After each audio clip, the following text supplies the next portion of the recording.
Good morning. I will call the Planning and Zoning Commission meeting to order. Today is June 20th, and I'd like to welcome everyone today. Madam Clerk, can we please start by establishing a quorum? Morning. Ms. Kirkner? Here.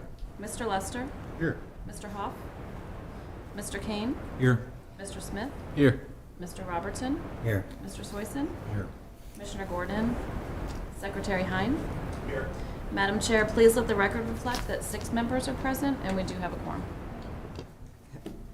Thank you. Please stand for the Pledge of Allegiance.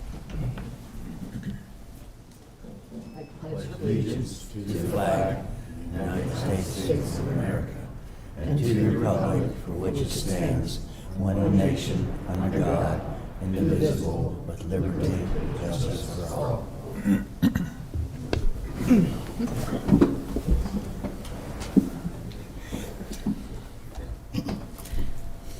Mr. Secretary, Alex Myers. are there any changes to the agenda that was sent to us? No, there are not. Okay. Do I hear a motion for approval of the agenda? Make a motion that we approve today's agenda. I'll second. Okay. All in favor? Aye. Okay, thank you. The agenda is approved. With that, we will move to item 5, review and approval of minutes from June 7th and May 16th. thank you, 7th and May 16th. I move we approve the minutes for both meetings, May 16th and June 7th. I'll second. Okay, there's a motion and a second. All in favor signify by saying aye, please. Aye. Okay, the agenda is approved. With that, we will move to item number 5. 6. I'm sorry, number 6. The commission member reports. Since the last meeting, I approved 3 final plans. FX 17001, the fields at Pheasant Run, a 7-lot major. M200054, Huber property, a 2-lot minor. And S210027, 1332 London Town Boulevard.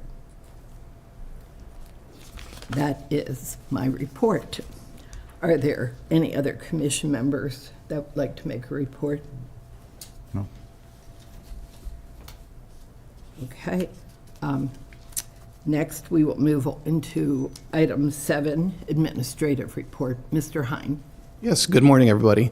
Morning. So as a quick introduction, this is my first Planning and Zoning Commission as the secretary. And for those of you who don't know me, I am the director of the Department of Land and Resource Management for the county, and I'm currently the acting director of the Department of Planning.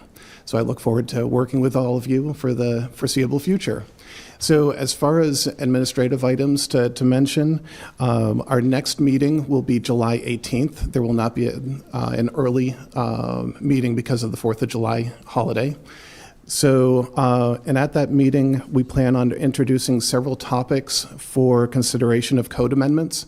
They include planned commercial centers, the adult use of cannabis, restaurants in the ag district, which includes a discussion on farm alcohol producers, and then bulk requirements in the commercial zone.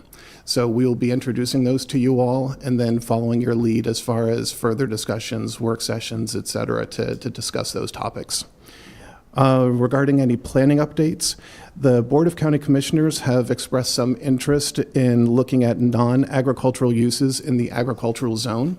And so we are, as staff, are working with the commissioners to answer the questions and so on.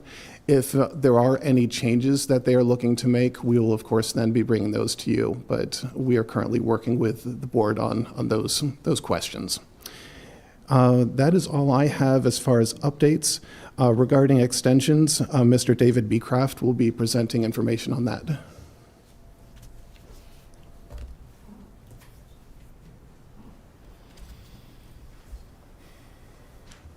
Morning. Morning.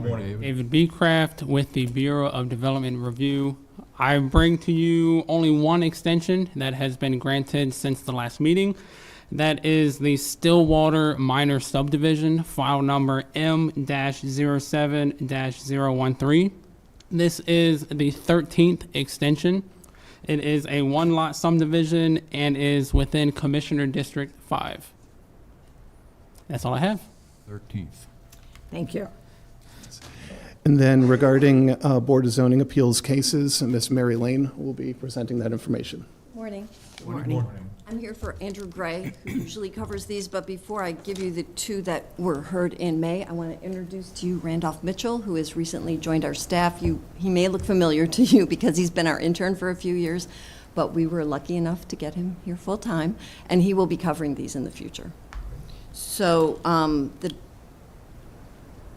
make him say anything. He's a recent graduate of McDaniel College with a degree in political science and environmental science.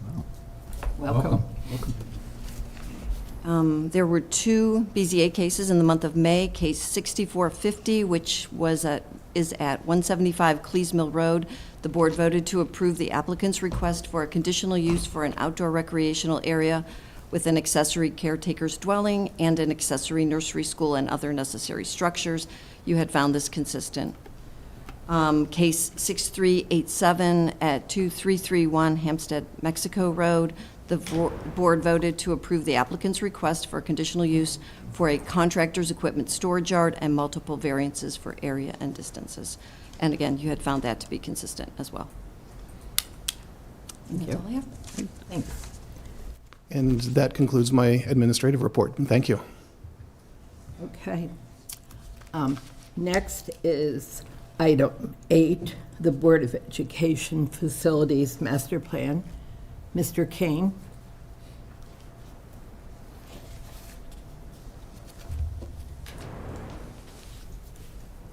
Good morning. Morning. So I presented at the last meeting, the June 7th meeting. So today I didn't want to go through it again, but I'm here happy to answer any questions that you have. And then I believe there's a letter that's been drafted that needs to be approved, that becomes a part of the plan when we submit to the Maryland Department of Planning. One of the requirements is that the county planning office finds that our facility master plan is consistent with the county's master plan that also is submitted to the Maryland Department of Planning. So, Yes, I do have this letter. So, any questions from? Just one. And last meeting, we had some discussion about Freedom Elementary and the small property and the 3 temporary classrooms and building 3 more and that whole discussion. And I was thinking, is there any way to add a second story to the school? so anything's possible with time and money. But the original structure wouldn't have been constructed in a way to support a second story. And the mechanical system, the air conditioning consists of rooftop units, so that would have to be, it would end up being more costly, but anything is possible if you're willing to spend the money.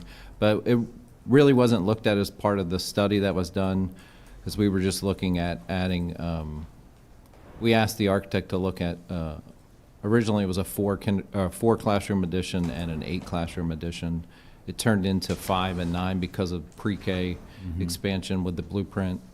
But I should have mentioned that the Board of Education did approve the facility master plan at their last meeting, which was just last week. They only meet once a month, so the June meeting is when they approve it.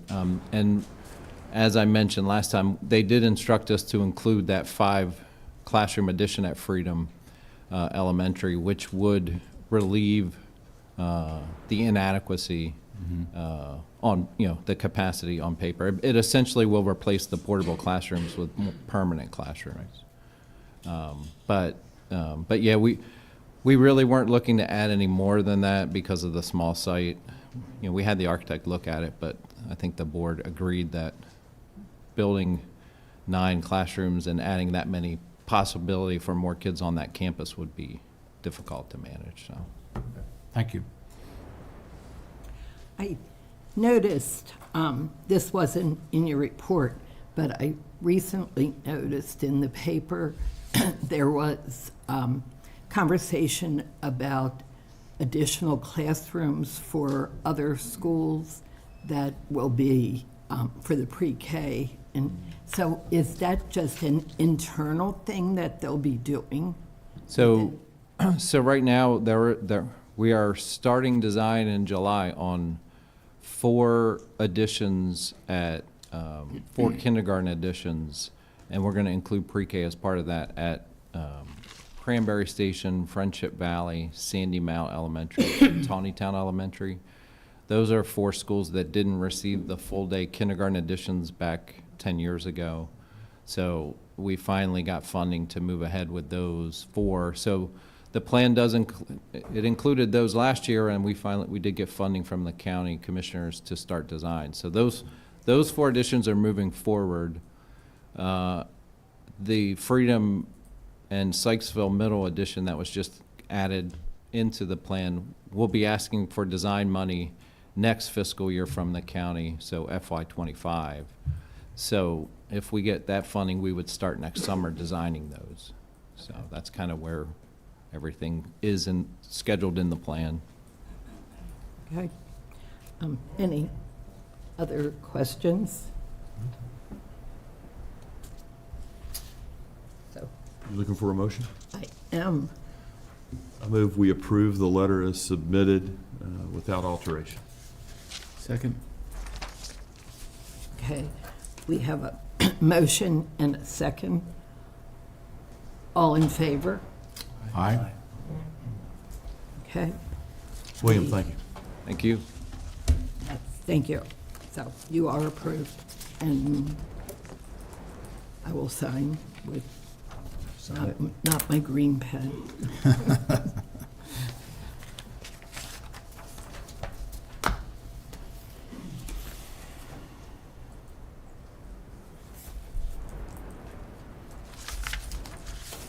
Okay. Next, there is a concept site plan that is S200030 EOTC Bachman Valley. Mr. Beecraft, I believe you are presenting. Yes, good morning. Good morning, Mr. Fisher. So I'm Charles O. Fisher Jr., and I represent the developer. And I'm accompanied by many people on behalf of the developer. I would ask Nageti Sam to come up with me. Good morning. You identify yourself for the record. My name is Nagada Siyu. I'm the business resident agent for the church. We have members from the church as well. Thank you for having us. And at the appropriate time, would you introduce who those members are? Do you want to know now or when we address you? We may as well know now. Okay, sure. Charles, as you know, is our representative, our attorney. We have Tasfa Mariam, Tasfa Mikhail, chief engineer. We have our architect, Dr. Isaias. We have Cassis Mazmur, our engineer, chief engineer as well. We also brought our chief priest, Abba Gabra Mariam from the church, the head of the church. We also brought Marigeta Dawit, also from a member of the church. We have Burhani as well. He's the secretary from the board of the church as well. Thank you for having us. Thank you. Yes, that's fine.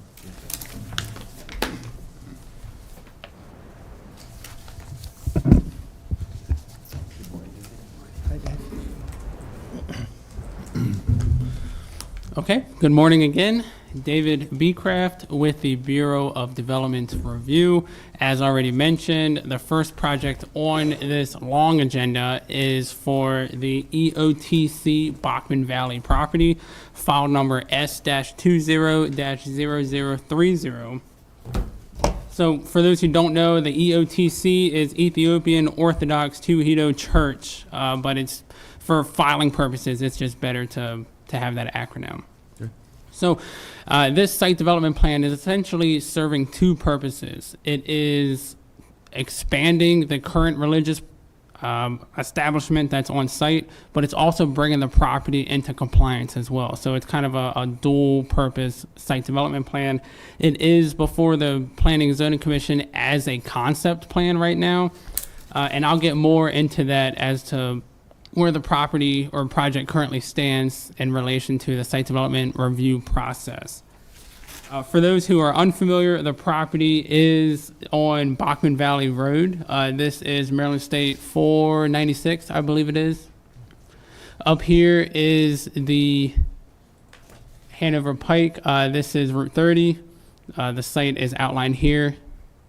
And then this area down here where there is no color, that is the municipal Manchester. So this is the Manchester line right here. So the property itself is roughly 25.5 acres, and again, it's outlined here. There are currently 3 or so buildings that are fixed on the property. There is an archive and prayer / holy water immersion building that is in this area. There is an assembly hall, which is this area with the colored roof. And then there is a residence on site that is used for and by the priest before and after church service. The site has direct access onto Bachman Valley Road via through this property here. There are 2 other users of this driveway, and those 2 users are here, and they're also affiliates of the church as well. There is an access easement in place for the portion of the driveway that crosses over the adjoining property. I will also mention that the church owns this property here. Let's see. There is a stream on the property as well, as you can see here. And there's also a pond that you can see right here. There are no FEMA 100-year floodplain designations on site. So all adjoining properties to the site are zoned agricultural and host farmland or private residences.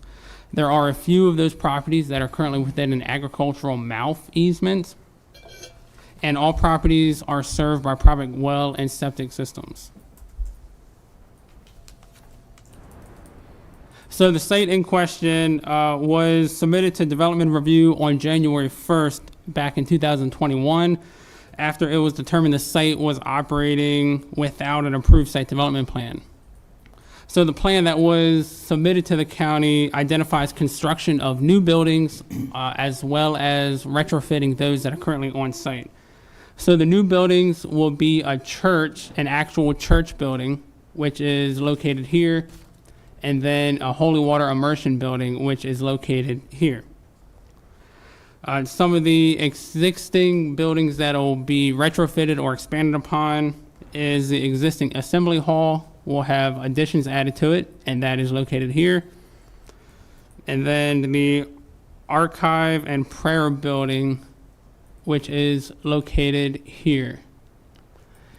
So the existing residence, which is here, is not proposing any type of improvements at this time.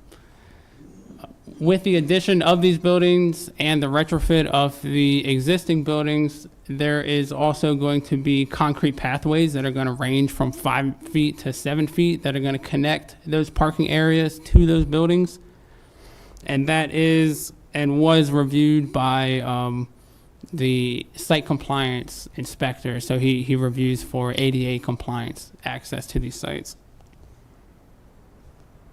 So I will mention religious establishments are currently a principal permitted use within the agricultural zoning district, subject to being in compliance with those bulk requirements for the property. So those requirements are that the property itself has to be at least 2 acres in size, The lot width of the property has to be at least 200 feet wide. And this property complies with those items, and the zoning office has granted approval of this plan after noting those items that are required.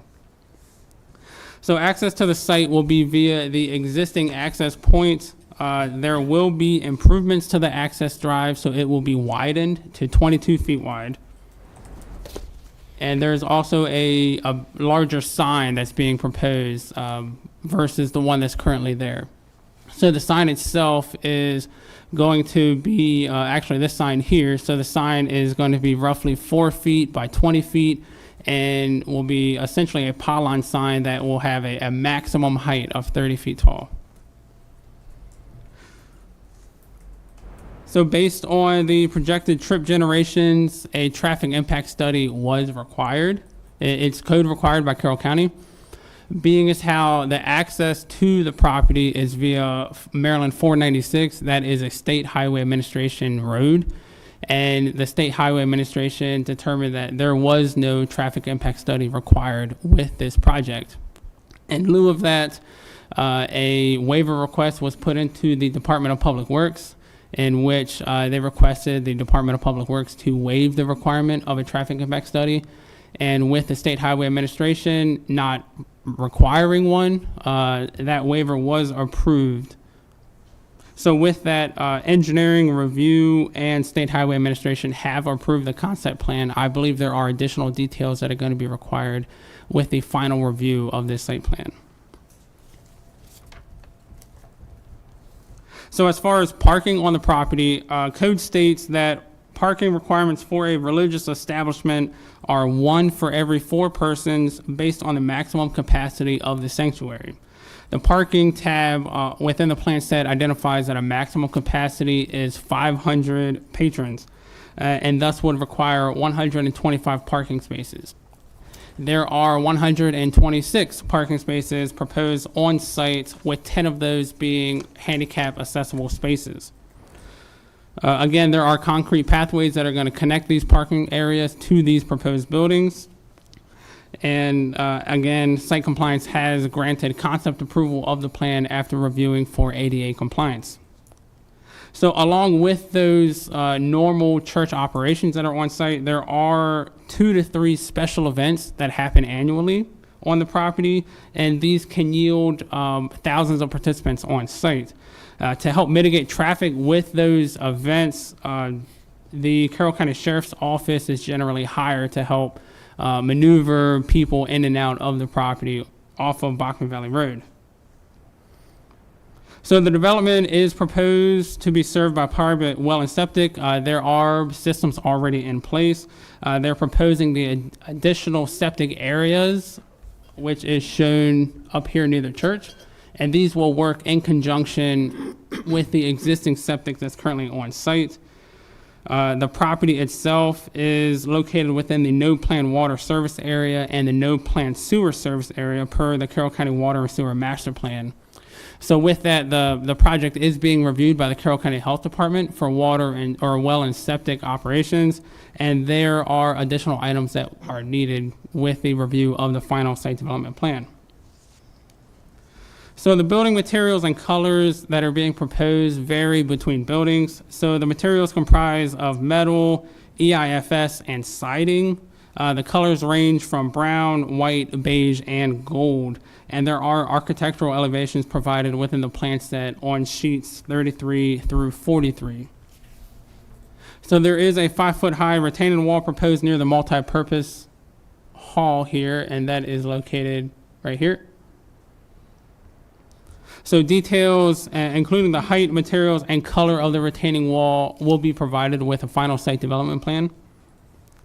So forest conservation for the site is to be addressed by an easement over the wooded area surrounding the stream on this area here.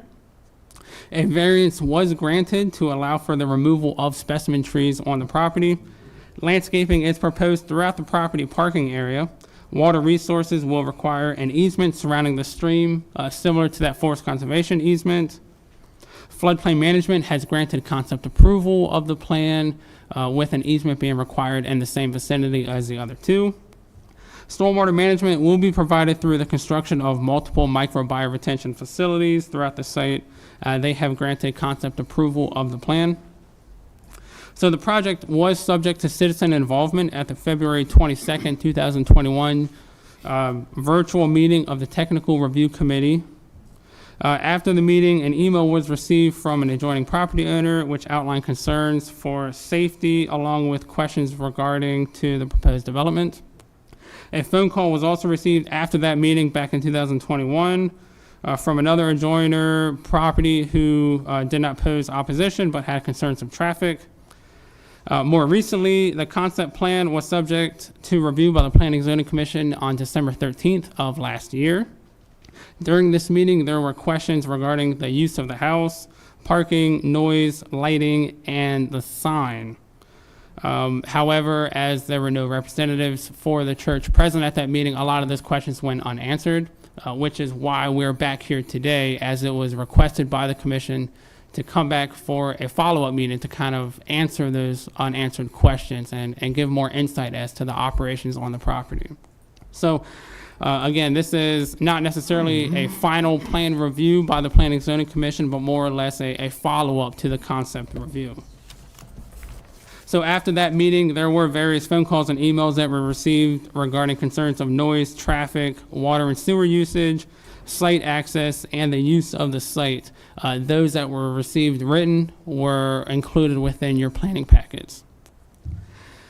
So on October 11, 2022, the Design and Architectural Review Committee, which is an advisory group, met to review the project. Comments and suggestions included, it was noted that the new buildings and the retrofit of the existing buildings will provide an ornate architecture, and it appears to upgrade the looks of the buildings that are currently on site. And then the other comment and concern was regarding the roadside sign, which was noted as being very large.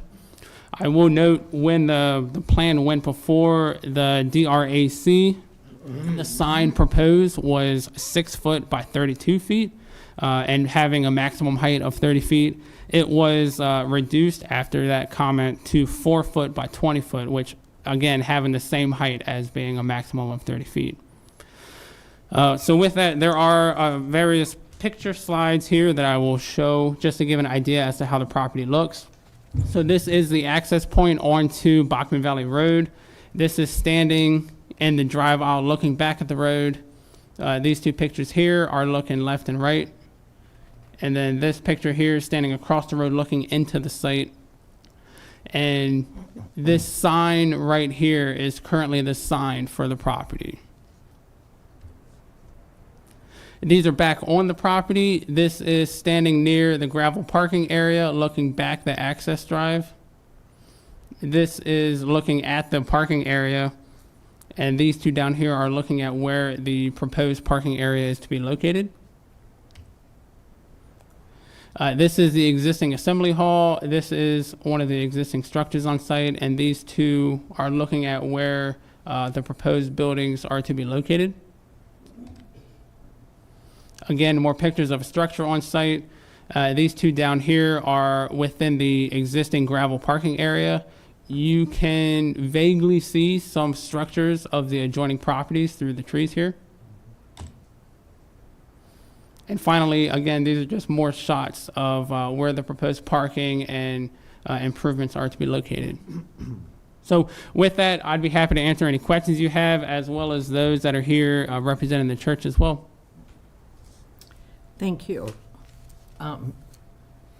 Mr. Fisher, do you have any comments? Yes, I'd like to add a little context to a couple of things. Number one, we had a meeting in December, and I was the only person here on behalf of the developer, and I remember that quite clearly. Some of you probably do also. And I later found out that was a result of a misunderstanding and a miscommunication that wasn't intentional on anybody's part. It was unfortunate, and we didn't get much done on that day. But that's what happened. It was a misunderstanding. And the representatives of the church did not believe that they were required or expected to be here. The other thing that I wanted to point out was that there were some comments about light and noise and traffic associated with some larger events which took place a couple of times a year, and that they had been approved with temporary zoning permits, and they've come off without incident. And I myself couldn't figure out why it was that these events were taking place, and I have discovered that the church, the Orthodox Ethiopian Church, has certain feast days. It's a Christian church, and the people who belong to that church in this eastern United States area are aware that certain churches within their organization are the sites to celebrate certain feast days. And it turns out that this church has been designated by the hierarchy of the Ethiopian Orthodox Church to be the site of celebrations of, number one, the feast day of the patron saint of the church, which takes place around September. And number two, the feast that we call Ascension, 40 days after Easter, or Pentecost, which is shortly after that, which takes place around early June. And these are the points around which these events happen. And it appears that they will happen, and people will come whether it's advertised or announced or not. And we recently had an event, June the 3rd, I believe it was. Correct, yes. That there have been no advertising, nothing whatsoever, because there was some confusion about whether or not the temporary zoning permit would be issued. It was issued, and people showed up just as they did before, without the church doing anything about it. So this is the context of the larger events which they have, and I just wanted you to understand how that works. Most of the time, I think the church on weekends has regular services, and I'm not sure how many people show up, but it's nothing like the temporary zoning permits. So I wanted you to understand that, and I have people here who can answer questions if they're brought up. Okay. Any, with the engineer, there will be a time for public comment. So we'll definitely let you have your time. I want to address the items that came up previously. Janice, can I say something? We'll let them ask. Pardon? We'll let them ask.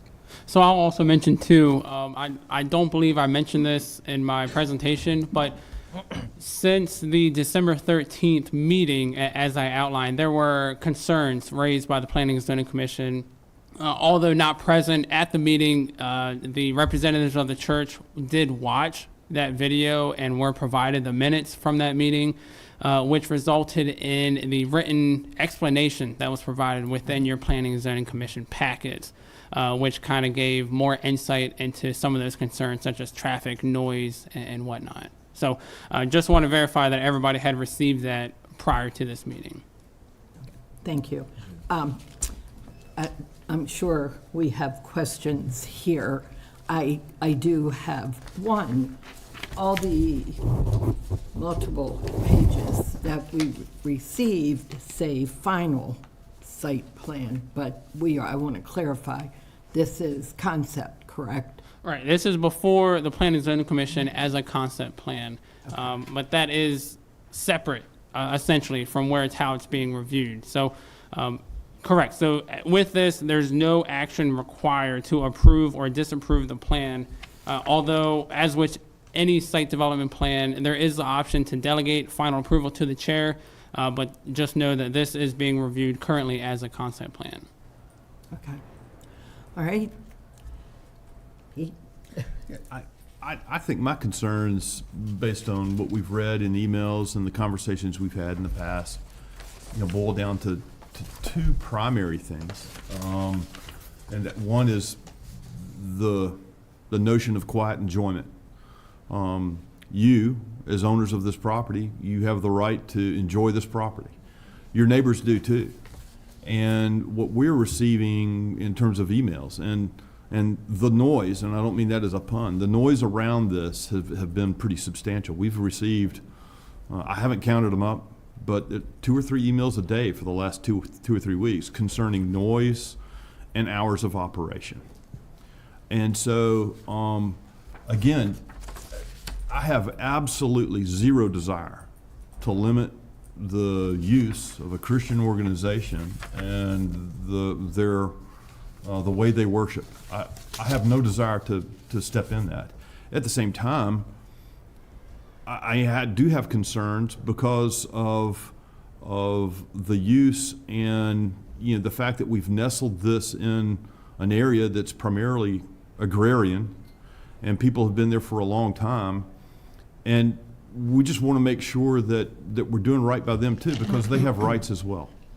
And so I would like to understand, and I hope this will help you put your comments into context. I would like to understand, I get that we've got 2, maybe 3, special events that happen annually. I don't have a problem with that, because that happens at most churches with Christmas and Easter and other events.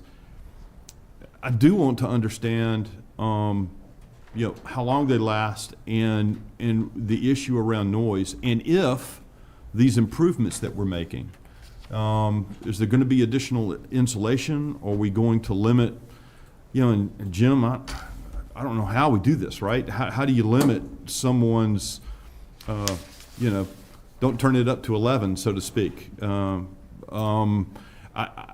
don't know how we do that, because again, I want you to worship in the manner in which people have come together.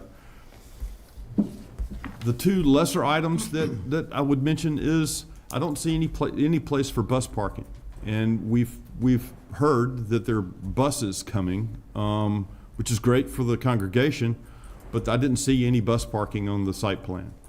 And then the second thing I'll say is, concerning the signage, this is a road that is, you know where it is.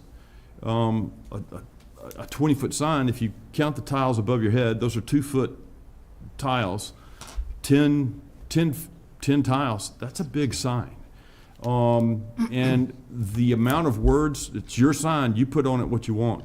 Sometimes less is more. And if people are looking for something specific, I would think if just, Ethiopian or Orthodox Ethiopian Church, Ethiopian Orthodox Church would be less maybe more, but it's your sign. You do what you want. Those are my main things, and so from a context standpoint, I would like to hear more about what y'all are doing to remedying those concerns. Initially, I might say that I heard these concerns at the meeting in December, and the submission that Mr. Beecraft identified that came from the church shortly after that did address all of these, and I believe it's in your packet. Notwithstanding that, I think, Tesfa, can you respond to these? Okay. Good morning. Thank you for giving us this opportunity. So here we are talking about 2 things. One is the way the church is functioning in existing condition, and one is about our proposed project. So the engineering team here is basically to defend our project and to address any concerns anyone may have. Regarding the noise concern, In existing condition, when people come to celebrate, the existing assembly hall is not convenient to accommodate all those people inside the building. So we conduct our programs outside. And I think that's what created the noise concern. We will do all we can to address that concern, but in the proposed project case, it's going to be a state-of-the-art building with acoustics and other noise control mechanisms, and our programs are going to be held in the building only, and noise will not be a concern in proposed condition. Regarding the hours of operation, we are suggesting, and as we have shown on the note on the general note on the cover sheet, it's going to operate between 7 a.m. and 4 p.m. That's what we suggested. Regarding the bus parking, the buses are going to, and again, I'm talking in proposed condition, in the ultimate condition, the buses are just going to provide a drop-off and pick-up service. Yes, in existing condition, the buses were staying on site from beginning to end of those events. But our ultimate goal is the buses will come, drop off the people, and leave. We are contracting, or the people who organize this bus contracting are just signing a deal with the bus companies, and it's up to the bus companies to figure out where they have to park their buses after they drop off our people, and then when they come back to pick them up. But we are also doing our due diligence to find a bus parking location in the area to help those bus companies to address this concern. And this is going to be very helpful. If we say, okay, let's not use buses, then everybody coming to these celebrations is going to drive. And that means more cars on the highway, more cars on the premise, and I don't think that's a better situation. So we will work with the county to address this concern more, but I don't think we have to provide specific bus parking in the premise. If needed, maybe we can dedicate a number of car parking places for bus parking on the event day. We can exclude those locations, and if that's also acceptable to the county, we can do that. As you can see, the roads that are going around, especially the last microbiotension stormwater facility, it's a wide, approximately like 14 feet wide lane, which can accommodate 3-4 buses. We can just exclude that area, and the buses can stay there too, again, if it's acceptable by the county. So, but providing exclusive bus parking is not really the best option. This project has advanced a lot. The stormwater management requirements have been fully addressed. The groundwater recharge requirements have been fully addressed. Actually, we have provided almost 10% more recharge than the existing condition. So adding a bus parking in addition to this pavement is not environmentally friendly either. So this is what I would like to say about the bus parking. Regarding the sign, we try our best to follow the county code. So every design element that you see in the proposed project is following the code. So we're again willing to work with the county. If we have to reduce the size, we don't have any problem to do that. We just need some coordination to make with the county, and we'll go with what's acceptable regarding the height, the width, and everything. Again, I have seen two kind of conflicting ideas from the public. Some think the sign is too big, it's like a highway billboard, and others say, hey, maybe a bigger sign is going to address the concerns for people who have a hard time to figure out where the project is, the property is. So let's balance between the two. We appreciate your guidance on this, the county, and we will definitely address that concern. Thank you so much. Okay. I, for one, think that 30 feet high is too high. Our highway signs that we typically approve aren't nearly that high. They're closer to 20. And in today's stuff, there's a project that is asking for a 7-foot sign. So there's, you know, it's how the sign draws people in. I understand that, but it definitely is also needs to be aesthetic to the neighborhood. Okay. So that's my thoughts on it. I'd like And- to add to that. I remember when you had the photo where the sign was going to be, it actually looks like you would be better off if the sign was lower. We are willing to accept whichever is acceptable for the county. That's not really a deal breaker. Is the sign a lighted sign? No, It's not, okay. but again, if needed, we can make it. Yeah, But- I agree. I'm hearing other comments from the members. I think the signage needs to be smaller, much smaller. Okay. You know, remember the environment, the neighborhood, there's no other organization. Janice is talking about 20-foot signs along Route 140, and if you've driven along 140, it's a little bit busier than Bachman Valley Road, so I think the sign can be much, much smaller. There's also good sight distance both ways, so the sign Okay. does Yeah. not need to be that. Right, right. Yeah, we'll reduce the size, make it as small as it can be. we will have time for, Turn this down system off? There's a lot of foot traffic going on, we're not hearing anything back there. okay. In the cold control room. The control room can, I would assume they would have control over that. The sound in the back, I'm just not sure. I will say when you're speaking, speak closer to the microphone so you're not up. Here comes our sound guy.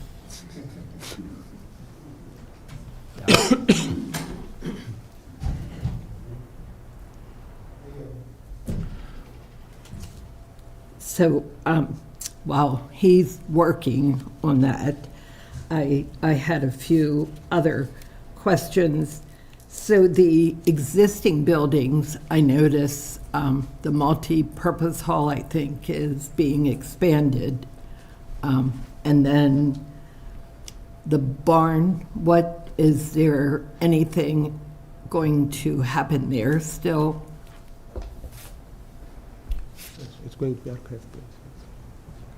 It's going to be, It's going to be archive place. Pardon? it's going to be an archive place. A what? An archive. An archive? Yeah. The barn? Yeah. Okay. The answer that I'm hearing is the barn, the existing barn is going to be an archive. I believe that right now it does have some holy water Yes. baptismal function, but that is not going to continue? is Yeah, that that's not correct? going to continue. Currently, it's providing like a low-level baptism service when people want to get christening, but it's going to be an archive place in the ultimate condition. We have no intention of using that except for that purpose. Okay. And the baptismal building, that is 200, am I correct on that? Is that what? 200. Is 6,000 square feet, I think. I don't remember the area off my head, but Okay. yeah, it's, So I think it was designed for, yeah, it is. Yeah, our architect is confirming that. for 200 people. So I guess my question is, the church has 500, the baptismal has a 200 number. Are they simultaneous, or would they be separate? So you would go from the church over to the baptismal? They wouldn't be running, so it wouldn't be 700 people on a Sunday? No, it's not simultaneous. Baptism is not something that occurs every week. I wouldn't call it like annual event, but it's based on a request from people, and they say, hey, I want my child to get baptized. And then they show up and we provide that service. It's not as every Sunday's program or every Sunday event. It's not going to add up the total attendance on Sunday to 700. It won't. And the baptism can occur any day of the week. It can also occur on Saturday. So, no, it's not going to add up to 700. Okay. And we've heard many property owners say that there is quite a few times that they hear chanting going on way earlier than 7 o'clock. Is that something that can be moved to accommodate the neighborhood so it's not disrupting their peaceful enjoyment? Absolutely. As I said, we were writing the note on our general note sheet saying the service is from 7 a.m. to 4 p.m. for our proposed project. We don't always come here every day or every weekend. When I say we, the engineers who are working on this project. So if there is something additional information the church might give regarding the existing condition, services before 7 a.m. if there is any service.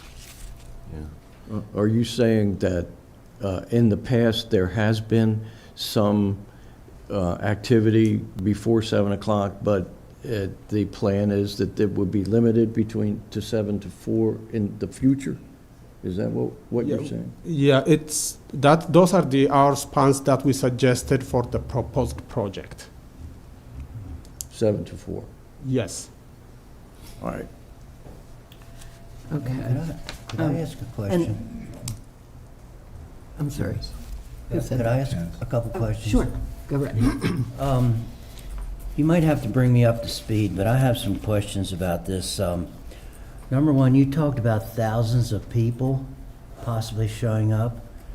Now, is this a one-day affair, or does it span over one day? That's the first question. The second one is 125, or the parking spaces that you have, how are you going to comply? I don't think that everybody's going to come by bus. So where is your overflow parking going to be? That's the second question. The third question is there ample septic and water to provide for that many people? I'm a little concerned about how you're going to handle that. If it's more than a one-day affair, this could get quite complicated. So you may have answered those questions in the past. If you have, excuse me, this is my first meeting, and but these questions, and I'm very cognizant that it is out in the ag zone, so I am hoping that the water issues are confined to that property, and especially with the amount of people you're talking about. So they're my questions. Again, if you've answered them before, you may have to answer them again. Okay. That's fine. Yep. You wanna go ahead? So this event is almost like a half-day event. It's not even a full-day event, let alone 2-3 days event. So people come in the morning and program gets over around noon or 1 p.m. That's one thing. Yeah, it's been reported, and there is an impression that thousands of people are coming. I mean, in reality, the number of people coming is between like 800, 900. The event that we just have on June 3rd, and we discussed about this when we met before the event, and we verified that. Maybe that was the case when this service started here way in the past, before COVID, perhaps. But now, especially after COVID, it's not really more than 800, 900 people that are showing for these special events. So I want to stress on that too. Regarding parking, people, when they come for such special events, they basically carpool. And some of them, they use buses. And again, I'm talking for the ultimate condition. I think we are going to be able to accommodate if we assume, say, 1,000 people are coming, and buses are going to provide service at least for 20% of the attendees, the remaining 80% with carpooling and family members coming together, the proposed parking is going to be sufficient. So I don't know if satisfies you, but I think we are okay with the parking requirements. Regarding the septic and water, there was an issue raised also in the previous zoning commission meeting, saying, hey, this church is using groundwater, well water, and depletion of groundwater was considered as an issue. This church, every time we have event, we provide bottled water. Nobody uses the well water. Anybody can show up anytime and witness this. We never use groundwater in those events, and even in normal circumstances, we use bottled water. So I don't think that's also a concern. Thank you. Any, Richard? Michael? So, yeah, a few things. Staying with the parking. So the maximum capacity for the use of the site is 500. And you mentioned in your recent statement there, 800 to 900. And you mentioned earlier about the parking. So the code is there's a certain amount of spaces per 500 occupancy. And that's where the number comes from for parking spaces. So if you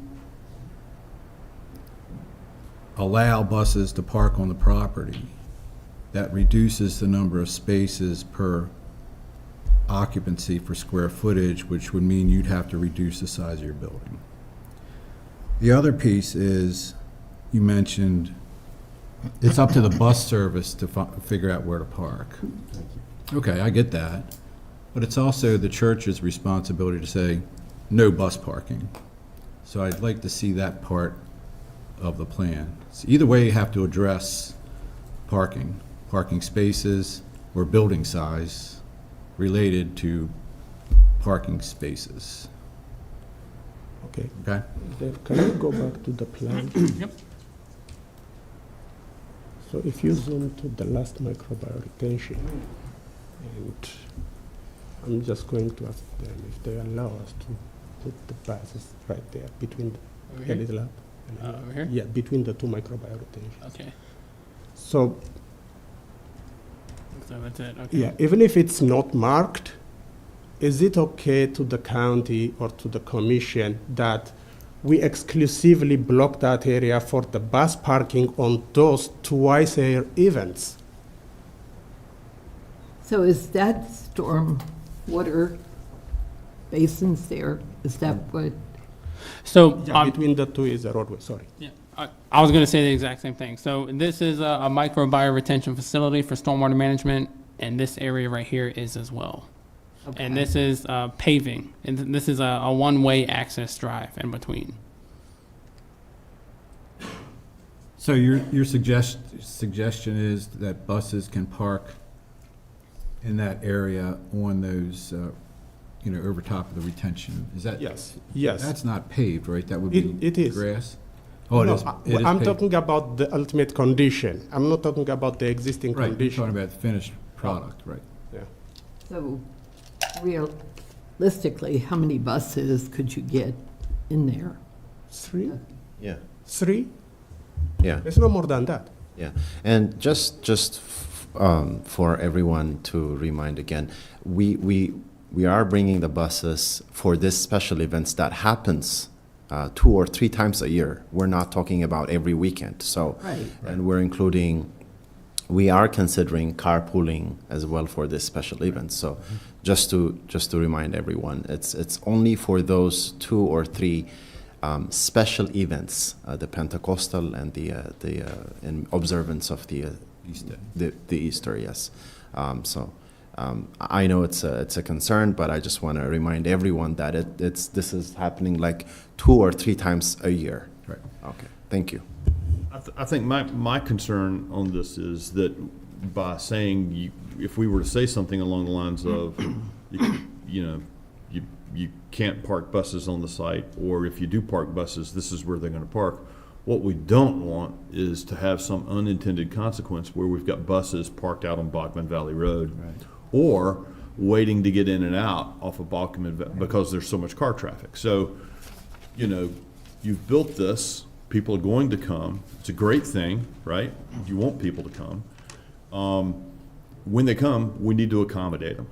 And so, you know, whether the drive is widened, you know, even further so that the buses can pull aside and maybe there's a gravel area or something where you can put the buses on that long drive in, because you own that property too, that's, you know, adjacent to this, or even where that tree line is. I mean, again, not telling you what to do with your site plan, but I do think that having a little bit of planning for these large festival events, doing a little bit of planning for that would go a long way.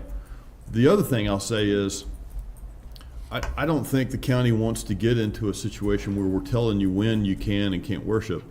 But I will say this, I think we ought to really consider putting some sort of conditional outdoor use and limit the hours of operations outside.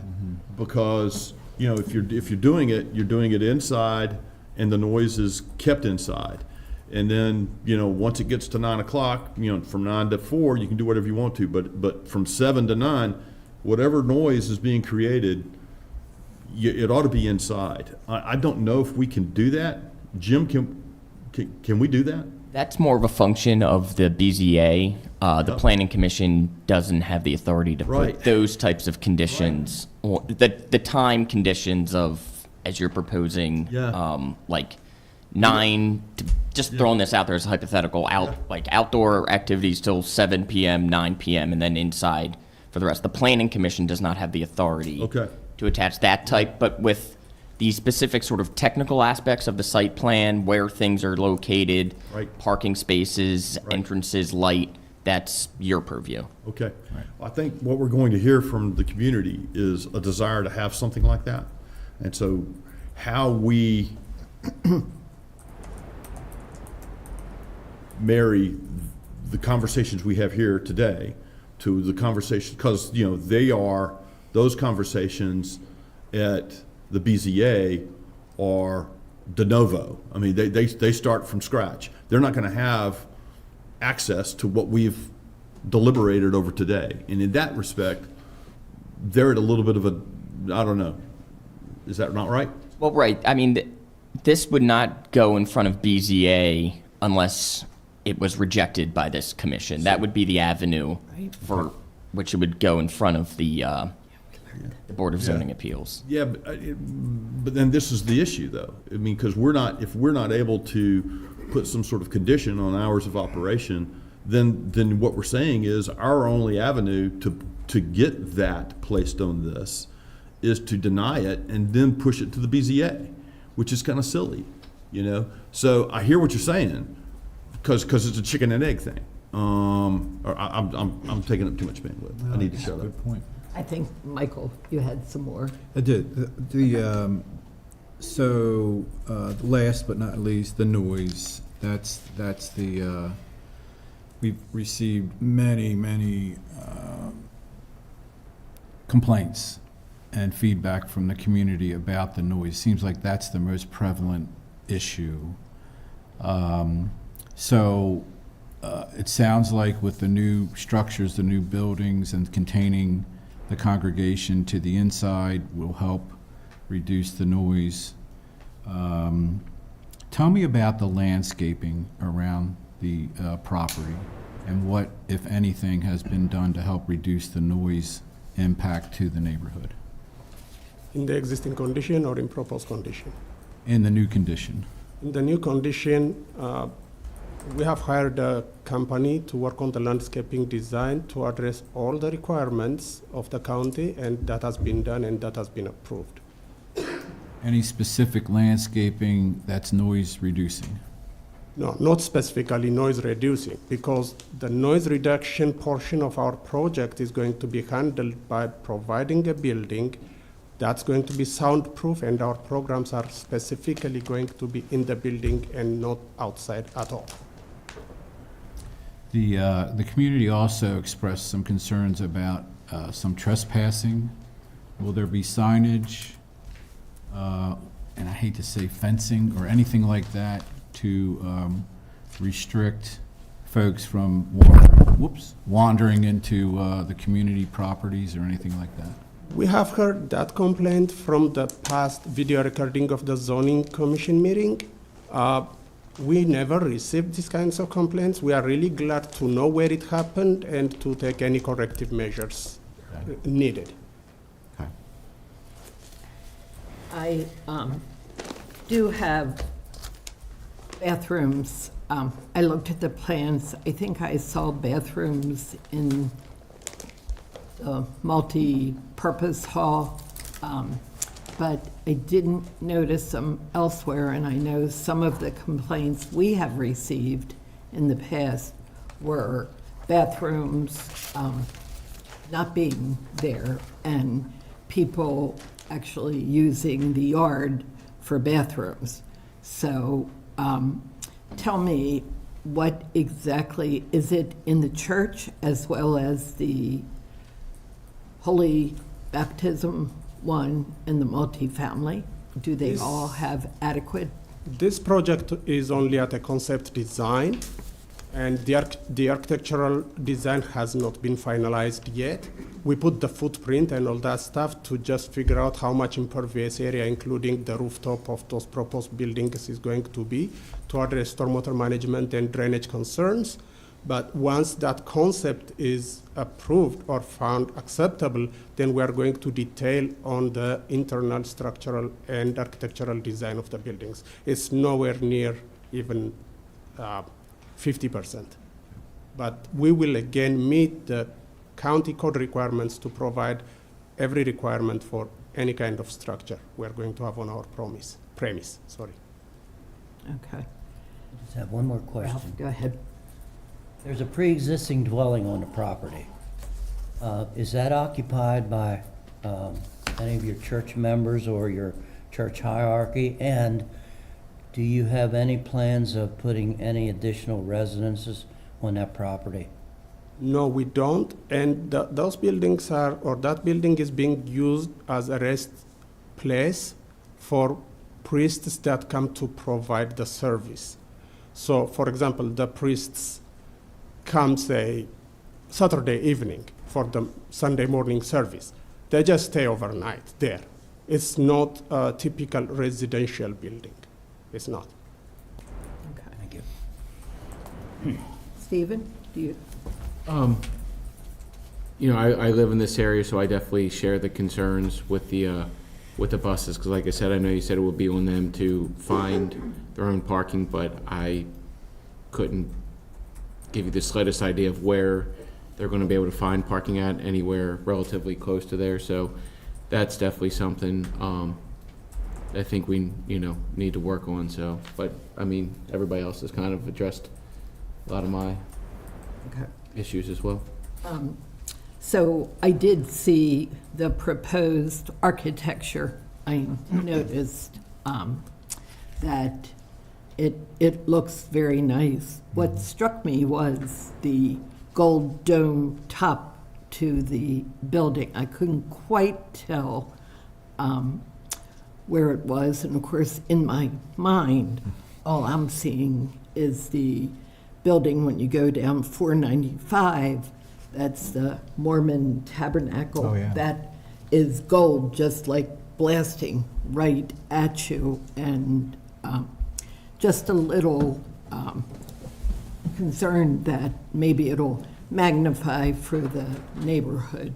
So is there an alternate or something that, you are in a bowl, so people are going to see it?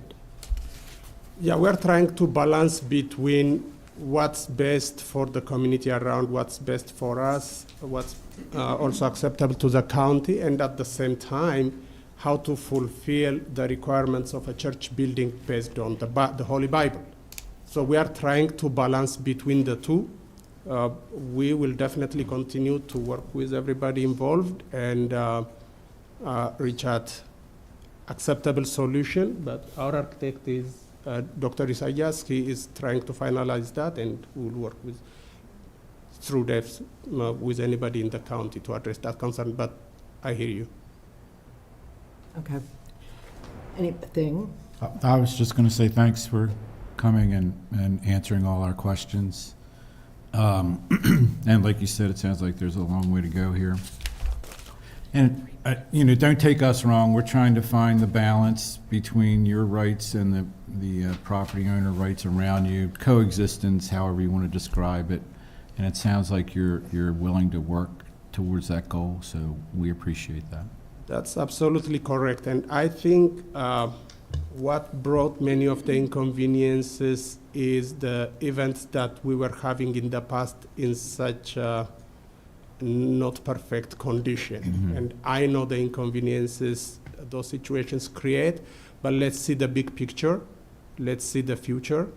It's really going to be an addition to the county too. The people who come here to worship and all that stuff, they are going to use all the businesses in the area. People even may start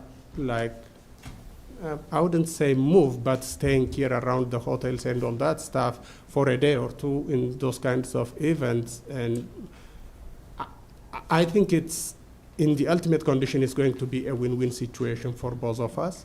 This is a peaceful community whose intention is purely to exercise our faith and worship God. So I hope the county, the zoning commission, and everybody else is going to also help us achieve our dreams. And I hope we'll be a good addition to the community. But one thing I want to still finalize, not finalize, but reach at a consensus is about the bus parking. I think the area between the two micro bioretentions is even wider than the incoming drive lanes. It's big. Once the 2 or 3 buses are parked between the two micro bioretentions, we can even block that area so no other incident happens and no people pass that. We can put that yellow tape or anything. And as I said, it's a maximum of 3 buses coming there. I don't know if I can say this, but if we just square that out now, so we advance to the next level, that would be best. Thank you. I think how many buses would normally come? I guess that's a question we didn't. 3 or 4? 2 to 3. 2 is the minimum, 3 is the maximum. Okay, so there's not 10 buses. Oh, no, oh, no, no. Okay. I know. Okay. Anything else, Mr. Fisher? I just want to add something that you probably all know, but I think it does relate to the interaction with the community, and that is that the events that have been taking place, since we do not have approval for our buildings, we cannot use any of the buildings for those events, so they're required by our temporary zoning permit to have everything outside. And of course, once this plan is approved and the structures are built, there will be very little outside. So I think that probably has contributed to the complaints about lights and noise. Okay. All right, anything additional from you gentlemen? No? Don't think so. Okay. All right, we are going to move to public comment. We will have a 3-minute time limit, and I ask that you give your name and your address. Chris Baker, 3820 White Oak Court. As far as the sign, it could be 80 foot, they still drive by it. But anybody in here know a church that the whole county hears it when they're having their little services? Within a mile of the neighborhood, everybody hears their little services going on. Now you're lying at your butt, you know damn well, once you get what you want, you're gonna start all this stuff again. And as far as etiquette with the flag, take our flag down, because you're flying it, it's all ripped up, and you don't fly it under lights at nighttime. Take it down, flag your flag, whatever the way you want to fly it, don't fly our flag like that. Thank you. Okay. Yes, sir? I have a question. Come up to Come up to the mic, Come up please. to the mic. Have you read the comments that were mailed in to you as of yet? Yes. Yes. I mean, have you read it to us? Yes, the comments that you made were sent to all of us. Well, I mean, have you informed us what those comments are? You don't have to put names to them, but we would like to hear some of them. The complaints or the positivity or negativity. That's what I'm asking. If we took the time to mail them to you, we should be able to hear some of them. I think I will speak to that, and you gentlemen can chime in if you wish. The majority that we've heard have been noise-related, disrespect for your personal properties, and the traffic conditions, and the noise. I think that's pretty much the gist of what we've had, and we have had multiple letters this time as well as in the past, and I will say it's not always just when a hearing's coming up. We will hear things in between too. Right. Anything additional, Michael? Well, some of the letters were talking about ADA compliance, construction on existing buildings without permits, which David talked about in his opening remarks and going through the concept plan. That's one of the reasons we're here, because there was some building and construction going on without going through proper channels, and that's where we are now. They're in proper channels now. So, but I think Janice summed it up right. The predominant complaint was noise. Pete, did any? No. Okay. All right. Yes. My name's Patsy Dahlberg. I have 72 acres on Bachman Valley Road. 1801 is where it starts, and it goes all the way back. My family's owned 100 acres on Bachman Valley Road for 100 years. So I have a vested interest in this. The problem is that Bachman Valley is in fact a valley, and it echoes. So if you even say, my parents would sit on Bachman Valley Road, and I could hear what they were saying at 1755 Solomon Lane, because it echoes. It goes down into the valley, and it comes back up on the other side of the valley. So you can't whisper without having that echo back to you. And that's what is happening at this church. So you have to take into consideration that everything that happens at this church is echoing back and back and back. And I didn't know if you knew this, but there was a child that fell into a pond last weekend, and he drowned, and the paramedics from Manchester resuscitated him. But we don't know if he lived. But that was 2 weeks ago. And you didn't say one word about that pond, or whether they should put a fence around it, or whether they should put a retaining wall around it, or whether they should do something to prevent children from falling into a pond. People don't watch their kids in today's world. They just let them wander around until all of a sudden somebody sees that a kid is in a pond and he's drowning. And they medevaced him, yes, I knew that. Because again, a helicopter coming down to a place, everybody in the valley knows that a helicopter just landed at the church. There's so many things about this. I followed 3 buses in 2021, and 2 more were behind me. So that 2 buses is not a truthful statement. There were 5, just 3 in front of me, 2 behind me. I called zoning, and I was told, oh, we don't know what's going on there, but as soon as something happens, we'll put up signs. I didn't know anything about any of this until you put the blue sign up. Now, obviously, you've been having meeting after meeting, and I didn't know anything about it. So I'm kind of unhappy with all of you and zoning, because you didn't put up any signs. You've been having meetings and not informing the public. That's not right. And you should be ashamed of yourselves, because we should have been informed about all of this. The first sign that ever went up, I go up and down Bachman Valley Road every day. The first sign was the blue sign. We should have known. Mr. Beecraft or Mr. Hine, would you like to speak to that?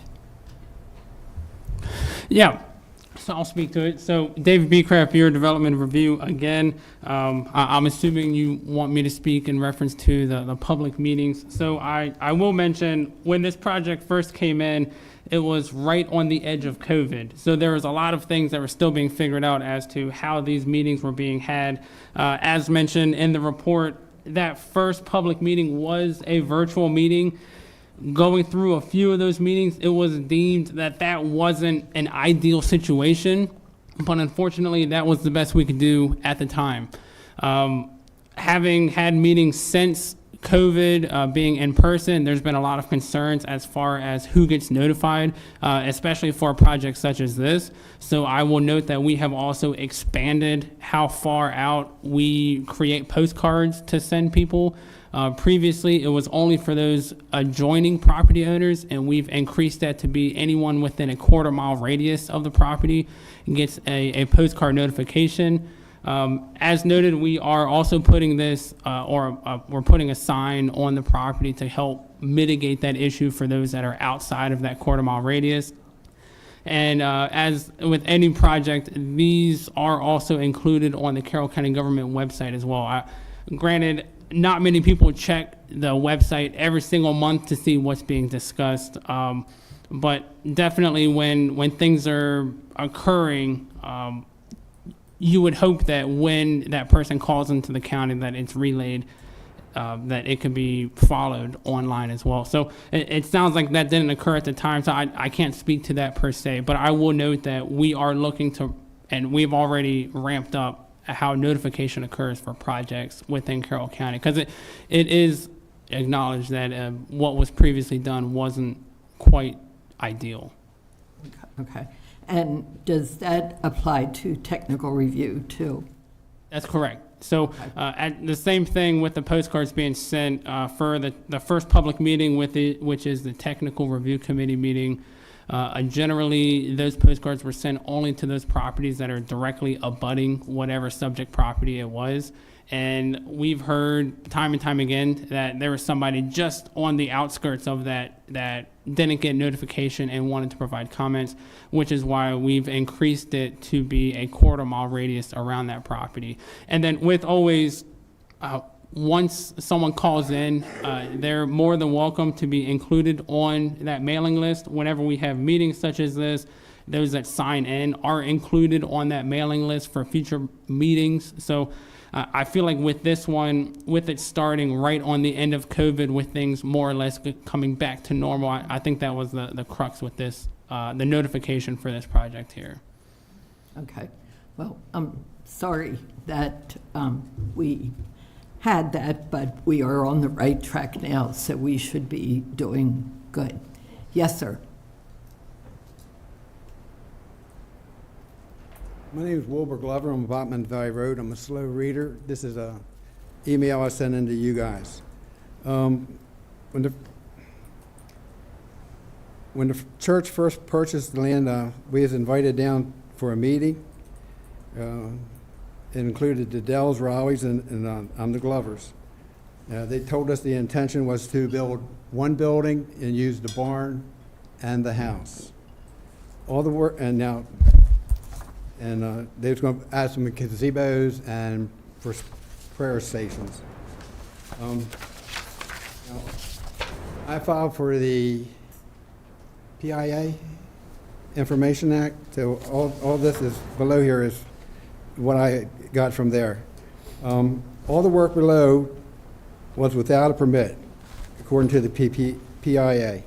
When they moved in, they started a demo of the lower part of the barn, remove all the stalls and anything else in the way. There's pictures attached to your emails.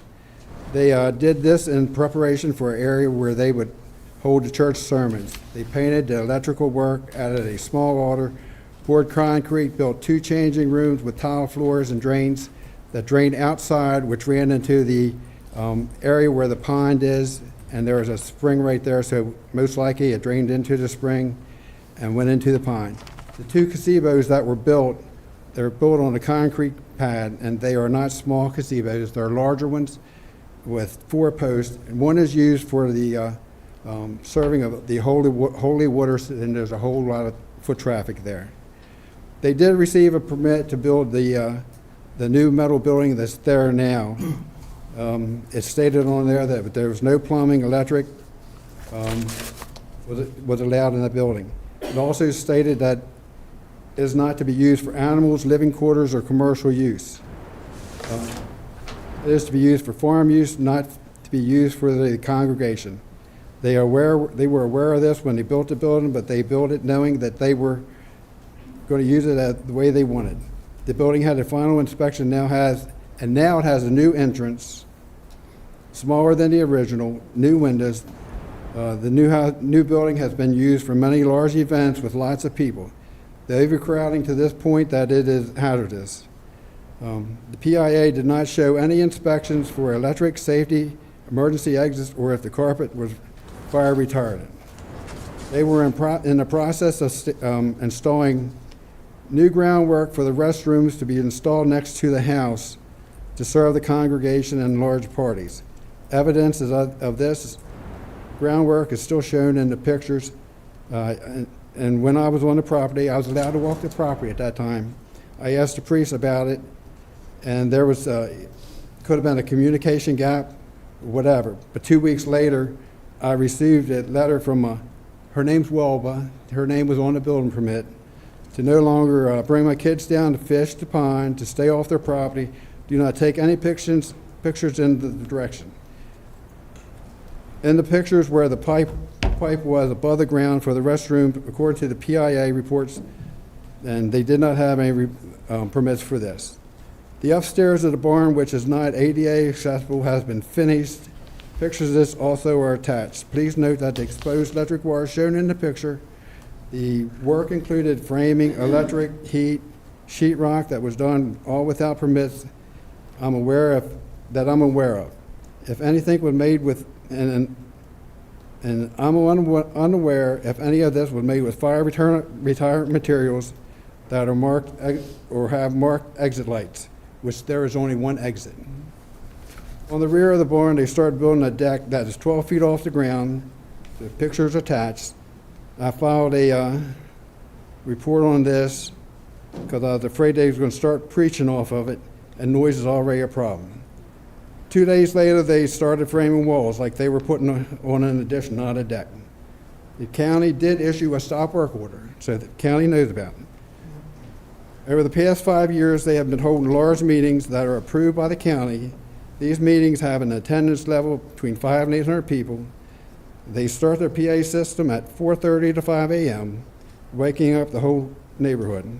The sheriff department has been called to all these meetings due to the noise complaint. In conclusion, I believe that the fire marshal and the county should shut the church down immediately due to safety concerns for the general public and the congregation. Doors should be sealed. The new large church that they built has become more of an unnecessary convention center.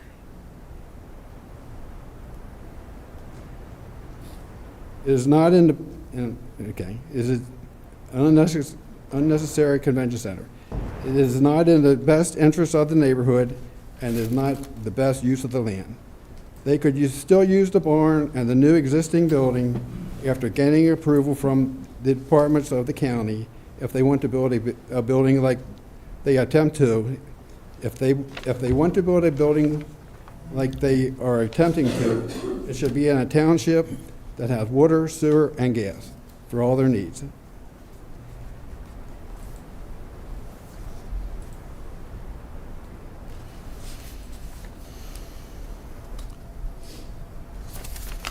A property that would accommodate their needs. A great property that would accommodate their needs is a property next to the trucking company in Manchester. They have proven time and time again that they have They have proven time and time again they have no respect for the neighbors, counties, or law. They would still like to hold their large meetings. They could use the large grass to the park as they do at the carnival grounds. And another idea would be to rent space from the fire company, which would be a great benefit to the county. I know I was nervous. I hope you got my point. They have no respect for Yes. for the people around in the neighborhood. Like I said, they start early. Mr. Fisher said that they don't use any of the large building, the new large building or the barn upstairs. I think he knows they use the lower level for their sermons. But as far as I know, nothing has been inspected, and it's more of a fire hazard than we probably realize. Okay. Thank you. Sorry I was so nervous. Okay, thank you. Yes, ma'am. My name is Shirley Appleby, and I live at 2045 Bachman Valley Road. I'm a neighbor of Mr. Glover. And it takes more than robes and carrying a cross to be a religious person and a good Christian. Okay, that man is family, founding member of a very well-known church in this community. He's in a Christian church every single Sunday. So he's not a heathen, and I'm not either. Okay? Been serving the Lord since I was at least 16, born-again Christian. Put that in your notes, okay? Okay. Part of being a good Christian is being a good neighbor. And these folks are not good neighbors. And they are out there before 7 o'clock in the morning, beating drums, chanting, and they are not good neighbors. But there's a couple other things they aren't either. They are not a state-approved charity in the state of Maryland. Yes, I looked them up. I looked them up by their TIN number. I looked them up by their name. They are not a registered charity in the state of Maryland. Okay? And furthermore, I checked them out on IRS. And they have only filed one Form 990 in all the time that they've been in existence. That was in 2017. And I've seen the form. Zeros. All the way down the form. Okay? We don't know who these people are. We don't know where they're getting their money. We don't know how they're spending their money. We know nothing about them. And yes, I am a licensed professional in the state of Maryland.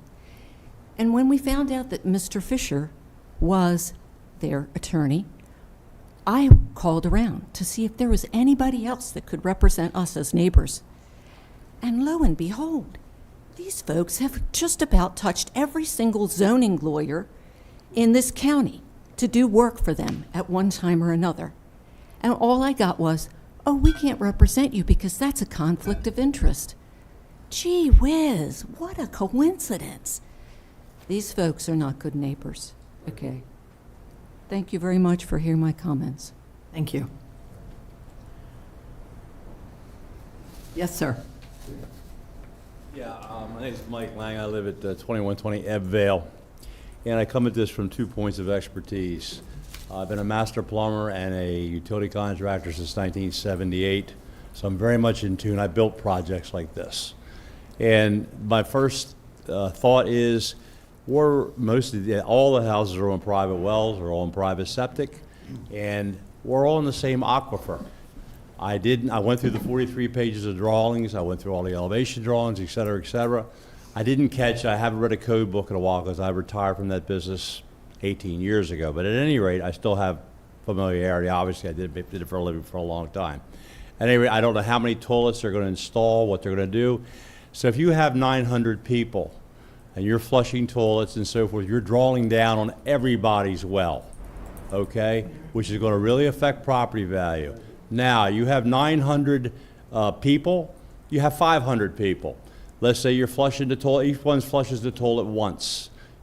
How big is that septic tank and that holding tank going to be to hold that? I saw the drain fields coming off. I said, okay, I'm looking at drain fields. But of course, they're on top of the ridge. It's all going downhill. Okay, that's common sense. Yeah, I'm sure there are also some homes around there that are on, maybe drawing their water from springs. So you have runoff, you have a lot of that. I didn't see what the driveway was made out of, I didn't pay that much attention, so I didn't really care.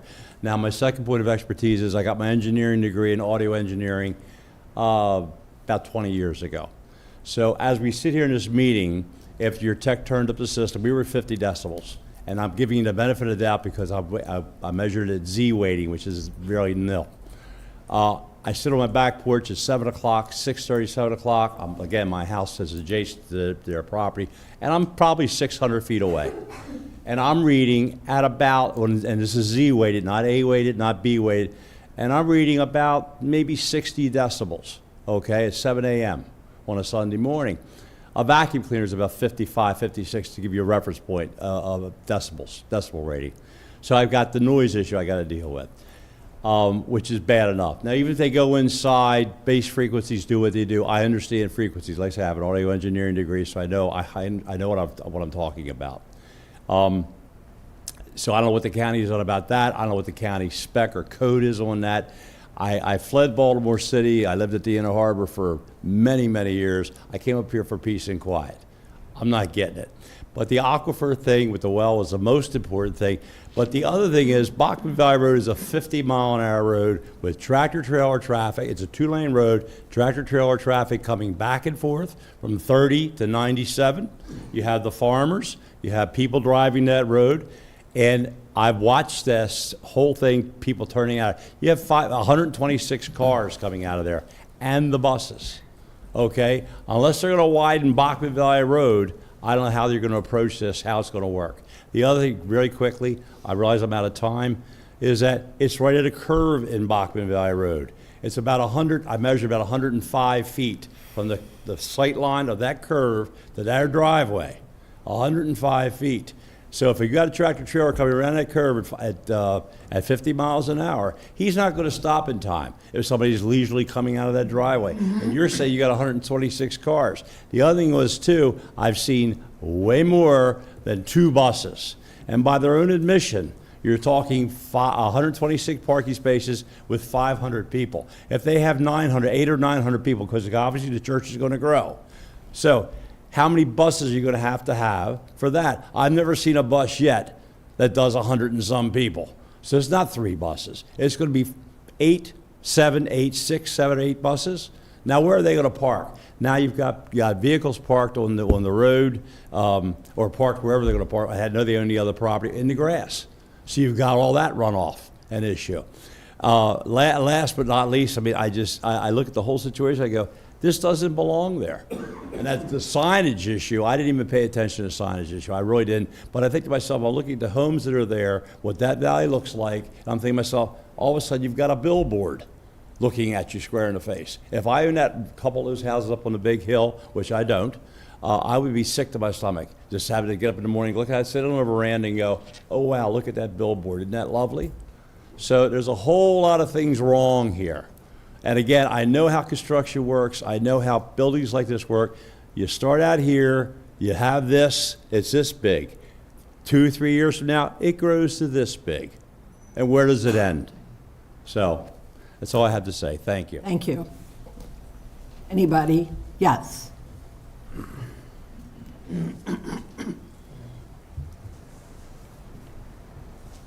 Hi, good morning. Kristen Coyne, 9611 Haven Farm Road. Thank you for allowing me to speak today. My husband and I spent close to 10 years searching for the perfect place to call home. After living in a busy and overpopulated suburban community in Baltimore County, we sought a different pace of life. We painstakingly researched many areas and fell in love with the serenity and beautiful valley views of Bachman Valley Road. In 2020, we purchased land just across the street from the EOTC on Partnership Drive. We spent countless hours researching this area to ensure our investment in our forever home would help us escape the heavy traffic, crime, failing schools, overpopulation, and congestion in our current community. We hired land engineers, worked with the Carroll County Health, Forestry, and Agricultural departments, and had our well and perk tests reassessed to ensure our future home would be in compliance with the rules and regulations consistent with Carroll County law and the covenants and restrictions of our community. Through this process, we learned that we could not build certain structures on our property and learned that permits must be obtained prior to any building. We also learned we would have rules and regulations as to what we could and could not do on our property in the community. Additionally, one of our main concerns was that the beautiful valley views might change over time due to development. However, we found out the land on the other side of the street was protected from developers, as the landowner spent much time, money, and effort putting that land into agricultural preservation. After much deliberation and research, we bought our land and spent hours enjoying the quiet peacefulness of the landscape. We bought our land thinking the landscape would remain the same for the duration of our lives. What has failed to be really mentioned today is the sheer size of the church being proposed. We could not even begin to imagine that a 70-foot church with golden domes and cross spires rising higher into the air and a 30-foot billboard would be constructed. We also did not know that the EOTC amasses thousands of visitors traveling long distances in both tour buses and cars traveling from Washington, D.C., Silver Spring, Virginia, and other places unknown. In doing research on the EOTC, I came upon a video of one parishioner who was taking video of their celebrations. This parishioner posted this video of the celebration, and that video has now amassed 44,834 views. This number is simply staggering. I could not believe this one video had nearly been seen by 45,000 people. Other videos that have been posted have been seen 10 to 20,000 times. This community was not built to sustain thousands of people, even if only twice a year. This community cannot accommodate thousands of out-of-town visitors for any such celebrations. Allowing the EOTC to build their new church will forever change the community, and the structures they would like to build will forever change the landscape of the serene valley in which it will protrude. Furthermore, construction of such a large structure will bring many people from out of town who have little regard for the generations of property owners who have fought to ensure this land remains preserved and rural. I certainly understand the allure of this area as we fell in love with the quiet, solitude, and peace it offers. However, had we known that a 70-foot ornate church obstructing out our idyllic valley views, we would not have purchased this land. On a final note, we are also quite alarmed we were not informed about these meetings as property owners, and as these plans directly impact all residences who live and pay taxes on Bachman Valley Road. We only learned today of today's meeting from a small sign placed at the entrance to the church. We had to drive past the sign multiple times to read the black lettering on a blue background. As property owners, we can't imagine why we were not contacted or sent information about this meeting or other meetings that have taken place regarding the construction of this church. The secrecy and lack of transparency leads us to believe nefarious activities are being conducted. We cannot begin to imagine why this project would be approved, as it will forever change the landscape and community which generations of landowners sought to protect. I strongly implore you to oppose the building of this immense structure and provide rules and regulations for the EOTC and the activities that are being conducted on their land, just as we have rules and regulations on our land. It is in the best interest of property owners and the Carroll County to oppose the concept plans for the EOTC. Thank you. Thank you.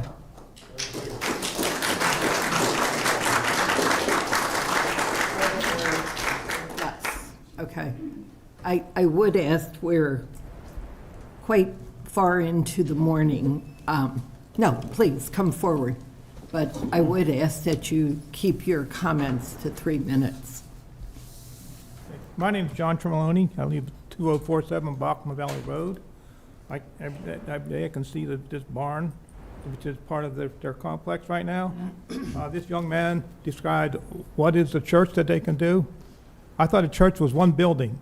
We're talking about a whole complex here. I don't quite understand. How come we went from request to build a church to a whole complex? Also, they have no respect for the community on their noise. My God can hear me think. He can hear me whisper. I don't need to have my prayers broadcast over a loudspeaker for my God to hear it. Don't only insult have no respect for the community here, all the people back here, they have no respect for you. The fact that they said that their sewers can be handled by bottled water, I'd like to know how to do that. Oh, we use bottled water for these events, so we don't use the well water for the sewage. I don't quite understand how that works. How many buses? Oh, we got only 2 buses, and we're going to do carpooling. Well, isn't the 1 out of 4 of the $500 of 500 people for the 125 car parking spaces already? Isn't that carpooling already? What are you gonna have, 10 people in a car coming rather than 4? They're insulting you. You know, the priest, oh, we only stay overnight, sleep overnight. Well, where are their home residents if it's not there? Why are they living there full-time and as a residence, but not paying residential taxes? Thank you. Thank you. Any, yes. My name is Ed Grimes, 1315 Bachman Valley Road. Everything I'm about to say has been first-hand experience. I am a contractor in the area. I do a lot of excavating and grading work. There's probably a lot of opportunity in this for my company, which I will refuse as long as as well as other contractors that I know will refuse to do this work. Secondly, as the gentleman over here mentioned about the tractor-trailer traffic, that is me. I have been there. I have flat spots on my trailer tires because of these tour buses. 2 come out at a time. I've seen 8, 10, 12 of them lined up on Bachman Valley Road, stopped in the middle of the road. They stop. They don't have no clue where they're going. They don't use turn signals. They take their time, sweet time making the turn. When you're coming from Westminster towards Melrose, that is a blind turn at 50 mile an hour. I also do a lot of farming. I lost a Black Angus pregnant heifer because I had to lock the brakes up on my truck. I had to put her down, okay, because she broke both of her front legs when she smacked into the front of my trailer. So these people have no interest in the community. They have no idea what actually is going on, and everything that they've said here, they've sugarcoated it very well. As far as I'm concerned, they can take this shit somewhere else. They need to go somewhere where they're actually welcome, because they are not welcome on Bachman Valley Road. That's what I'm talking about.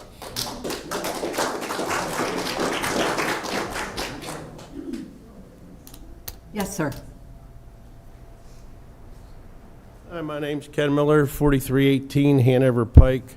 I'd like to request the zoning board to expand their notifications to a 1 mile radius from this projected project. Partly because I have a cousin lives down Tracy Mill Road. She's 1 mile from this church, and she can hear the chanting and all those kind of things at 5:30, 6 o'clock in the morning. So I would request that any communication with any board, anything like that, that this project has, would be expanded to a 1 mile radius from the church site. Thank you. Thank you. Anybody else? Holly Davenport, 2109 Ebbvale Road. I want to reiterate one thing, safety issues. I happened to be taking my son to the school bus one morning at 8:30. He goes to Ebb Valley Elementary, and there was a child wandering from the church. They had come across through the creek, through the pond, or near the pond, I'm assuming, and came down one of the little side roads off of Ebbvale Road. And the child did not communicate. He was probably 8 to 10 years old. The Carroll County Sheriff's Department was called. I stayed with the child with the sheriff while another person went with that person, the Carroll County Sheriff went with one of my neighbors to the property, and we're there for about a half hour, 45 minutes, trying to tell somebody who could speak English that they had lost a child. And after an hour, we finally found the mother to that child. It was me personally that was standing there, so I know when he said that they've never heard of any kind of safety concerns or any kind of issues, that was an issue. And I agree with the fact, I've also seen numerous buses, way more than 2 or 3. We've seen them get stuck trying to get in, trying to turn into that dirt road. We've also, the traffic, I don't know how many times we have had to slam on our brakes. They just pull right out, one right after the other. If they miss the entrance, they just stop and reverse, and there's a turn right there. And unfortunately or fortunately, I'm teaching my 16-year-old son how to drive, and it's very scary right there because we hit it every weekend. So, thank you. Thank you. Yes, sir. I'm Ken Newsbaum, 2419 Bachman Valley Road. I'm an adjoining property owner. Last year, it's been over a year now, when they was going to have their festival They went to the state and then magically got approval to do site distance in 2 weeks. I would never be able to get that pulled off. So they started cutting trees down. And they had rules to go by, which they didn't follow. And then they started cutting my trees down for site distance. I mean, just come in there and start cutting stuff down. That's still not been resolved yet. They don't want to resolve that problem. They trespass, they vandalize my property, and they don't want to step up to the plate and take responsibility that they didn't follow the guidelines they were supposed to follow. And the traffic thing, they're all right. When they come out the end of the driveway, there's no stopping. They just pull right out. They could care less who's coming. So there's an issue there. Somebody's going to get hurt, and probably hurt bad or killed, and it'll probably be one of the neighbors instead of one of theirs. They just don't, they can't drive. I don't know how they get their driver's license, but they didn't take the test we took to get our driver's license. So you need to really think about this. Thank you. Thank you. Yes, sir. Yes, can you come to? I would just like to know how many of the congregation live in like a 10-mile radius that use the church. I don't know. We don't have that information. I thought maybe some of the gentlemen here from the church might. Mr. Fisher? I don't know the answer to that. I question even its relevance to Right. what we're doing here today. It's a country church. It's a country. We're out in the country. It's supposed to be a country church. What we're building is a congregation hall. Okay, thank you. Let's also not forget that the residents and the community that's sitting here, elected officials behind this board, not the ones over there. Yes, sir. My name's Andy Davenport, 2109 Ebbvale Road. My wife just spoke. I have a couple concerns. One is traffic and coming around that blind turn. We were test driving a car. The salesman did not know about the church, and as soon as we came around the turn, I said, you got to be careful when you come around here because cars pull out.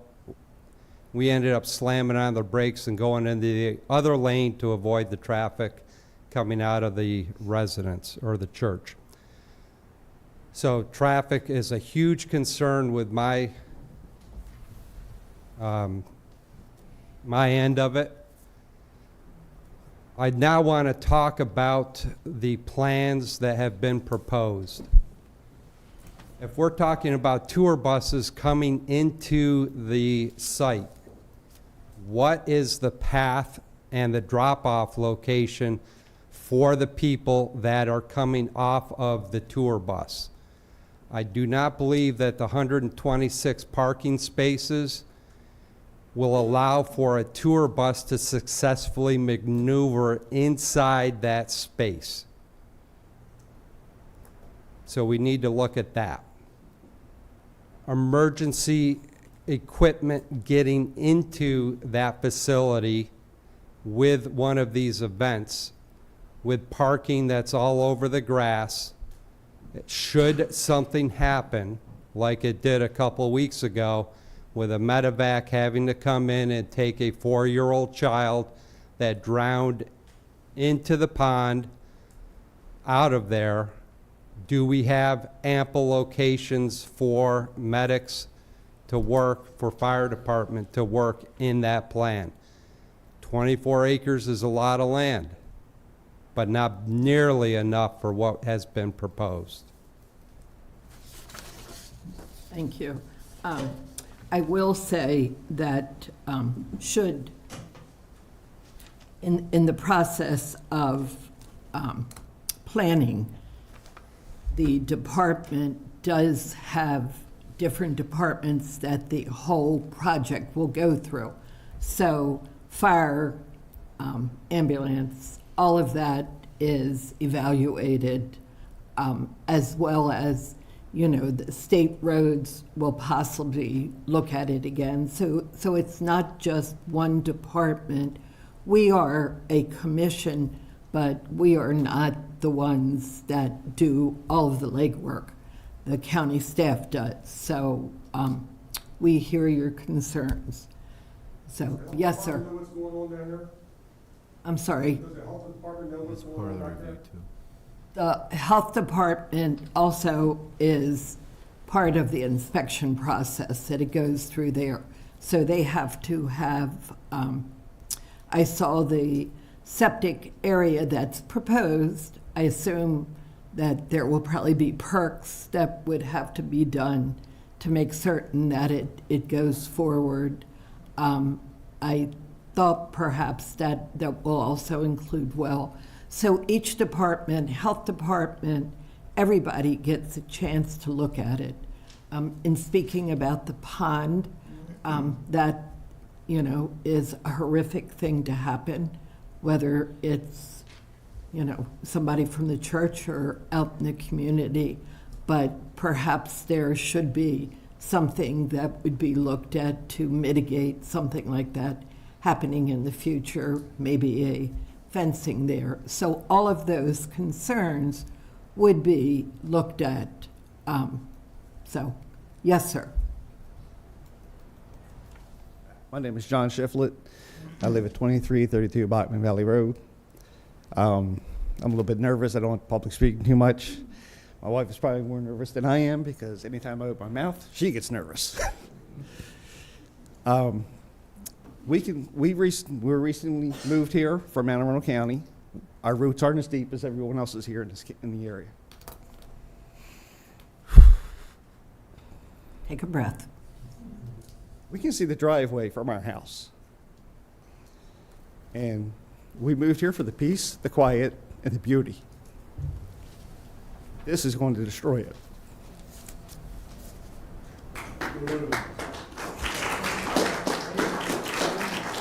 Choice we made, we were hoping to retire out here.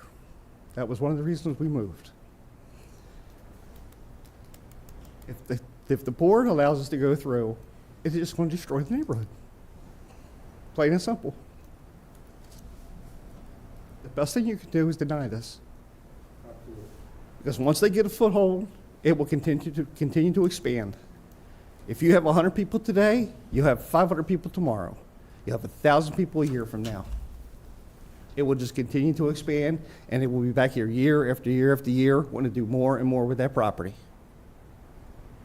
We have restrictions. The young lady said it earlier. We have restrictions on what we can do. It seems like they don't. I don't see what the positive is for having them here.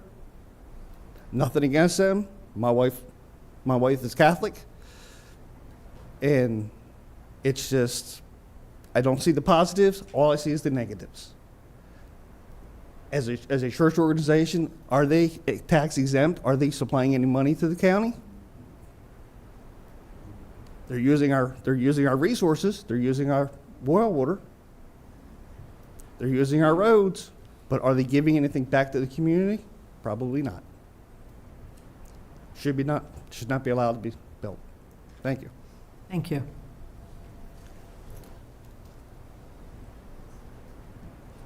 Okay. All right.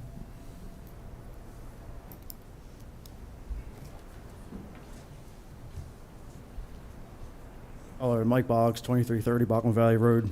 I'm just kind of confused. They said when they built this 6,000 square feet church, they're going to start at 7 o'clock. Well, what about last Sunday? Anybody here know what time they started? 6. No, a little bit earlier than that. Can you tell me? I heard it. How about Mr. Fisher? Can you tell me what time they started Sunday? Okay. How about you, sir? Can you tell me what time you started Sunday? No, you can't either. Hey, sir, how about you over there? Can you tell me? Anybody? Nobody? For record, what time y'all started Sunday? Nobody. Oh, okay. 5 o'clock. All right, that's all I got to say. Okay, thank you. Okay. No answer, son? No, turn around and look. You know it. 4:30. Okay, yep. Yes, ma'am. That's 1 week. Go back 2 years. That's gonna help control, prove it, then they'll do it. So they don't, you don't have five until you prove it. Now you can live with it. Okay. My name is Judy Gear, and I live at 2300 Bachman Valley Road. And the front of my property faces the lane where we're talking about so many traffic issues. I've had people pass the church lane coming from Westminster, stop in front of my house, make a three-point turn with traffic coming, and, you know, just turn around because they missed the sign. The traffic is horrendous. And like I say, my front porch faces this, so I see it all the time. We mentioned it in December when we were here for that meeting. It's been mentioned before that there doesn't seem to be respect for our community. And I strongly agree with that, with the noise, as we mentioned, very early in the morning. And I've been on my front porch at 8 o'clock at night, and I've heard the chanting. In my letter I sent to you, I attached a link so that you could hear what it is. And keep in mind it's on speaker, so it does echo through the valley. A community church is for the community, and as was mentioned, there doesn't seem to be anybody in the community that attends the church, and I'm sure we're welcome, but Actually, you're not. the service is not something I would be able to understand. A large billboard sign at the end of the road. My daughter lives directly behind me up on the hill and is appalled that that's going to be the view from her porch as well as my porch. It's just not a Bachman Valley appreciated structure that will be going up here. And the buses, yeah, they're more than 2 or 3. And the traffic with having to slam on brakes, I've seen many cars and tractor trailers. The tractor trailers have locked up their brakes with people pulling out very, very slowly and staying very slow the whole way down to Route 30. We've had them turn around in our driveway numerous times. One time it had just been blacktopped and we had it marked off, and they still came. And so the lack of respect for the community is a huge concern. Thank you. Thank you. Okay, if, You gotta move on. No. Myself and some family members that went up there when this first going on, and 15 minutes later, we had the sheriff's at our house wanting to know why we were on private property. And we told them that that's a community church up there, and we were just checking it out, see what it is. But we were told to stay off that property. If we're not a member, Okay. stay off that property. okay, thank you. All right, seeing no more people,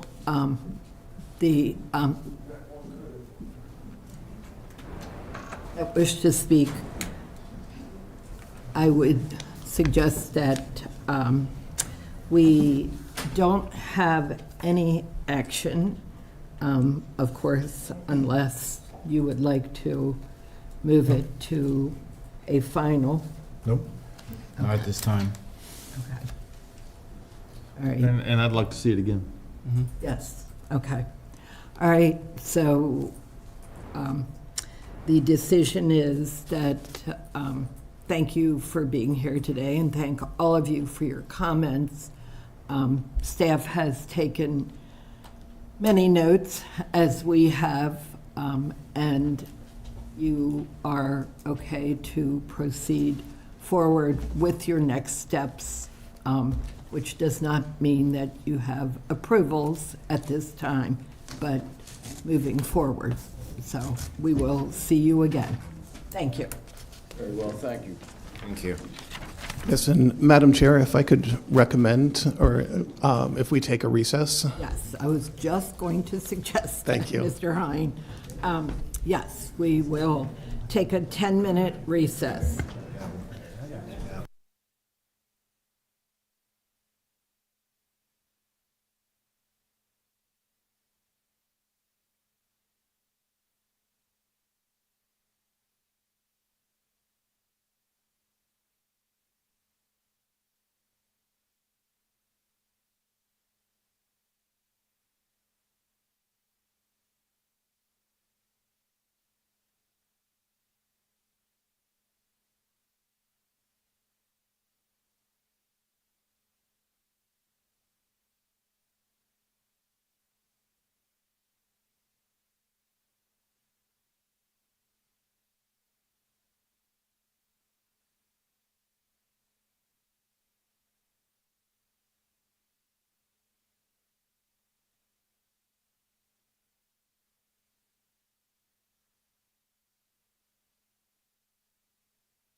back, and thank you for your patience as we move forward here.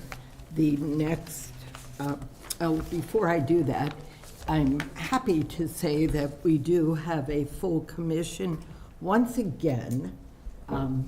Richard Soyson, who has been here before, is back with us as our alternate, so we're glad to have you, and welcome Ralph in person this time. Thank you.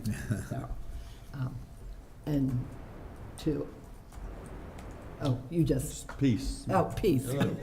Okay. And we will move forward now with the item number 10, the Goddard Park. Thank you. Amy. My name is Amy Barcroft. I'm here with you this morning from the Bureau of Development Review for Project S-22-0010, 4400 Goddard Park. This property is located in Eldersburg on the north side of Liberty Road, east of Monroe Avenue. It's highlighted in this ortho map here. Thanks. The subject property is 4.59 acre parcel.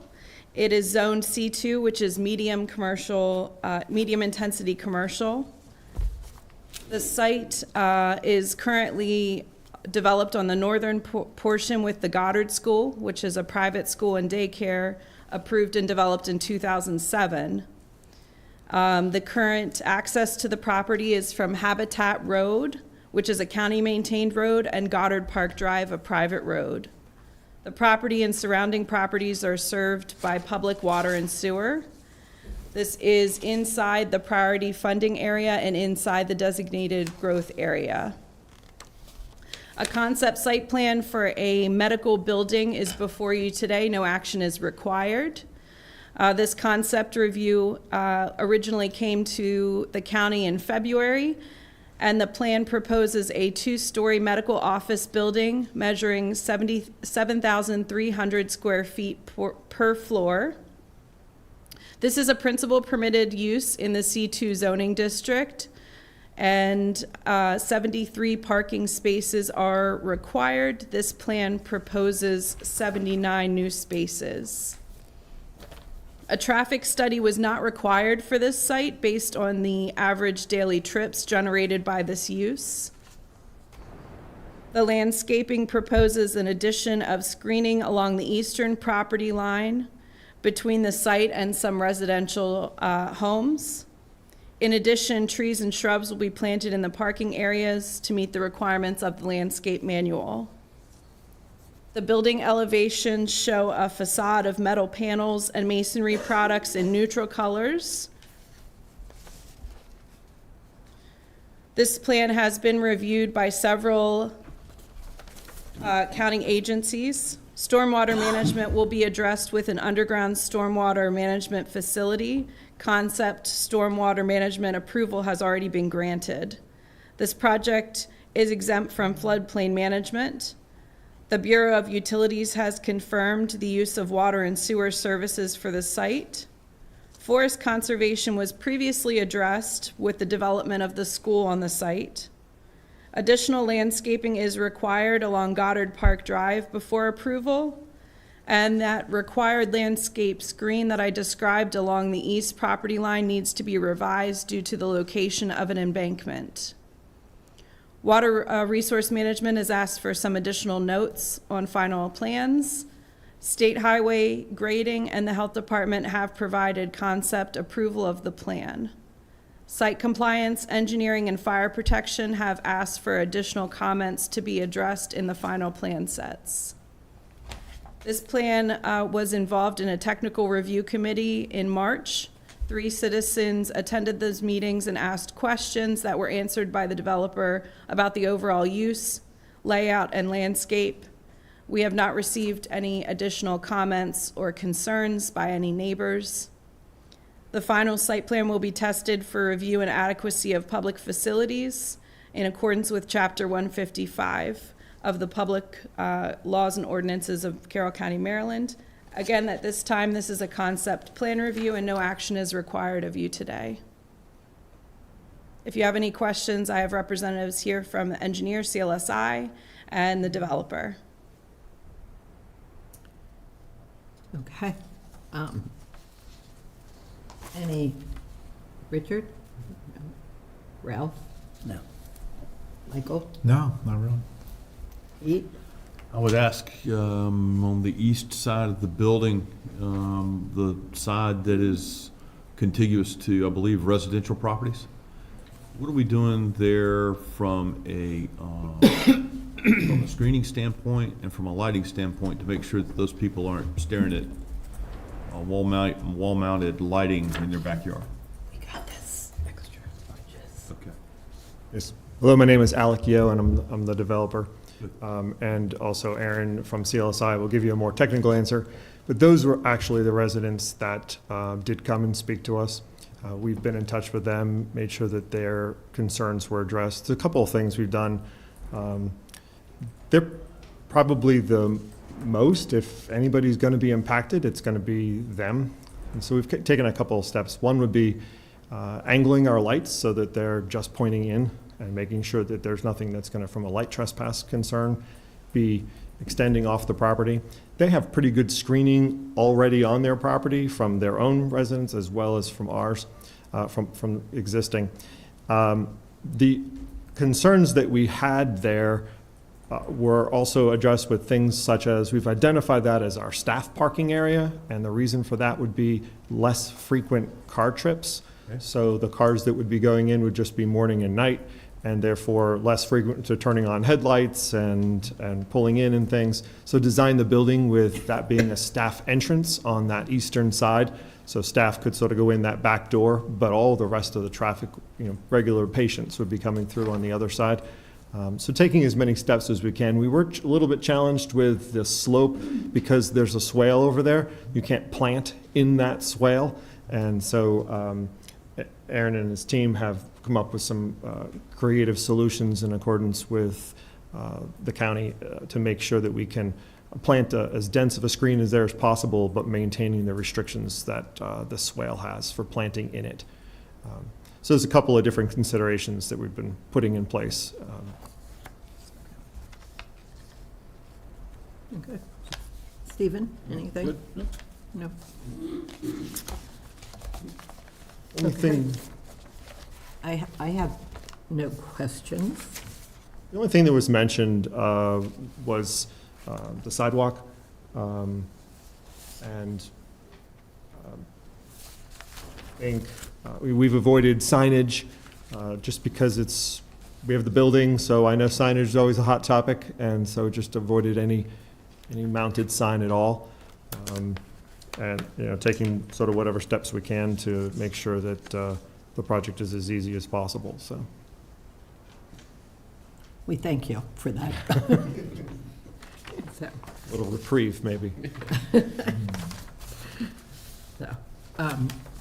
Okay, so it is a concept plan. We have nothing before us unless you would like to delegate approval of the final site plan to the chair.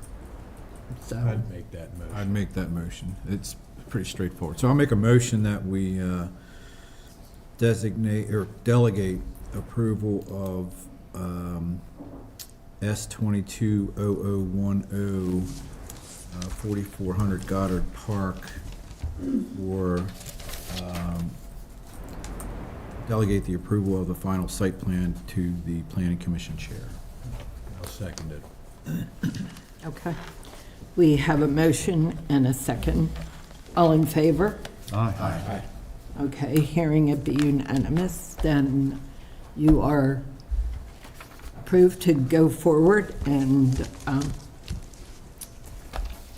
thank you for being here. Absolutely. Thank you all very much. Thank you. Any public comment? Is there any public comment for this? Oh, I'm sorry. Yes. I doubt there is. Is there? I was so excited. Me too. Is there any public comment on this project? Okay, hearing none. You are free to go. Thank you all.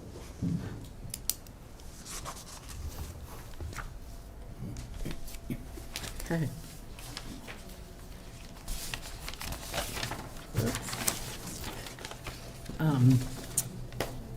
So we had a recess, but we already had our recess. So we will move forward with item 12, the concept site plan for Northrop Grumman, S210023. Mr. Beecraft, you're up again.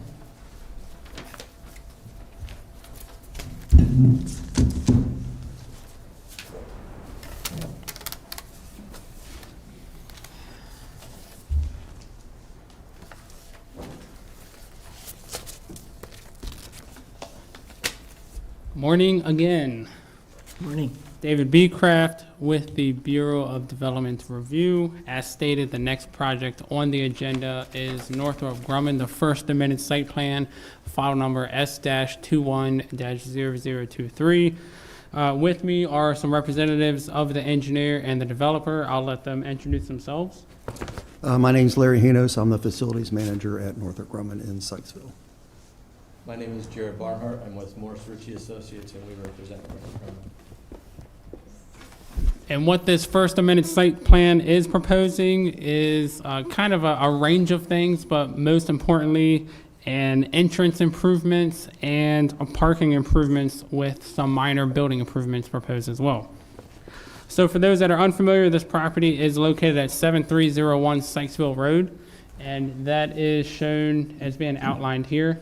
This red outline that you see is the Sykesville municipal limits. So this property is literally right on the outskirts of Sykesville. And this is Maryland 32 here, Sykesville Road. This is Buttercup Road over here, and this is Raincliff Road here. So the property itself is roughly 35 acres, and as stated, is right on the outskirts of the municipal boundary, again, that being this red line shown here. And what is on the property is we'll say roughly a 162,000 square foot manufacturing facility, as you see shown here, with some accessory structures as well. So the use of the property was previously reviewed by the Planning and Zoning Commission through various site development plans. And I have the numbers noted on here, so one being back in 1988, 1991, as well as 1998. This property itself lies in the heavy industrial zoning district and has existing access to Buttercup Road and to Maryland Route 32 via this road here. And it also has direct access onto Buttercup Road via this access point here. So the adjoining properties to the north and the south within the municipal limits of Sykesville are used residentially. The adjoining property to the west across Maryland 32 is the Sykesville Middle School. The adjoining properties outside the municipal limits to the south and those to the east are zoned either agriculture or industrial and are being used as a hospital or are currently undeveloped. All adjoining properties are served by public water and sewer. So as you can see with the orientation of the site, the existing building is kind of on the northwestern corner of the site with parking areas to the south as well as some to the west of the building itself. There is an existing fence that runs on the western property boundary along 32, and that extends along the north boundary as well as the south boundary as well. There are currently 445 parking spaces on site. There's also a stream that runs pretty much right at the property boundary line up here, but there are no FEMA 100-year floodplain designations on site. So the site and how it's shown is really up to the commission here. So I have two variations. I have this one here, which is more zoomed in, but it's split between two slides, as you can see. And then I have an overall, which is a little bit more difficult to see, but at least shows the whole site. Is there a preference as to what the commission would like to look at as I run through this report? I'd like that one. Okay. This Overall, one's, see it all, right? Yes, me too. this one is the winner. And then I guess as we determine with certain details, we can certainly go back to those more zoomed in areas. So as mentioned, what is being proposed is a redesign of the property entrance from Springfield Avenue. Springfield Avenue, yes, thank you. So they're looking to redesign this site. They're looking to add additional paving to the south of the parking area, as well as redesign the parking area over here. There's going to be a loading dock expansion on the north side of the site with a new connection point to the access drive here. And then there's also going to be an expansion of the main building entrance down on the western portion of the site here.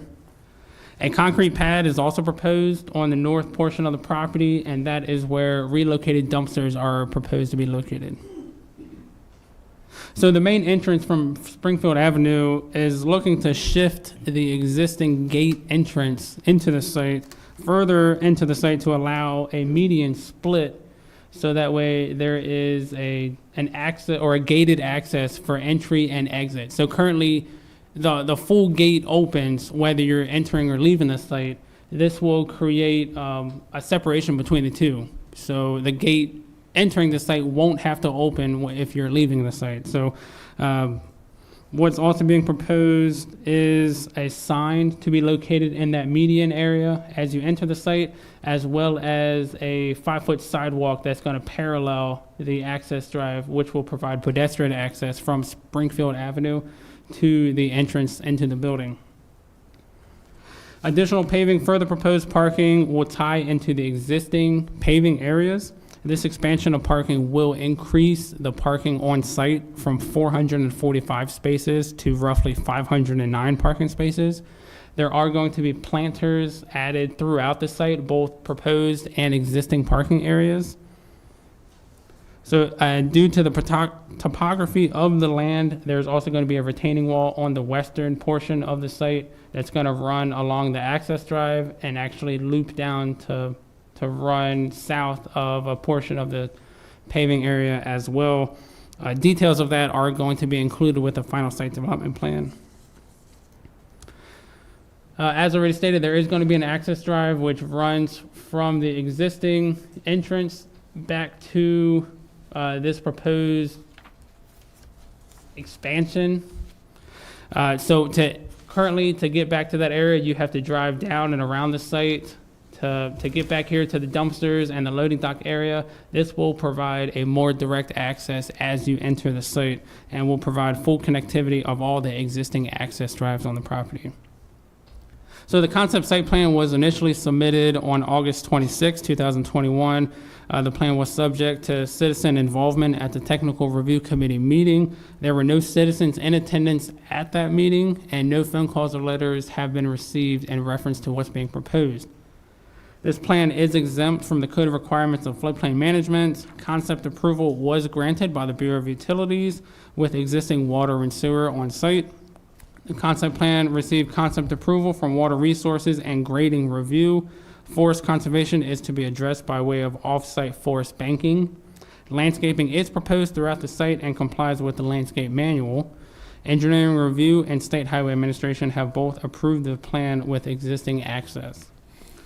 The Bureau of Resource Management has granted concept approval of the stormwater management plan. Stormwater management is to be addressed by way of 3 underground facilities, 4 microbial retention facilities, and a submerged gravel wetland. And they're kind of scattered throughout the site, but this is the largest facility here that's going to be just south of the parking area.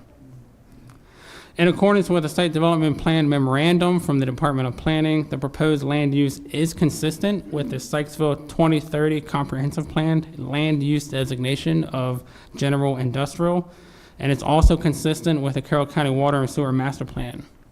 As it relates to the bicycle pedestrian master plan, planning staff recommends ADA compliant sidewalk along southbound Buttercup Road the entire length of the site plan. Planning staff also recommends exploring the option of a walking path around the proposed parking area and existing building as an employee amenity. And finally, the final site plan will be tested and reviewed for adequacy of public facilities in accordance with Chapter 155. So before we move on, I just want to show some pictures of the site as it existed 2 years ago, and I don't believe it's changed much since then. But this is looking at the existing parking areas here. This is looking to the area south of where they're going to expand with additional paving. And this is north of the building where the dumpsters currently reside. This is another shot of where the existing loading dock is. This is roughly where the access drive will connect. Just over here is the main entrance access drive. And these two shots here show that main entrance access drive. As you can see, it's just, there's no median, no paving or anything such as that. So if there's any questions, I'd be happy to answer, as well as those that are here with me. So can you show me where the Buttercup Road on that previous plan, where the sidewalk that they're showing? So Buttercup Road is over here, and there is a wooded area that separates the main use of the site and Buttercup Road.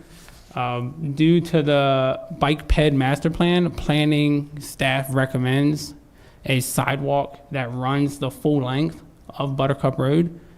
It's not currently proposed, but that was a recommendation provided by the planning staff. That and the walking path around. Correct. The walking path is in between the two. Where's the walking path that would go into the facility itself? So that's a good question. There's not a walking path currently provided, or at least there's not one that's currently proposed with these improvements.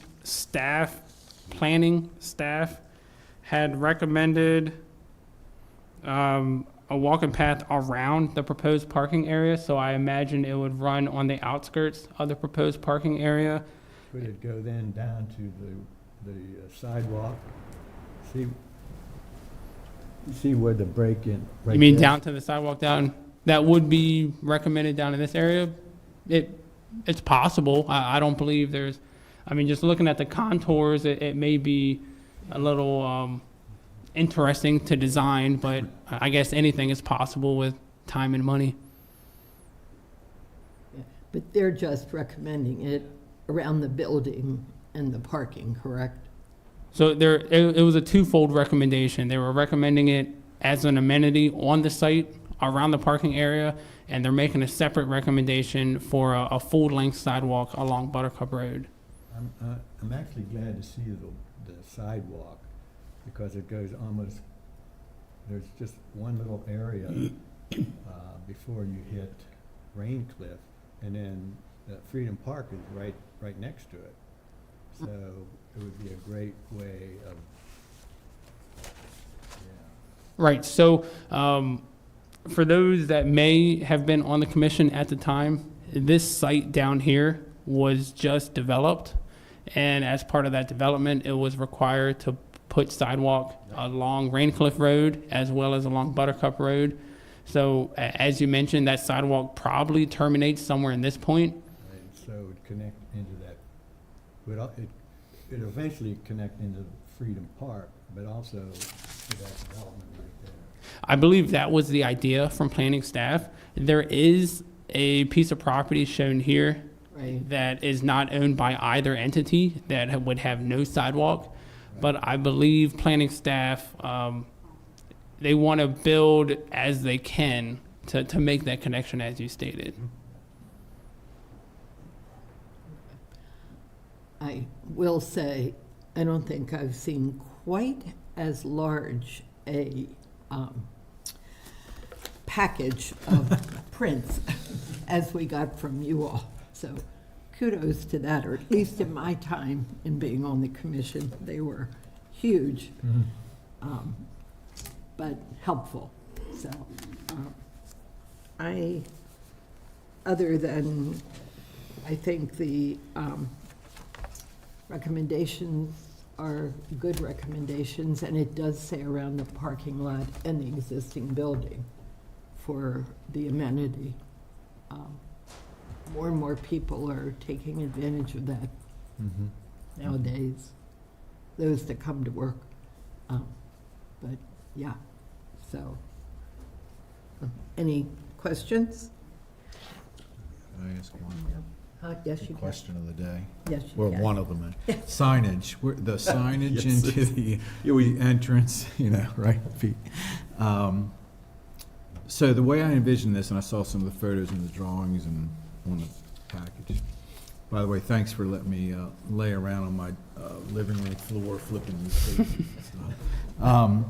So it's a median, get the dual gate thing, that makes a lot of sense. Where's the signage? Is there a guard shack or something? No, there will be no guard shack. Okay, so. It's a tombstone, like you have in a neighborhood for your power. It'd be just a tombstone in that median so that we can get all of our power and communications equipment in one spot. Right, makes sense. And the signage is just a Northrop Grumman Just sign be a for the Northrop Grumman. employees, visitors, and things like that. Yeah, just say Northrop Grumman. Right. It'd just be- And where do the employees actually enter the building? So we have three main entrances where the employees enter. One is up here in the front. The other two are on the sides where the parking lot is. If you could Where the par- almost, okay. you could almost guess where Right. where they come through. So whether the person's in the front half of the building, I'll call it the office area, or they're off to the right where that T is, they would walk in that entrance if they're working in the manufacturing area. Right. And currently, there isn't any sidewalk in between the parking lanes. It's just you park and walk up. to the Correct. Right, so this is how it looks now. So as you can see, there's certain spots for the lights that are on site, but there's no designated walkways currently. building. Right. Okay. So I will mention also too, I'm trying to use my memory from 2 years ago. Back when we were on the site, it was noted that although not a sidewalk surrounding the paving area as a walking amenity, there is a walking trail that runs through the woods on the property for the employees to use if they see fit. Okay. Very nice. Okay. Any other questions? No? Okay. As before, so is there any public comment on this property? Okay, seeing none. As before, this is a concept plan, so there is no action required unless you would like it to come back before you or delegate it to the chair, Would you like a motion? whichever you would like to do. I'll make a motion, but I first need to say, I believe the facility manager is also a high school basketball coach. I probably should recuse myself, or buy you a steak dinner. In all seriousness, my father was an official, so, yeah, I'll let that go. But it's cool that you do it. So with that, I move that we approve the site plan as shown, S210023 as amended, and I move that we delegate the approval to the chair. I'd second. I'd also add,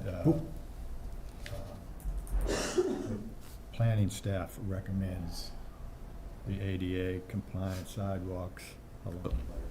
Thank you. Yep. What he said. Right.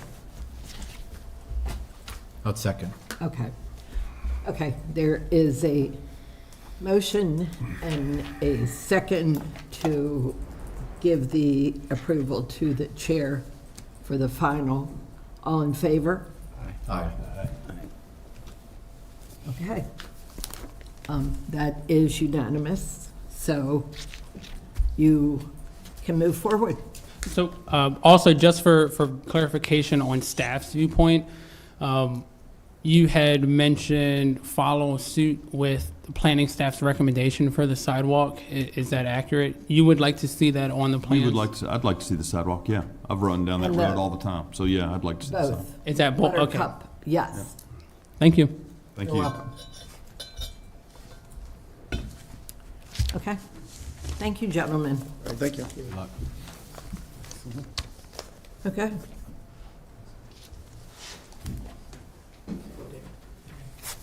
We are, Let's go one more. You can do it. yes, I know, I see. Wendy's, number 13, concept site plan for S220040 Wendy's, Eldersburg. Welcome, gentlemen.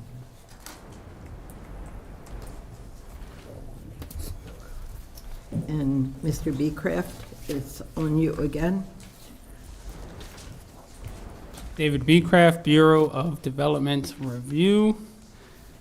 Next project on the agenda is for Wendy's Eldersburg, file number S-220040. With me are some representatives for the project who I'll let introduce themselves. I'm Pete Podolak, engineer for the project. Oh, sorry. Pete Podolak, engineer for the project, registration number 19561, representing Wend Baltimore North LLC, who is the developer for the project. I'm joined by Dave Bowersox. David Bowersox, 24 North Court Street. I'm here on behalf of Mr. Figarelli and the property owner, who are the applicants. Okay, thank you. I am Mark Figarelli with Wendy's, and here is the developer of the project. Thank you all. Okay. David. So as you may be able to guess from the name, what is being proposed is a Wendy's restaurant down in the Eldersburg area. For those who are unfamiliar, this is on the corner of Liberty Road and West Hemlock Drive. So it is outlined here. This is West Hemlock Drive. This is Dickinson Road. And here is 26. So to zoom in a little bit, this is the site shown here. This is before the Planning and Zoning Commission as a concept plan, but as with any site plan, the Planning Commission does have the authority to delegate final approval to the chair. So the project itself, or the subject property itself, is actually made up of two parcels. There is a 0.04 acre parcel and a 0.5 acre parcel, together totaling 0.56 acres. There is one structure that you can see on the property here. There is a paved parking area which has direct access onto West Hemlock Drive. There are a few trees on this site, and there is a sign also located on the property. There are no streams or floodplain designations on the site, and the property itself is served by public water and sewer facilities. There is frontage, as you can see, on Maryland Route 26, which is Liberty Road, on West Hemlock Drive, as well as Dickinson Road. There is existing sidewalk on Dickinson Road, as you can see from this aerial. To the east, the property adjoins Carroll Station Business Center, which is right here. That was approved by the Planning and Zoning Commission in 2000 as well as 2008. The Carroll Station Planned Business Center is under the same ownership as the subject property. The site also adjoins this other neighboring property here, as well as those above it, which are zoned residential. All the properties are within the Freedom's Priority Funding area, as well as the designated growth area.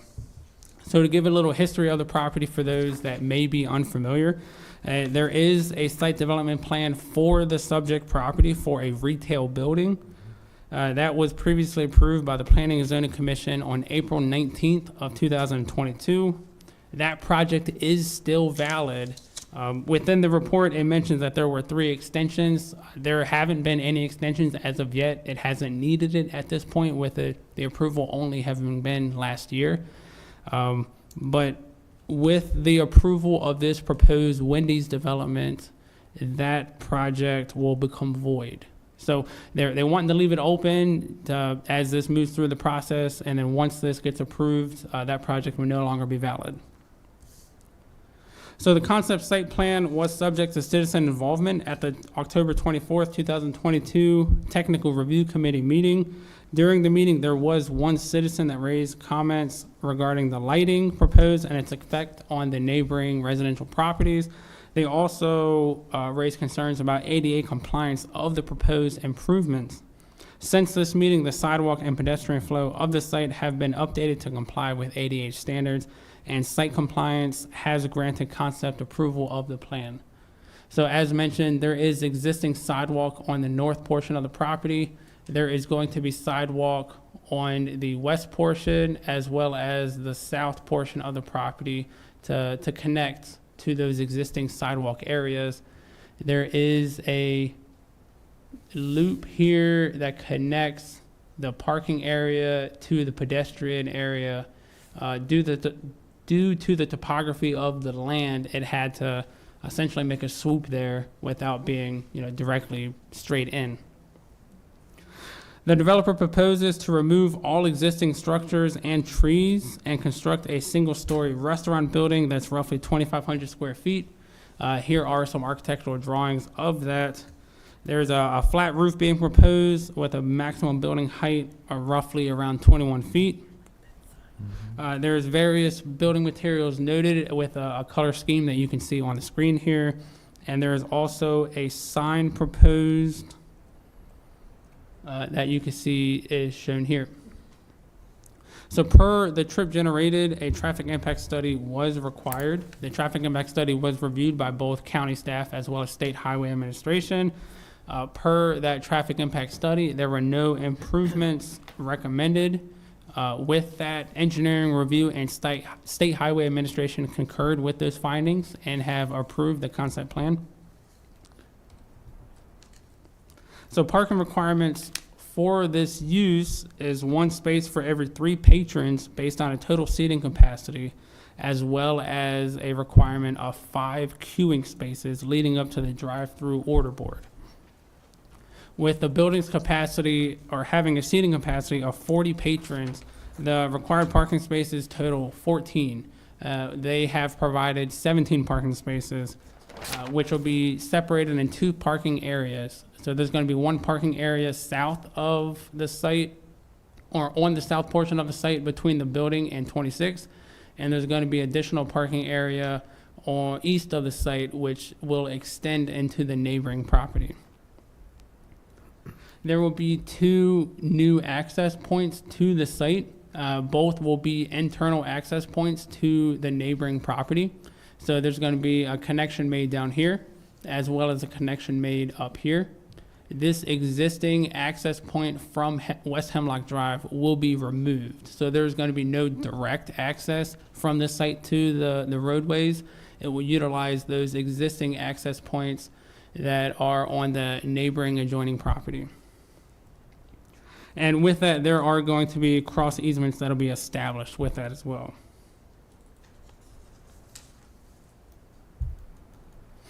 So with the modifications of this neighboring property, with this connection up here, this connection will be made by way of moving or relocating the existing dumpster that's here over to this area over here.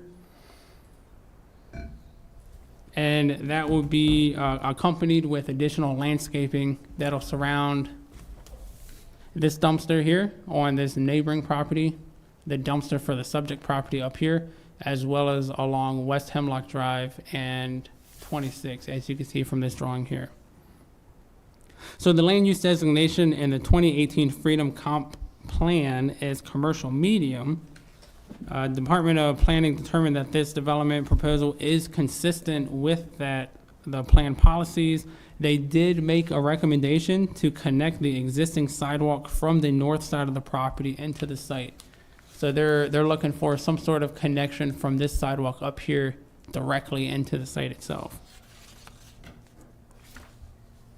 As stated, a monument sign is to be located at the corner of Liberty and West Hemlock Drive down here. The sign itself is roughly 7.5 feet high by 6.5 feet wide. As you saw, it was more or less a monument sign.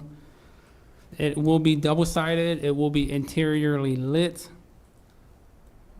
And a detail for this is provided in the plans and was also provided on the screen.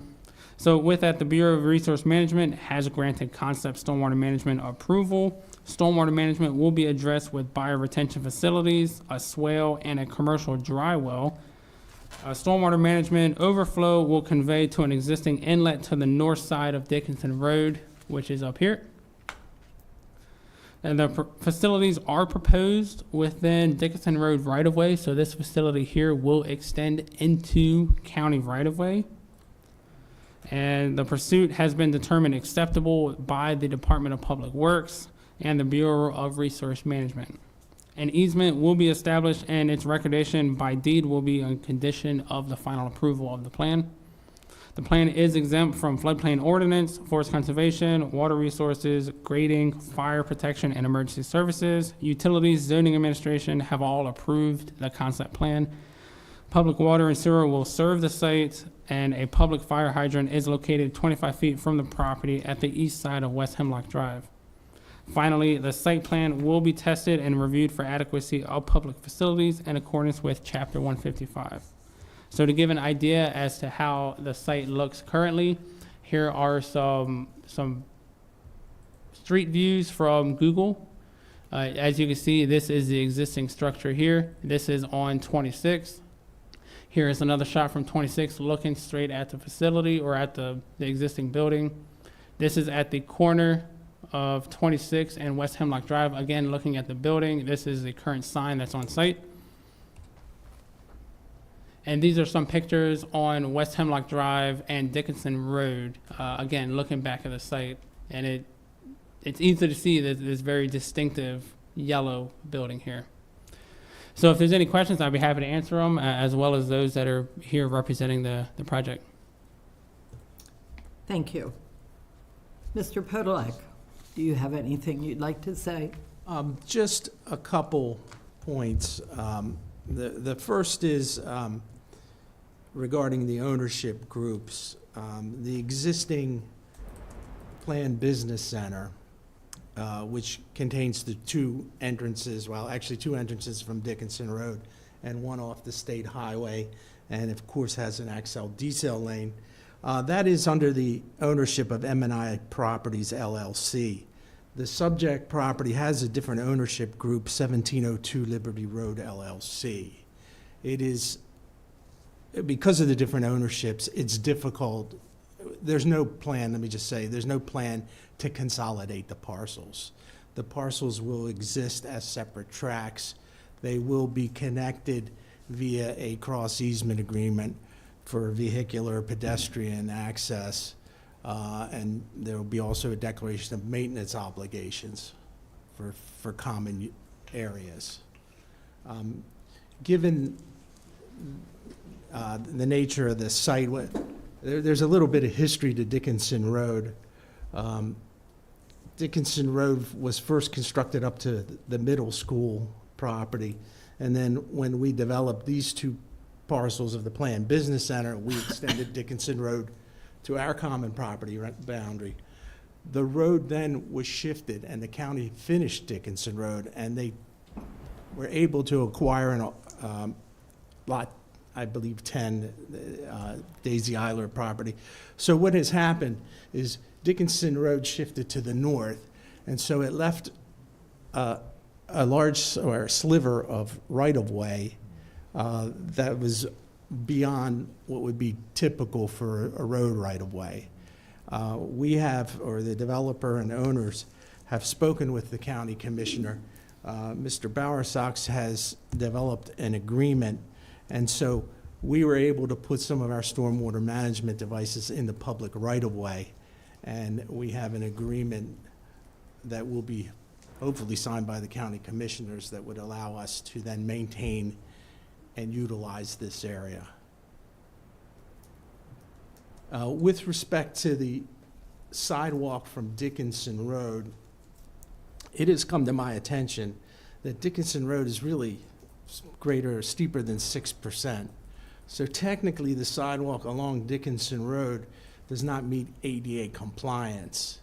We originally had an entrance ADA compliant access route coming in from Dickinson Road, but given the fact that, you know, we have this steep slope, we then reconfigured the property so that we can provide ADA compliance to the front of the property. With respect to access to the property, if you had a mobile, or I should say an electric handicap wheelchair, you should be able to get up that 6% with an electronic, I guess, wheelchair. And what we've done is we've extended and tied the sidewalk from the existing building at 1708, and we continued the sidewalk around so that you could, in theory, come through the access at Dickinson Road. There's a handicap ramp behind the existing building. You could access that sidewalk, come around, and get to this Wendy's. So, in short, I feel we have adequate ADA compliant routes, well, for this site. There was some talk about trying to put a handicap ramp in front of the dumpster, and I really could not make that work, and I just wanted to point that out. Okay. Well, okay. Mr. Bowersox? No, I don't have. Good afternoon, Madam Chair, members of the commission. I don't have too much to add. This site is no stranger, as you alluded to previously. It's been reviewed, it's been studied, it's been planned. I would echo Mr. Beecraft's mentioning that this might be a good candidate for you to delegate approval to the chair, because it's no stranger to reviews. And with that said, I have no further to add. Okay. Mr. Figarelli, I just wanted to say that name. But do you have anything you'd like to add? No, just looking forward to becoming a part of the community again, that's all.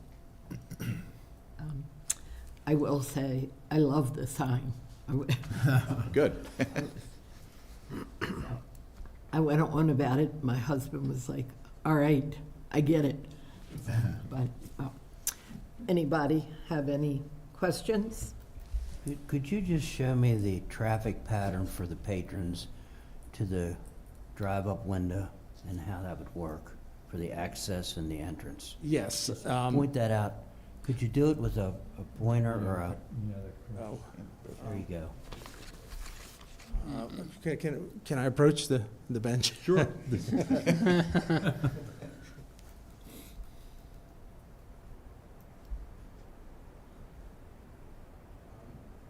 Everybody likes options, so we have plenty of options. So if you, for example, are traveling eastbound on 26, you can enter the property through the main entrance of the Planned Business Center, make a left turn, and then what happens, we have signage here, and this was a requirement from Wendy's Incorporated, that we create this one-way traffic pattern around the building. And so you would have to loop around the building before you could get to the drive-through. It was to try to keep some of the traffic, you know, because you have people coming in different directions. People are gonna queue up for the drive-through. So the entire concept was the one-way traffic pattern. If you were traveling westbound on 26, you would turn left onto West Hemlock, turn right onto Dickinson, and enter through the rear of the property, in which case you'd already be in the one-way traffic pattern, and then you could either go to the drive-through park or park here. Why did you close the West Hemlock entrance? I'm sorry? Why did you close, why are you not considering that the West Hemlock. Oh, yes, it would be just too much traffic and Too many entrances. too many. What we have is would have entrances within 100 feet of a road, which is against the county code. But it's to kind of prohibit these conflicts, you know. So for example, if there was the entrance here, someone could be turning right while you're turning left to get back on Dickens Road. So it was a safety consideration. So where is the main entrance for dine-in patrons? Well, I mean, On the right-hand side. dine-in patrons would, if they came this way, they could park into these parallel spaces. If they came in this way, they could park in these spaces. And the entrance to the building is then where? The front entrance is right there. Is it just one entrance? Yes. That is the main entrance, yes. I believe that is an emergency exit. So- Okay. So that would, and then, like I said, we put the handicap here and provided the ADA compliant route through the handicap spaces and into the parallel. So, Okay, thank you. Any other questions? I guess the last question I would ask David, this makes more consistent the curb line from McDonald's all the way to this intersection. Does that pretty much solves all that? The curb kind of comes in and out. there's gonna be a piece of sidewalk, I think, that's missing, and I think it happens on the property next door. Where the J&P Pizza thing is and AutoZone? Probably, Yes, yeah. I mean, Okay. I know it is the Dimick property, but. Yeah, it's But JMP. that tells you how old I am, right? So, but yes, the Planned Business Center has an existing sidewalk through the, the entrance, that comes to our property line. And I believe from our property is the entrance to the neighboring property, and I think that's the section of the sidewalk that may be missing, Okay. which is. I think you're right. Yeah, that's nice. Any other questions? All answered. I guess the last question I would ask, Mr. Bowersox, knowing the ownership of the properties, then the last time we were here and we were talking about the business, the commercial development, there was conversation around a multi-tenant sign. The Wendy's sign is taking the place of that multi-tenant sign, is that correct? Yes, that is correct. Thanks. Yeah, Thank we you, went Bill. from a pylon sign Yes, that sir. was pushing the Good. 25-foot height limit. Yes, sir. Thank you. And that sign is on Hemlock, is that correct? It's, yes. Hemlock and Liberty Road. So it'll be on the quarter, showed here where the cursor is, Yeah, roughly. Yes, okay, Closer to Hemlock. yeah. Okay. Sorry, it's cute, that's all I do. So, okay. All right, so any public comment on this? Yes, sir. Hi, my name is Jackson Chung. I live at 657 Shimmering Run Court in Sykesville. I've never given a public comment or attended one of these meetings, so, go easy on me. I'm a senior at Century High School, and I'm a member of several clubs and organizations that meet and operate in Eldersburg. I see and interact with the community firsthand on a daily basis, and I know that we're more than just some stop on the highway, and yet that's kind of all our city is planned out to be. I have driven down Liberty Road 26 countless times to get to school, to get gas, to get groceries, every day pretty much. And despite how great the community is from what I've seen, I have seldom ever seen anyone in the city outside of a car. It's all cars. I feel no interaction with or place within the community despite living and working in its center. And this restaurant will do nothing to promote foot traffic or walkability or conveniency for the actual inhabitants of Eldersburg. It will struggle to promote other businesses in the area because, like every other business in the city, it's designed to be accessible by car, not by foot, and driving is all about the destination, not the journey. Driving into Wendy's will only get you to Wendy's, and it's very difficult to interact with the community or other businesses in the area just by driving. Additionally, having the relatively large building centered in the lot is wasted space, in my opinion. The revenue generated per acre will be significantly less than a lot consisting of various small buildings and businesses. The low density of this establishment severely inhibits the ability of the lot to gain revenue and appreciate in value over time.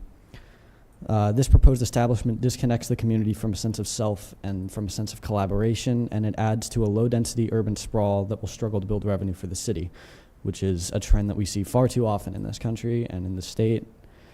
It would be so much more economical and beneficial, in my opinion, to expand upon the existing small structure and adding other small structures and local businesses into the lot to increase density and potential for revenue. Kind of like the other retail proposal sort of does. Thank you. Thank you. Any other public comment? I just want to point out again that we have done a traffic study for this use, and we've looked at the intersections surrounding the property, and that we did not have any issues with respect to traffic study, and no improvements were proposed by either the county or the state. And hopefully the sidewalks will start to generate some pedestrian traffic. We have residential subdivision behind us, and we certainly would welcome their pedestrian traffic. Bikes too, whatever can get you there without leaving a carbon footprint we're all in favor for. So is the bulk of your business drive-through, or do you have a concept of how much is drive-through and how much are just patrons who will stop there and eat? Each location obviously can be different, but typically about 50% is now going through drive-through. That's changed a lot with COVID. People still have not changed their habits since COVID 100% to where they're back into dining in as much as they were pre-COVID, but we are seeing those numbers coming back. But to answer your question, currently we're running around 50 to 60% on average is running through drive-through. Thank you. Wendy's is not new to the community. You were across the street previously, correct? Correct. Okay, so you're The company that I work for, when Baltimore South did not own that Wendy's at the time, we recently bought the franchisee that owned basically Maryland, Virginia, and DC out of bankruptcy during COVID. But my understanding is that the reason that Wendy's had closed is they lost their lease with the landlord. Okay. So basic kind of, they couldn't get it renewed, so. Okay. All right. Okay. Yes, sir. I'd also like to point out that the current sidewalk, I believe it's currently up against Route 26. Is that correct? Like the sidewalk is adjacent to Route 26 right now in the current plan. Yeah, parallel. Right. So for me and for other pedestrians, we find that kind of discouraging to walk on, as it's right next to a high-speed road, high-speed wide. No, we have, we've got a distance between the sidewalk and the edge of the road. Do you have a like a definite like footage for the buffer zone in between? Yes. Yeah, we have a buffer that is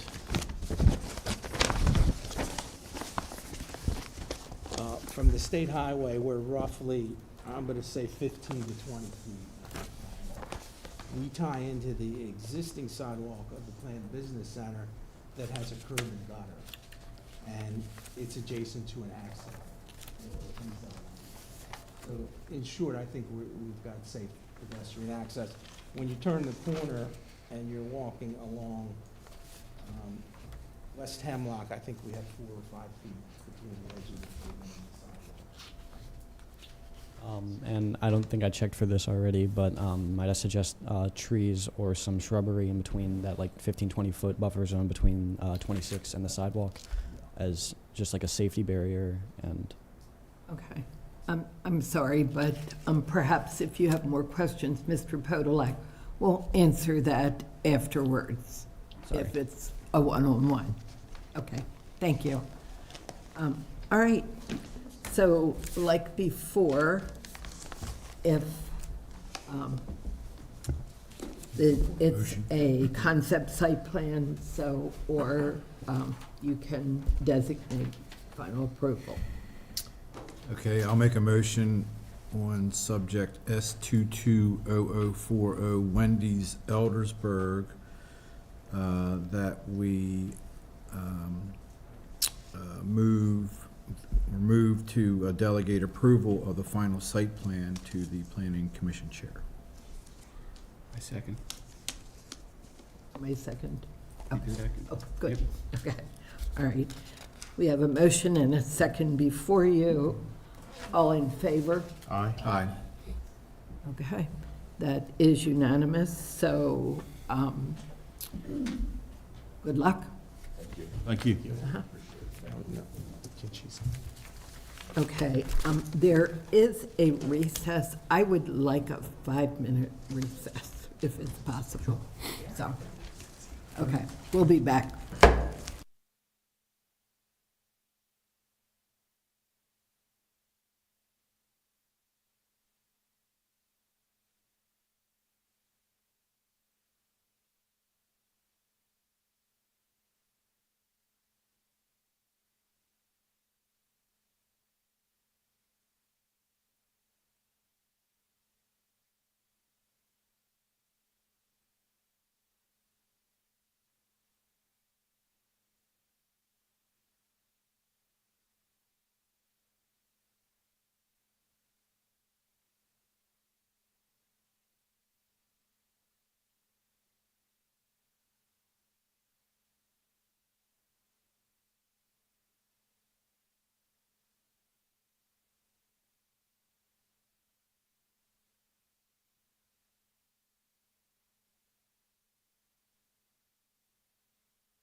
We are back. Item number 15, special report P220042, Harvest Creek. Thank you for that. Good, well, I think afternoon at this point, right? Good afternoon, Planning Commission, and thank you, everybody, for being here today. Sounds awfully loud. My name is Kirsten Marple. I'm with the Carroll County's Bureau of Development Review. As the chair mentioned, we're here with you today for the Harvest Creek subdivision, file number P220040. This is a little bit different than the other projects that you've seen this day. This is a special report for this project. This is not a concept presentation for this project yet. This is a special report. We're coming to you before the concept presentation, which will be scheduled at a later date, to talk in particular about a specific question, scenario here regarding authorization to process this cluster subdivision plan, to process the subdivision plan as a cluster subdivision. I've spoken to a few people in the community. I just wanted to put it right up top. This isn't a approval of the plan. This is not an approval of the exact layout. This is not an approval of where any of these open space parcels, which we'll talk about, will be. This is simply an approval or a consideration of approval to authorize the project to proceed under the cluster regulations as opposed to a general subdivision where the whole lot's just divided up into individual private properties. So it's just an authorization to proceed under this section of code. And we will get into what that section of code means. I just want to put that right up top, though. The layout's not being locked in any way through this process. So with that being said, if I could have everybody with me introduce themselves. Jason Van Kirk, Elm Street Development. Rick Williams, Development Design Consultants. Thank you. So that is the developer and the engineer for the project. So this is the Harvest Creek subdivision. We are located in the southeastern section of the county. In fact, you can see at the very bottom of the screen there where it goes from green to dark. That is the Howard County boundary, and to the east just a little bit, it's the Baltimore County boundary. The property here is highlighted with the orange outlines. It's south of Route 26 there, Liberty Road. It's a little way away from Wendy's, so you have to drive. And just a little bit to the west of Marriottsville Road 2. Marriottsville Road 2. This is a zoom in of that area. You can see Marriottsville to the east. Ridge Road, not Route 27 Ridge Road, just Ridge Road to the north borders this county property along the northern property line. So this project is proposed for subdivision. This property is zoned, you can kind of see it here, residential 40,000, and the very bottom corner there, the southern corner of the property, is conservation. So it's R40,000 in conservation, and they're able to subdivide that. The division, the potential number of lots available on the property is determined based on the size of the property and its zoning district. In the R40,000 district, you need 40,000 square feet per lot. In the conservation zoning district, you need 3 acres per lot. And that determines your total maximum yield, if you would. And no matter what you do on a property, you might not get maximum yield if you have to include roads or stormwater management ponds or things of that nature. You might get a little bit less, but you're never going to get more than the gross acreage divided up into the number of lots, with a very rare exception. So that is determined based simply on what we're looking at right now, the property as it is, and that yield is determined just on that, and nothing changes that. What's being proposed here is for the property to be subdivided as a cluster subdivision. And the reason I lay all that out is it's important to know that when a subdivision is clustered, when the lots are done as a cluster subdivision, the lot yield does not increase. So the lot yield stays the same, it does not increase, but the lots are permitted to be smaller than would otherwise be required in that zoning district. So that's what's being proposed here. I'll come back to that. That's what's being proposed here. The property is proposed to be subdivided as a cluster subdivision. That's the plan that we have in front of us here. You'll see that the lots are smaller, I think without exception, than the minimum requirement of 40,000 square feet in the R40 district and 3 acres in the conservation district. All the lots proposed are smaller than that. That's permitted by the cluster subdivision regulations. But what you'll see here is that there are areas of open space. It's a little bit hard to see. It's a very big plan, and it's a little bit small on these screens, so I apologize for that. But for example, here is a parcel that's not for a private residences, it's an open space parcel. So when you take this section here, for example, this is the conservation zone section. When you take this and you determine the lot yield, you're able to put that many lots on here and reduce the size of that same number of lots to a point minimum of 1 acre and allocate that difference as open space. So you shrink the size of the lots, you dedicate the difference as open space, and you allocate the open space throughout the property. There are regulations there's all sorts of regulations for the open space requirements. I went over that in pretty significant detail in the plan set here. The open space is located in different areas for different reasons, depending on those requirements.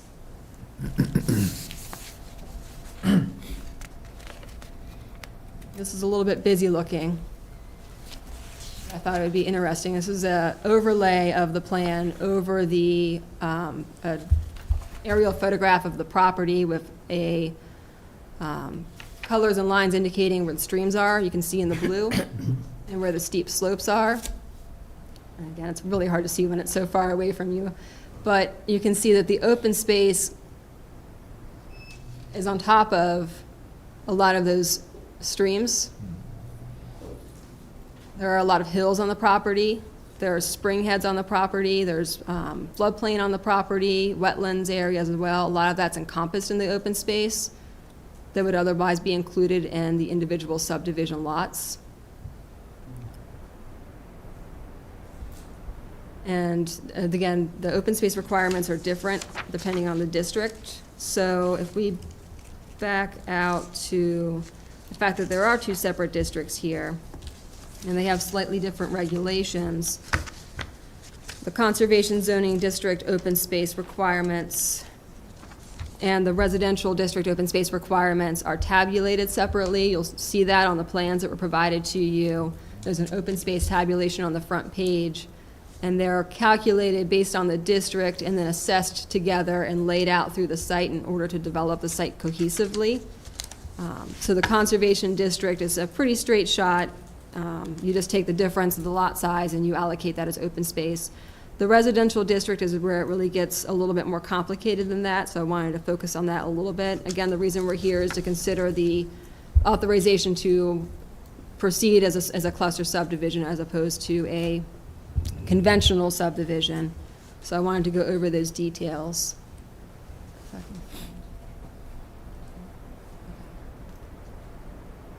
All right, so in the residential district, there are a variety of different minimums and maximums required based on what you're able to have in or what you have to provide for those open spaces.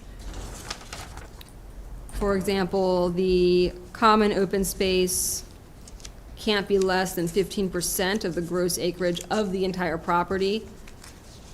And that requirement is met through this process. 15% of the total site would be 22 acres. I should have started here. The total required open space for the entire development is 58.8 acres. So altogether collectively, when we assess the conservation district and the residential district separately and then put them all together into one number, the total amount of open space required is 58.8. Throughout the site currently, 58.7 acres are provided. And that's laid out throughout the entire site, and that will be broken down individually for the use and the classification that we'll talk about in a minute. But 58.8 acres required, 59.7 acres provided.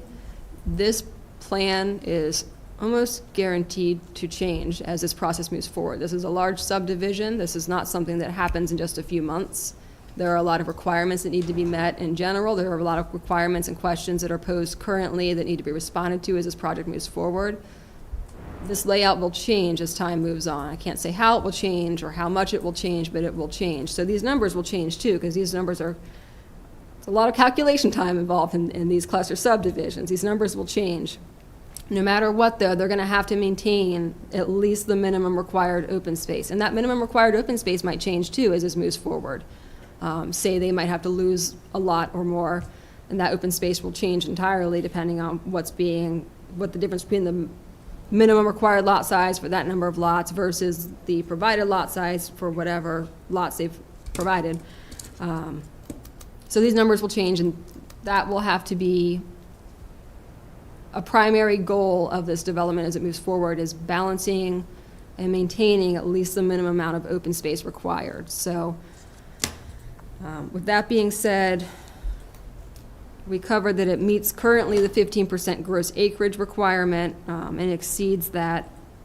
It would need to be 22.3 acres, provides 57.7 acres, or 59.7 acres, so it exceeds that minimum requirement. There's another requirement too. I mentioned previously that a lot of the open space in the center of the property is over streams, floodplain, and steep slopes. There's a requirement that less than 50% or less of the open space provided is steep slopes, streams, floodplains. When you calculate this out, the current plan, again, they'll need to maintain this if they proceed with this cluster process. 48.4% of the open space provided is streams, floodplains, steep slopes, which meets the requirement of being less than 50%.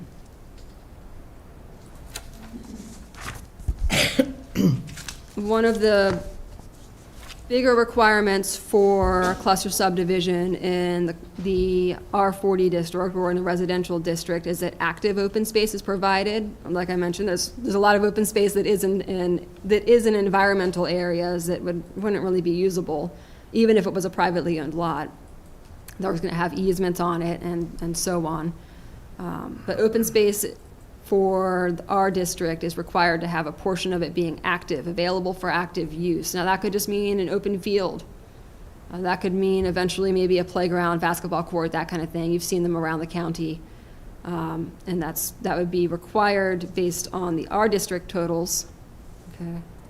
So doing the math for that, the requirement, I believe, is 10% of the minimum. Yeah, at least 10% of the R40 district's minimum acreage requirement has to be available for active open space. As I mentioned, that would have to be areas where it's not a steep slope or something. In fact, it specifies that the grade of the ground there has to be 3% or less. So that has been provided. The minimum requirement ended up being 5.1 acres. And the proposal on the current plan specifies 6 acres, and that's spread out through a few lots or a few parcels. The primary active open space would be in this parcel here. This is in the southeast corner in the conservation district. There's another larger active open space parcel here, which is again still in the conservation district. As you can see, this gray area here, this shaded gray area, that's a steep slope. So as you can see, they can only allocate it in certain areas, and these areas tend to have less of that steep slope area. I also wanted to note there's an additional open space parcel here as well. And I can't recall and I can't see. I think only a portion that is active, and the other portion is just considered open space. But that's sandwiched between two subdivision lots currently. And then additional active open space is within this region here. There's a couple of parcels here, a few in fact, that have active open space available. As you can see faintly, that's essentially backs up to an additional existing residential subdivision. Sorry, it's been a long day. I probably should have started there. This property is essentially bordered by an existing residential subdivisions. So a lot of the areas where you see that there's development on the edge of the property, it's essentially backed up and adjacent to generally somebody's backyard or somebody's side yard. There's an existing subdivision there and existing houses that are occupied and so on. existing neighborhoods, I should say. So that active open space generally is up against existing residential backyards in those locations. And that requirement is presently met. I also wanted to note here too, because it's kind of hard to see again, even when you're looking at the paper plans, this active open space parcel here in the conservation zoning district, if you were to reach it by car, you're coming off of Lazy Morning Way, which my mouse disappeared, but it's right down here. It's an existing cul-de-sac that will be continued through, and that's where the existing access would be for that parcel. But however, there's also a walking path that would provide access to the rest of this community. Lazy Morning Way goes through an existing community, as I mentioned. There's an existing subdivision down there. But there's a walking path that will be provided based on the current plans that comes out of the proposed public roads within this proposed subdivision.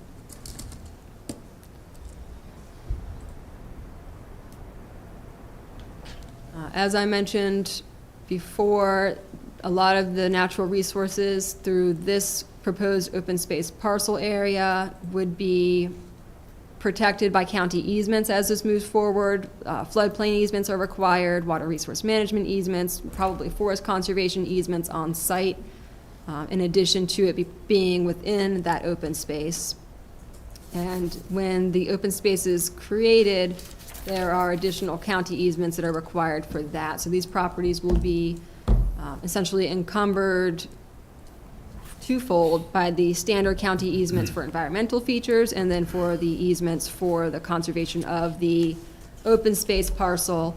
However, the county might choose not to own these open space parcels. County has the right of first refusal for these parcels, but they may choose to allocate that to the developers to choose to either have it owned by HOA or in certain parcels allocated for, I believe they can direct it to the property owner, but it's probably my understanding that from what I've seen in the plans, this would all be owned by the HOA if the county doesn't take it. Okay, that's what I thought. Yeah. So these parcels will all be owned by the HOA. And again, to circle back to the beginning here, I'm happy to answer any other questions for sure. It's been a long day, so I might have skipped a few things here. This is a special report specifically to seek authorization to continue processing this as a cluster subdivision plan. The lot yield is determined based on essentially the gross acreage of the property. This lot yield does not get increased when the lots are reduced in size. The lot size is allocated as open space parcels, which I think the plan will be that probably all of it will be owned by the HOA unless the county chooses to take any of it. Currently, the minimum requirements are met. The plan will certainly change as this moves forward. It's a long process ahead of us, and they will need to maintain those minimum requirements. And this is really the beginning of the process. This project will be before you again in the future once the concept requirements are worked out and the plan is relatively stabilized. We'll come back before you again for a concept review, in which case we'll be able to answer all sorts of questions. We have had a lot of public inquiry and input about this project. I focused today really tightly on the cluster requirements. That's what this meeting was about. That's what we focused on, is the cluster requirements. We've had a lot of feedback and input from community members, specifically about roads, about the development happening in general, making sure that it's not impacting the neighborhood negatively. Some of those comments were more related to the clustering provisions. I believe we forwarded you some over the past few days that we've received. I can summarize a few of them that I had here. Bear with me.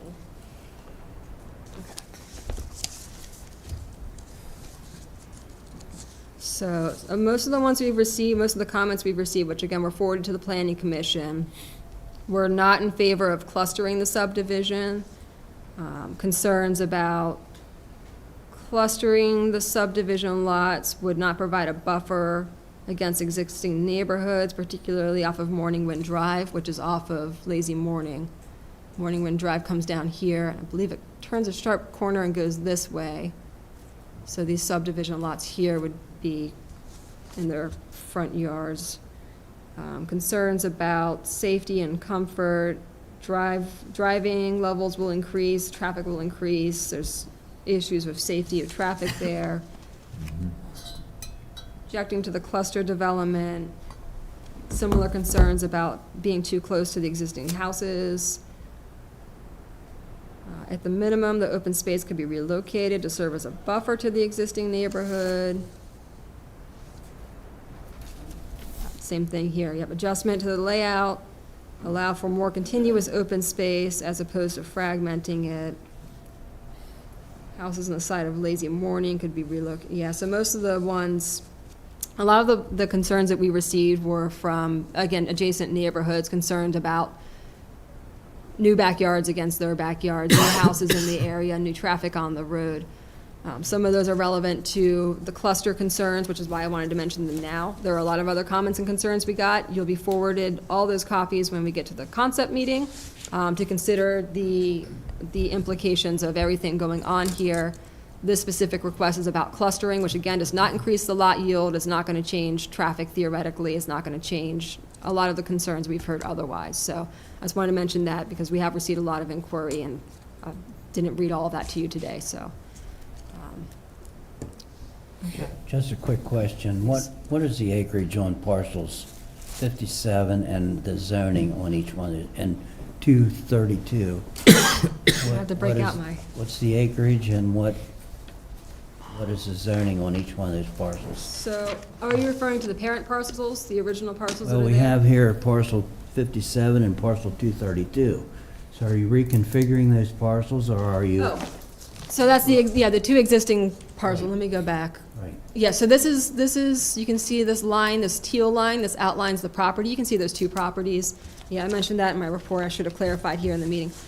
This property, the subdivision consists of two properties that are owned in common and being developed in common. It's a pretty common practice. Once it's all subdivided, it's going to, all the lots are going to exist instead of these two properties. So, and because of the way that lot yield works in the conservation and in the residential districts, whether or not they're separate does not change the lot yield. Unlike with the ag zoning district, which makes a big difference if you have two separate properties and instead of having one lot yield tabulation, you're going to have two. If this one, it's going to be the same number regardless, so there's no need to consolidate. Okay, so you're not proposing to move density across conservation zone to No, sir. R40? No, in 1,000. fact, they're calculated separately from each other, and I think that the plans break that down. So when all is said and done, I hate to interrupt you, but trying to get to a point here.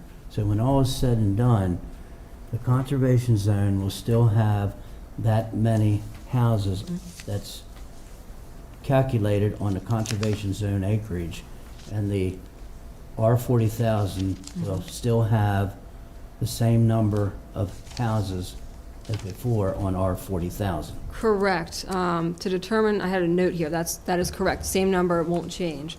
Determine the lot yield, the gross acreage is used in these two districts. So no matter what size you have, if it's this plus this or this separately and then added together at the end, it's 148 lots total collectively is what's possible. 148 lots total is what's That's what collected I'm- possibly. That's what I'm getting at. Yeah, so what's being proposed here is 137 lots, which again, that's by the nature of having to put roads down and the open space requirements and so on and so forth, so. The non-buildable areas, Right. which would be the streams, the wetlands, the buffer areas, that counts toward lot yield. Correct, that's gross lot yield. So no matter what, if you're coming in for a conventional subdivision or this cluster subdivision, when you ask if somebody calls us with the property and says, how many lots can I have? We're gonna tell you whatever that number divided by the total required acreage is, that's the gross lot yield. That's what's used for a regular subdivision and a cluster subdivision, and no matter what, you have to show how you can get those, the practicality of, the feasibility of building around the resources you have, and that's true either way. Okay, So what, sorry. go ahead, I'm done. So, Thank you. on the total acreage, what was the buildable lot yield? As far as working as working. So of the 148 acres, Mhm. how much of it really was Buildable. able to have residential homes built on? So the Take away way, streams, slopes, blah, blah, blah, all that stuff. the way that the code reads, and that's included here in When it the- was zoned R40. Right, it still is zoned R40. Right. The way the code reads, which is included in the Planning Commission report there, the total number of lots and dwelling units may not exceed the number that would be permitted for the zoning district based on the gross area of the parcel or tract being subdivided. In the past, the code, the subdivision regulations specified something, I don't have it in front of me now, but something about the topographic natures of the property and so on and so forth. Percolation testing might be required. That code was adjusted, I think, in 2019, to read as it is now, that they use the gross acreage. There was extensive studying done by our office. There was meetings with the Planning Commission to authorize those changes.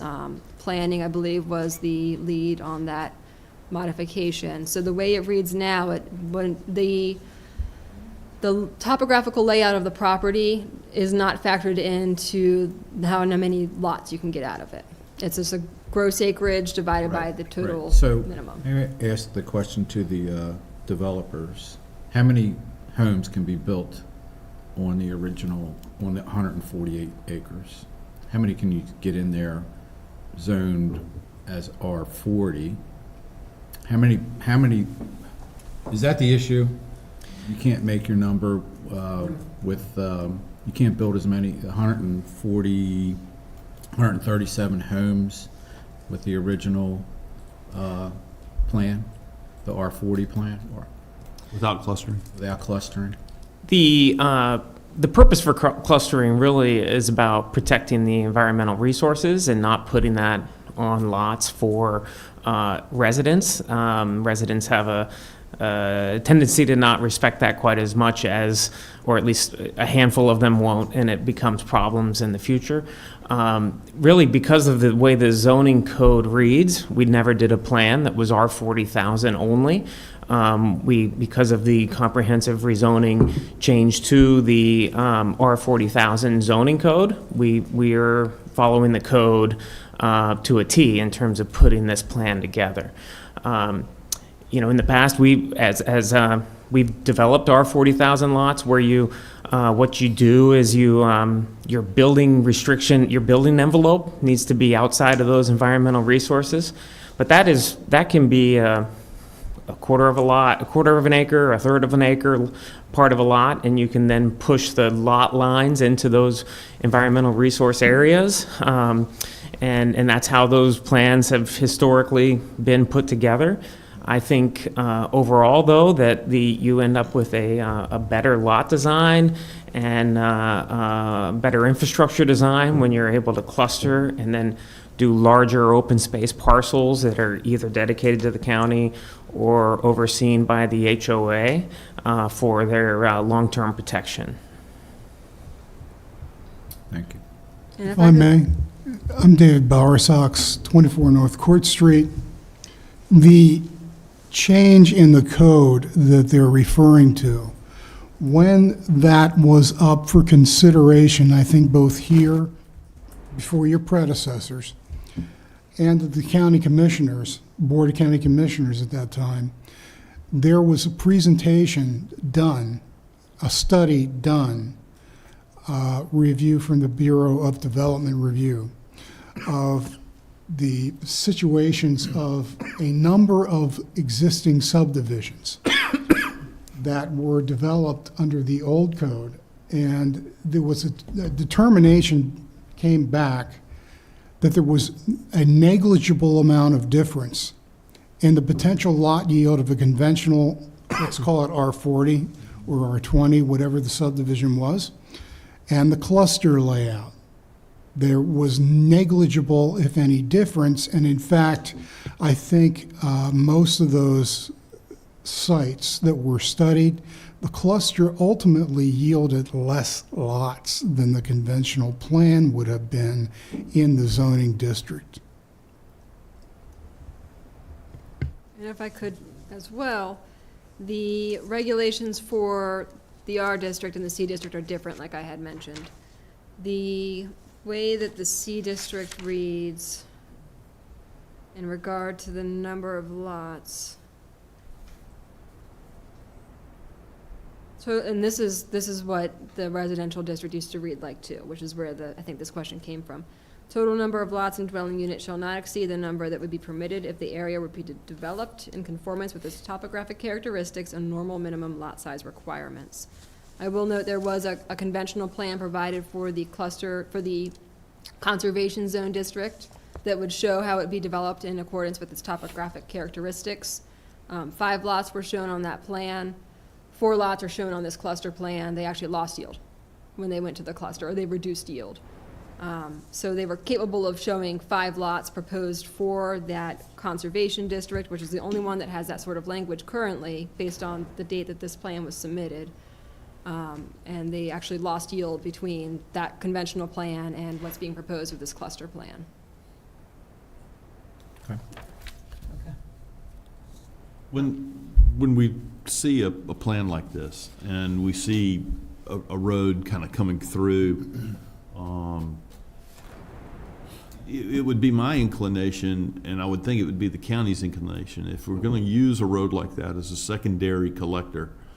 I don't know that that's the inclination or what we're trying to do, but if that's what we're trying to do here, yeah, I would prefer, and I think we as citizens would prefer to see fewer driveways connected to that road, because you don't want people coming down that secondary collector and backing out of their driveway at the same time. We did that on Monroe, and we did it well, right? I mean, that road is designed to go through. It's designed to be a secondary collector, almost a bypass, if you will. And this road, we've got so many homes back, using it as their primary access. I would have concerns about that. The second thing I would say is, when we talk about active open space, and we have it piecemealed all over the place, I question what the community, because there's supposed to be something in it for the community. And I question whether or not this community as an HOA or the community at large really benefits from having, some little dog-eared sliver of land that's community open space. That's something that the HOA is going to have to maintain, yet there's really no feasible use that you can gain from it. And so, how we you're asking for us to say, yeah, go ahead with a cluster plan. There are 3 or 4 things with this. I mean, that enclave of clustered homes that has no real access to a dedicated right there. Yeah, that is a sardine can of homes without access to public road. When you have an Amazon truck pulling in and an emergency vehicle trying to get access at the same time, or kids walking down the road trying to get home after school, I see that as a problem, just from an emergency vehicle access standpoint. It just seems like we are trying to get a lot in here when, the property is challenged to begin with because of the creek, the water, the slopes. I get that you want as many homes and as many lots as you can get in here. I'm telling you that I think we may have gone a bridge too far with this for a lot of different reasons. From a clustering standpoint, I don't have a problem with clustering. I just want it done right, and I don't think this is right. That's just my feedback. In the conventional plan, would the road system be similar to this? Where you'd have access to other roads? So I will note this road that comes through, that was just being discussed, it's on the master plan. This road will probably still look this way. You're probably still going to have access to this Ridge Road. You're probably still going to have access to this road here. These are all things that are essentially, when these additional subdivisions around it were laid out, that consideration was put into place to provide these access points. You're probably going to still see the roads coming in at the same place. I can't speak to what it would look like as far as the rest of it, you're probably going to still have things coming in at the same locations, but the configuration inside might be more a question for the engineer, what that might look like if it was not a cluster subdivision, or what alternatives exist as a cluster subdivision. I understand what you're saying, but I'm not sure, even if we do the conventional, that the same problems would occur. I hear you. Again, I think given the density we're trying to get out of here, I don't know that it changes a whole lot. I mean, but we're trying to do an awful lot with this piece of property. But in general, I've always liked the concept of clustering. And I don't see where this would cause any more of a problem than the conventional. That's just my If I could just reiterate what Kirsten indicated as part of her report, we anticipate a lot of the questions that you've brought up. Staff has also raised some of those issues, and we anticipate that when this comes before you as a concept plan, that it's going to look different than what you're seeing here. It'll be refined? Yes. Okay, Chris, thank you. Thank you. I appreciate you clarifying that. Right. They'll need to, in particular, for example, when you had mentioned about access points onto that through road, that's a comment we had previously made, and we're working out these situations as this moves forward. Again, it's very, very much in the very beginning of this process, so we appreciate the feedback that will help guide where this moves in the future, as just is the case with the determination of cluster, or the authorization to cluster, which will provide direction as to what section of code we're adhering to. So we appreciate the feedback, and this will definitely, as I've mentioned a number of times, it will look different when we see it again in the future. It's going to have to. Okay. Any? Ralph? No. Richard? Right now. Stephen? Pete? Public. Okay. Anything else from you gentlemen before I open it to public comment? I certainly have some responses, but knowing that this is cluster design or cluster only, that really is reserved for more site plan issues, that we have some solutions for some of the questions being posed. Great. Okay. All right. Public comment. Any?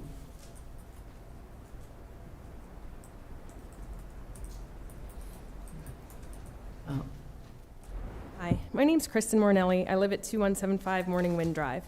I'm not opposed to clustering on the conservation area, but I am opposed to clustering that doesn't benefit the community or allows more construction than could occur without clustering due to natural features such as wetland slopes, streams, etc.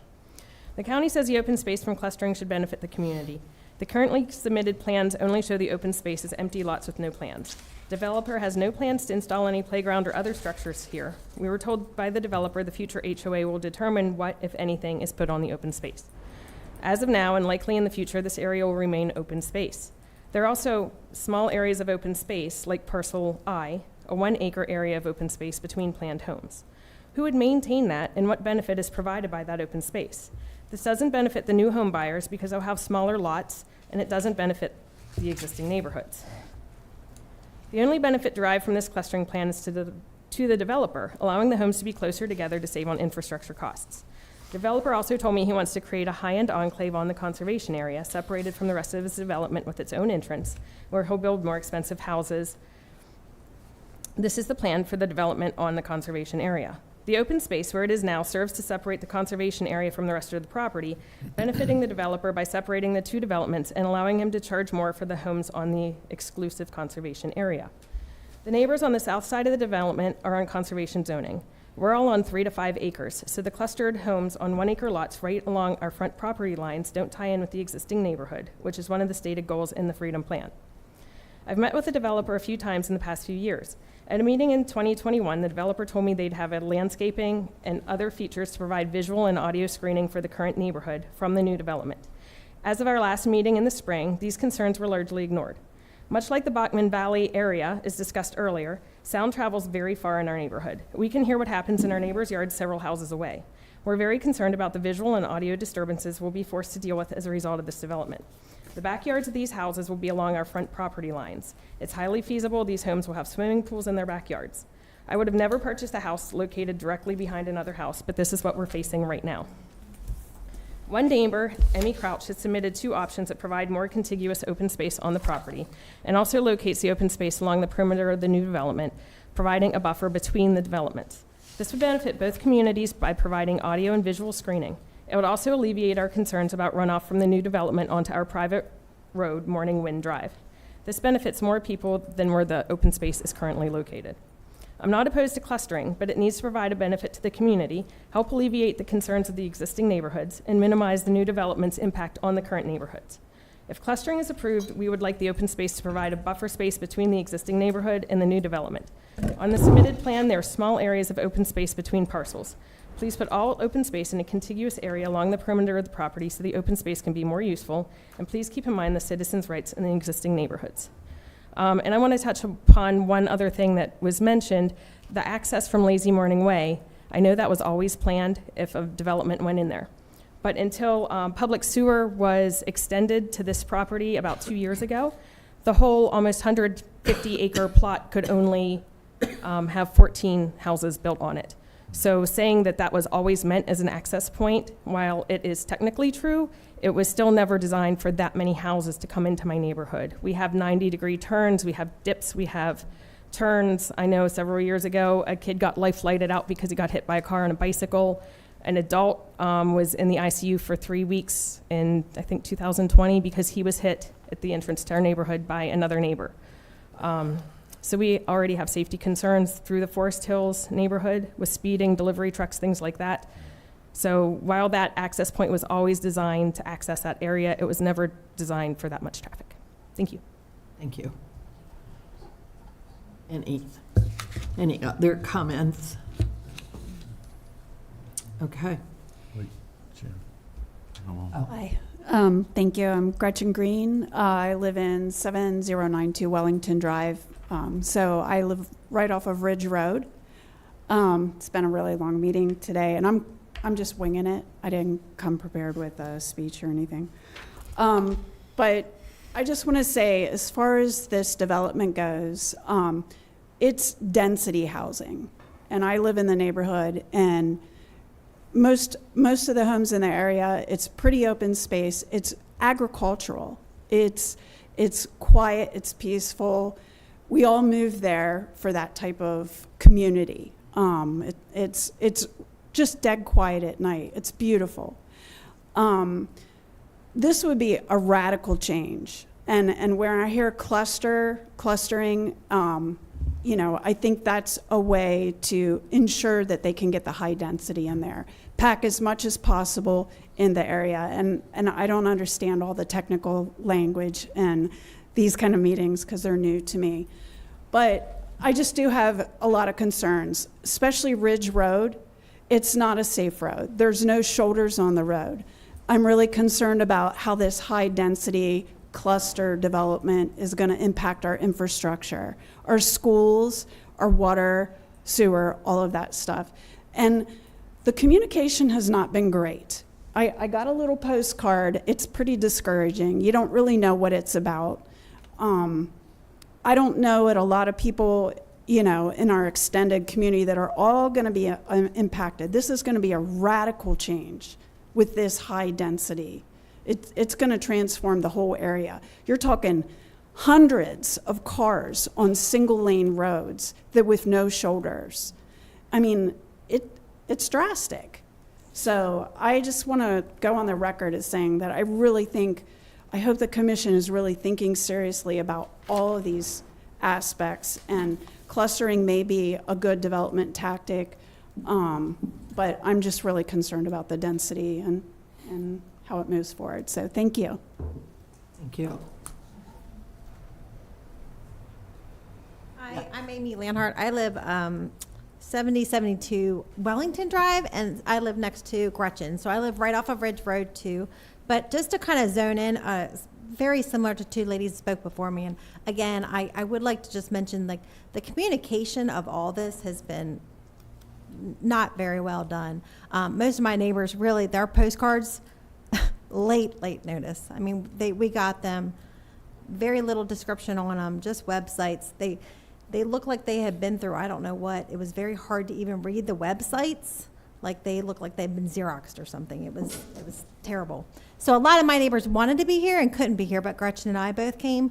But I just wanted to say, this sounds like a development similar to like maybe Jenna Estates, like you're just trying to put up a ton of houses. And I think it's a huge concern for Ridge Road, just like Gretchen said. I mean, there is just no shoulders. I think we're really missing the school aspect as well, which I know my daughter is in Orms, and I was told not to bring my husband, only one parent per child, because they can't have over 70 people in that classroom. And their schools are getting full, and we're kind of ignoring that. But it's projected to be much bigger. I know I was on several calls, like over COVID, when we were talking about this whole area being built, and there were so many people. There's so many people that have concerns, and it's a shame that they're not here, but I think that really the communication hasn't happened very well, that they're aware of that. And I just think if you're putting that many houses across, I mean, it backs up. We're not talking about it, but Bupertz is right there. I mean, that is a farm, right? It's a farm. So I bought our house, 19 years ago with a farm behind me, farms across from me, Bupertz right there. And of course, if I wanted to live in Harvest Farm or some of these areas where they had all those houses, that's what we would have done. But it's just a lot of houses. I know we have several acres. Gretchen has several acres. I mean, and you're just putting in. And we look at that farm, and now we're going to have all these houses just jammed in there. And I think we're kind of missing the fact that it's going to impact. Ridge Road is very dangerous.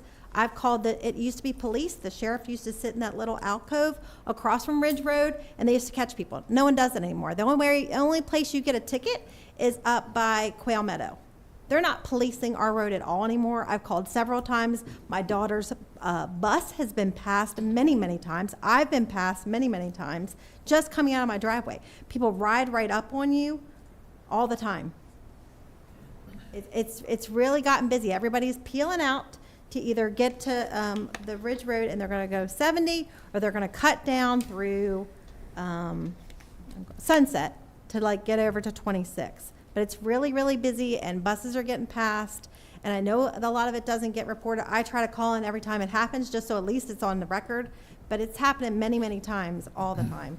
And putting all those people in there, when you have to think of like even Shanlin Drive, that's like 1 acre lots. Like this is just putting in really small lots with a lot of people. Okay. And everybody wears Amazon. It never stops. They come running in to all the neighborhoods. But anyway, that's just what I wanted to say. Thank you. Thank you. Any other comments? Okay. I will say we are here today to talk about clustering.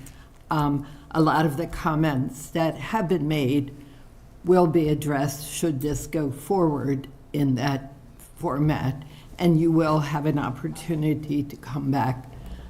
Sorry that your postcards didn't come, but or came messed up. That is United States Postal Service. We can. Oh. It's very random how our mail is handled. Yeah.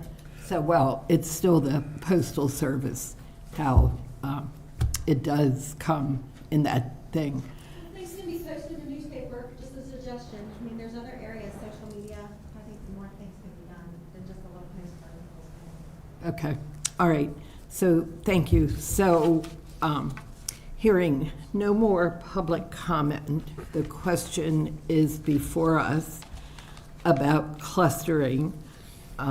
And should it go forward, there are many phases that they will face: public facilities, schools, just to name a few things. So, gentlemen.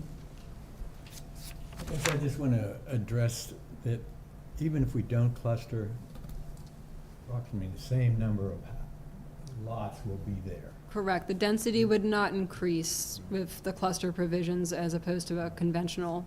So, I mean, it's because of the zoning of that property, is that, all of the people that live to the west of that, the same issue came up when I don't know if they clustered, but they have a lot of houses there. And people next to them complained about being misdeveloped. It's just the way the zoning is at this point. So it's not gonna make a lot of difference whether we cluster or not. When we consider clustering, it's because we're trying to get a little bit more open space as opposed to less. So, Yes. Well said, Richard. Okay. Any other comments? No. Okay. Again, the question before you is We need a motion. about the clustering. For authorization regarding continuing of the cluster plan regulations for the subdivision. so if we, per chapter 155 of the Code of Public Local Laws and Ordinances of Carroll County for authorization regarding a cluster plan of subdivision, that's what we would approve? That's correct. Yes, that would be the motion. Well, then I'll make that motion. Is there a second? I'll second. You second? I did. Okay. So, any other comments? I feel like, okay. Hearing none, then there is a motion and a second before you. All in favor? I think we should take a vote. Any opposed? Do you think we We should can take a roll call vote. roll call because it's Oh. because of where we are? Laura, do you want to take a roll call? Yes, I can do that. Mr. Lester? Yes. Mr. Kane? Yes. Mr. Smith? Yes. Mr. Robertson? No. Mr. Soyson? Yes. 4-1. Okay. So, while not unanimous, we do have a majority. So, the charge to you is to bring back a plan that I'm sure will change, but you can plaster. So, Thank you very much. Thank you for Thank your you. time, everybody. Thank you.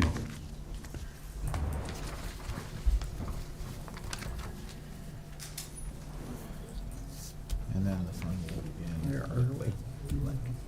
Concept plan. Okay.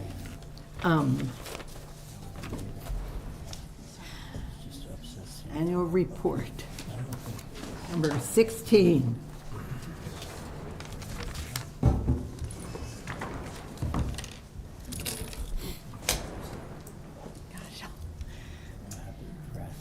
Ms. Fawcett.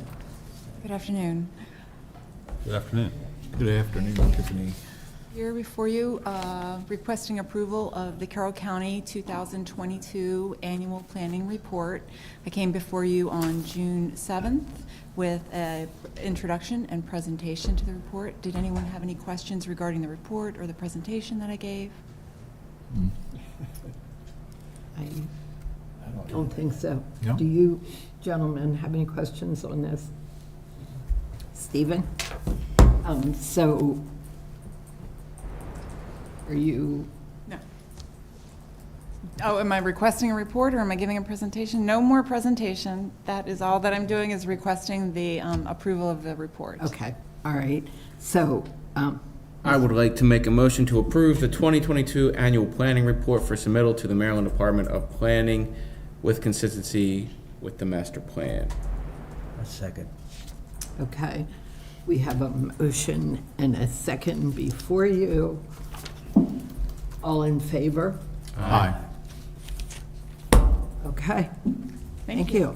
You have your approval. Tiffany, you can come back. Let's do that again. Shortest. All right, can I borrow your pen? Yes, ma'am. Thank you. Madam Chair, could we take a 5-minute recess, please? Yes, sir. Thank you. Okay, 5-minute recess.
Okay.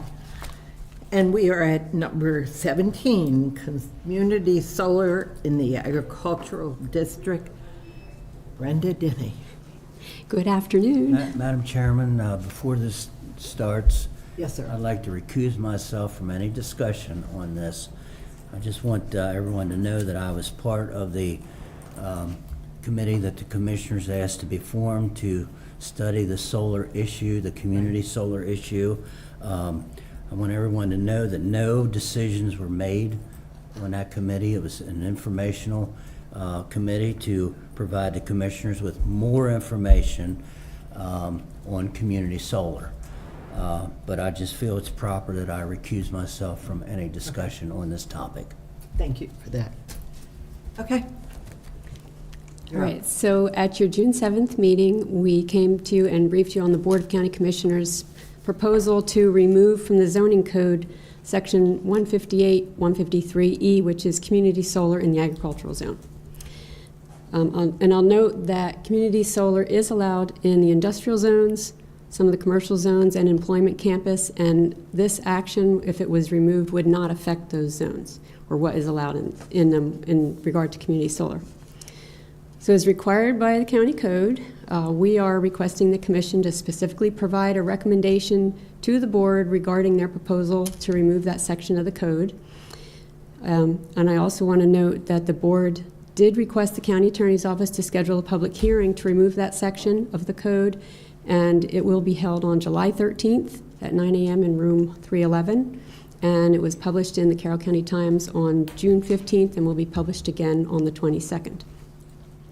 So today, the only thing we're requesting you to make a recommendation today because that public hearing is already scheduled, and we want to be sure that your recommendation is considered by the board either prior to or as part of that public hearing. So the only item that we actually need a recommendation from you on is whether to support that removal or to recommend that they retain and refine the requirements that are currently in the code. And Secretary Heim provided you with some recommended motions to consider if for those actions. If the commission desires to also to make a recommendation to retain and refine those requirements rather than remove them, this would be brought back to the commission after the board made such a decision to go that direction, and then it would be discussed at that point. So we don't need to talk about details today of how it would be refined or what the requirements would or should be, because we just need the recommendation to support the removal or retain and refine the requirements. Also, if the commission desires to make a recommendation on grandfathering, you can do that today as well. And Secretary Hein also provided you with some recommended motions to consider for that. The board has not mentioned grandfathering in the proposed ordinance for the public hearing. So those are just the things I wanted to cover with you again before you had any discussion on what your recommendation would be. Do you have any questions before your discussion? Any questions? No. Should we do public comment first? Yes. Sure, yes. Okay, I see there's quite a few people still remaining, so I assume they maybe for this.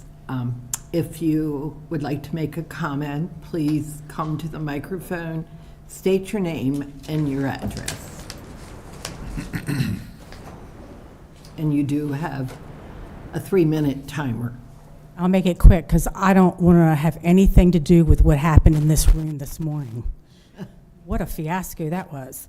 My name is Terry Smack. I live at 3775 Aaron Jacob Drive, Tawnytown, Maryland. My significant other, Jack Hayden, was not able to be here today because of a previous engagement, but we will be in attendance on the July 13th meeting. As I've stated many times in this room, I do not believe solar belongs on any viable agricultural land. And I'm going to repeat it again, what I said in this room from the first meeting. Follow the money. I believe that something down deep is going on, and I don't like it. And there's a few people in this room that feel the same way.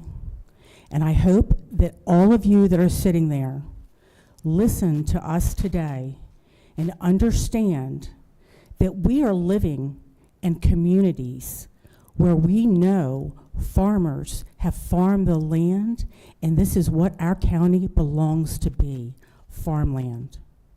You have plenty of commercial buildings and property that solar can go on. There is no reason to put it on viable agricultural land. And I believe that the constituents in the community of Carroll County have voiced their opinion. I hope that you will listen to us and understand that I have sat in this room many times, and can't believe I'm standing here again having to plea and make the same comments. I feel like they're going on deaf ear. I thought I understood that we had a 4-to-1. Why we're standing here again, I don't know. I'm not smart enough, I guess, to be a commissioner or to sit on any of these committees.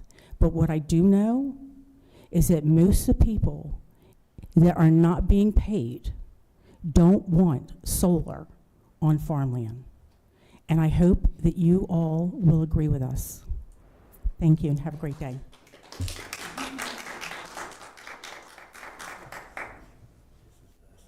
Anybody? Yes. Madam Chair, if I could for just a second, just to answer the question about why we're here and so on, it's a matter of county code. Is that if the commissioners, Board of County Commissioners, wish to make a change to the zoning code, which this would be a change to the zoning code, it's required that they send it to you all, the Planning and Zoning Commission, for a recommendation.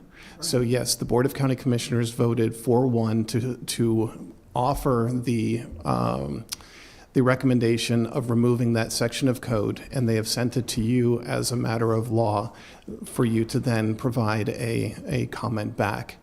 The Board of County Commissioners, when they receive the comment from you, they can follow it, they can ignore it, they can do anything they wish to it, but it's required by law that they consult with you for your opinion on this matter. So that's why we're going through this process.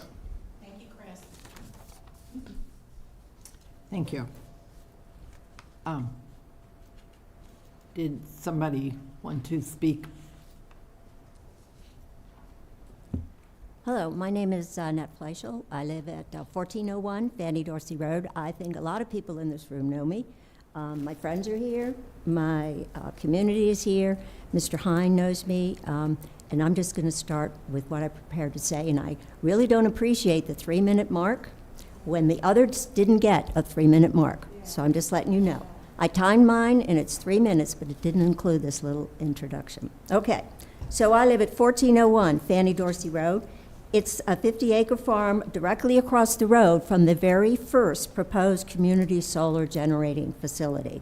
It was it was at development review over a year ago on May 23rd, 2022. It's called Spring Valley Solar. It was the beginning of my 14-month battle against the permitting of solar panels on valuable and productive agricultural land. It is finally coming to an end, I hope. But not before another agricultural facility was located just 0.6 miles down from me on Fanny Dorsey Road. Between the May date and November, there were 6 more. So that's 6 facilities in 6 months that were proposed. I speak not just for myself, but for the greater majority of Carroll County residents who object to solar on agricultural land. We have been to every commissioner meeting, every town meeting, every community meeting. We've been to meetings with the energy companies. We've done our job. We have voiced for everyone how solar panels do not belong on Carroll County and ag land. We have researched solar energy. We have sent numerous articles and documents to the commissioners for their educational review and had petitions signed in all of our communities against solar panels in ag land. Why? Because most people move to Carroll County to stay in Carroll County, not for its industry, not for its solar, but for its ag land. for its open spaces and for its small communities. First and foremost, my message today is to recognize the 4 county commissioners that believed us. This is Mike, Joe, Kenny, and Tom Gordon here, who listened to us, who spoke with the residents in Carroll County, who believed that our commitment to keeping agricultural viable and thriving could not exist without the complete removal of the troublesome and poorly written County Code 158-153, which you're considering right now. I thank these gentlemen for the 99% of Carroll County that opposes solar on ag land. Another side, Cheryl Boss and myself were unlucky enough to be asked to participate in what I call the Kangaroo Work Group, led by Chris and Brenda. We were outnumbered by 8 other county officials that were there in the room with us. They developed outlines and agendas, which was very well done, very well presented. But the final report from Chris, after we spent 4 6-hour sessions discussing the cons and the pros of it, was to allow solar on ag land and also to allow grandfathering, the 2 premises that we hold dear. So this was against what the Carroll County residents want. It was obvious during our discussions that our differences were unreconcilable. There could be no overall compromise. The removal of the entire code was the only correct and the legitimate answer, and that was the result that the commissioners came to. The very premise of putting solar in ag remainders puts agriculture and residential zones adjacent to each other. There can be no solar in a residential community. So, we'll say it again. Solar is industrial. It belongs in industry or commercial. Second, the removal of the code is necessary and it's justified. Third, there can be no grandfathering of projects that haven't really put the shovel in the ground, and no further projects initiated on ag land. For the landowners, it is all about the money. It's all about the obscene amounts of money that are involved in putting solar on your ag land. And you want some figures? You can ask me personally, because I get letters all the time, because I have a 50-acre farm and could put solar on it if I wanted. Thank you.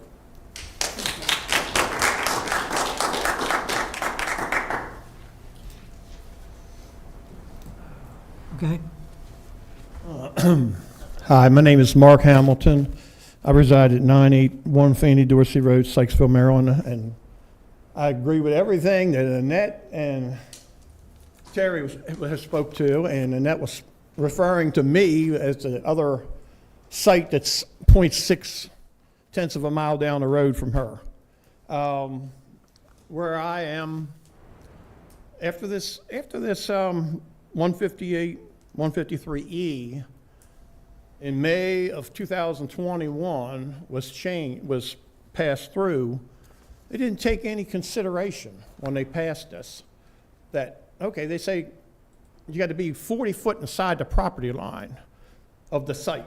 Okay, well, 40 foot inside the property line, that's one thing, but they don't take in consideration, how far are you from my property line?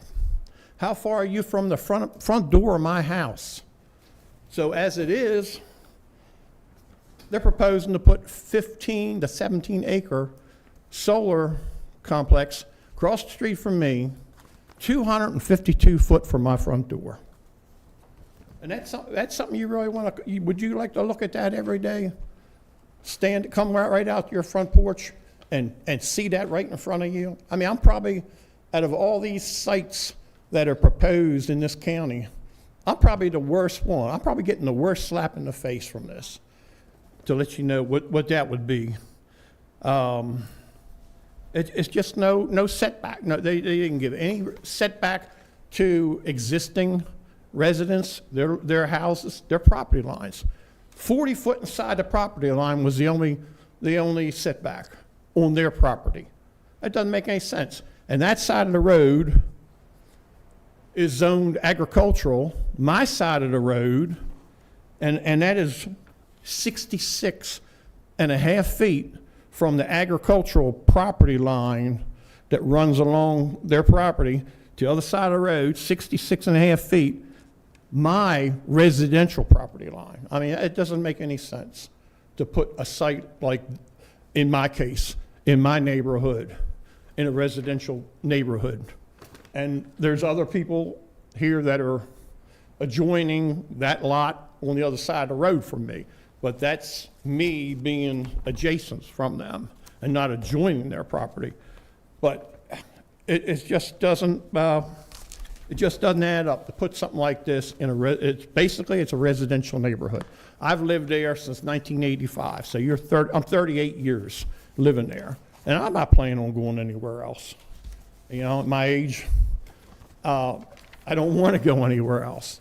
But to have something like this just easily slide by because they put that amendment in there 2 years ago, and now they want to modify it, they want to change it. And I'm with the 4 commissioners that support me and everyone else in this room in throwing that amendment out.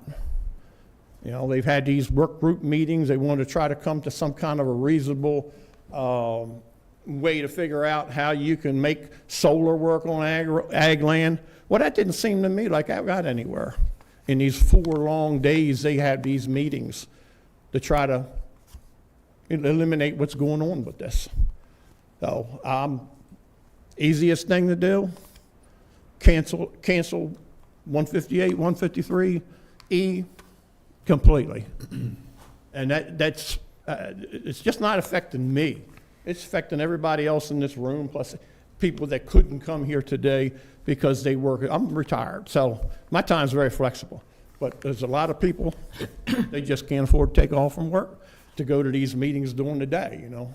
But in my case, that's where I stand.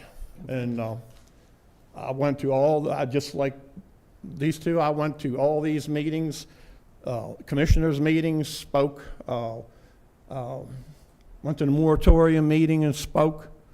I'm speaking more in public now than I ever have in my whole life. But I wanted to come here today and speak before you, the Planning and Zoning Board, and let you know what's going on in my case and where this is at. And just to show you, it was just honestly, I hate to say the word idiotic thing to do is to pass that with just a 40-foot inside the property line regulation and not take in consideration how it's going to affect anybody else outside of that property line in their close proximity to this being built. Thank you. Thank you.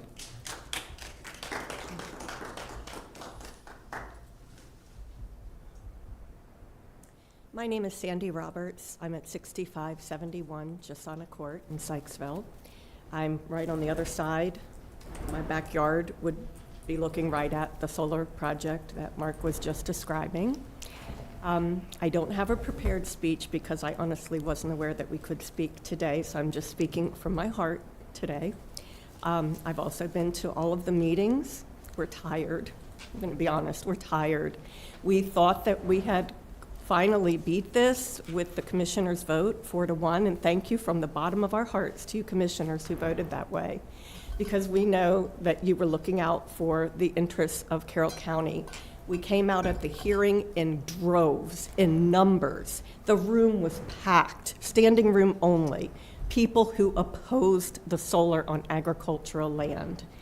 There are other counties. Howard County is putting solar on school rooftops. They are putting it in parking garages. If you go to the mall in Howard County, the top level of the parking garage has solar panels all over it that cars literally park underneath of. There are plenty of places in Carroll County that are industrial, commercial, to put these solar panels without putting them on agricultural property that is currently farmed. The fields that we're referring to have been farmed forever. The farmer was out there just yesterday doing the fertilization behind our house on the crops back there.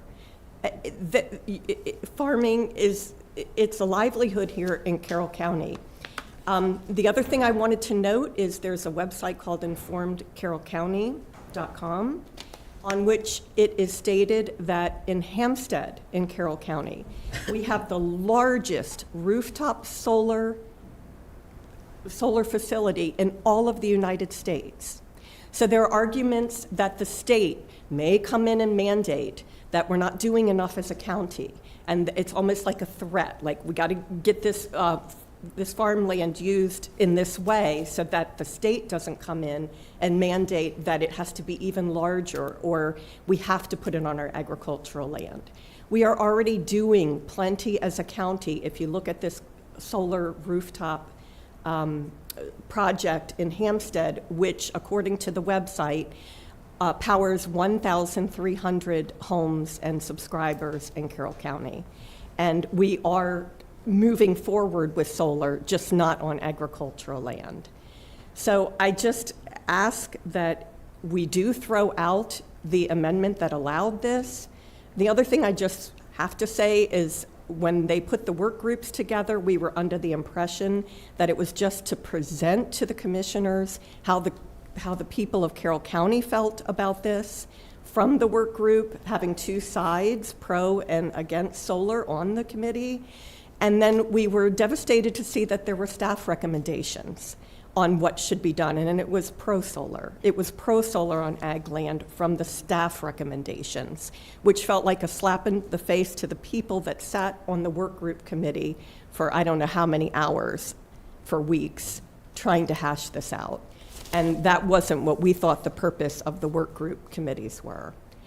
And that's really all I have to say, just to please consider other places in the commercial and industrial areas to put the solar. Not enough is known about huge solar farms adjacent to homes to know what it will do to our wells and wildlife and everything else that's affected, ground runoff water, all of it.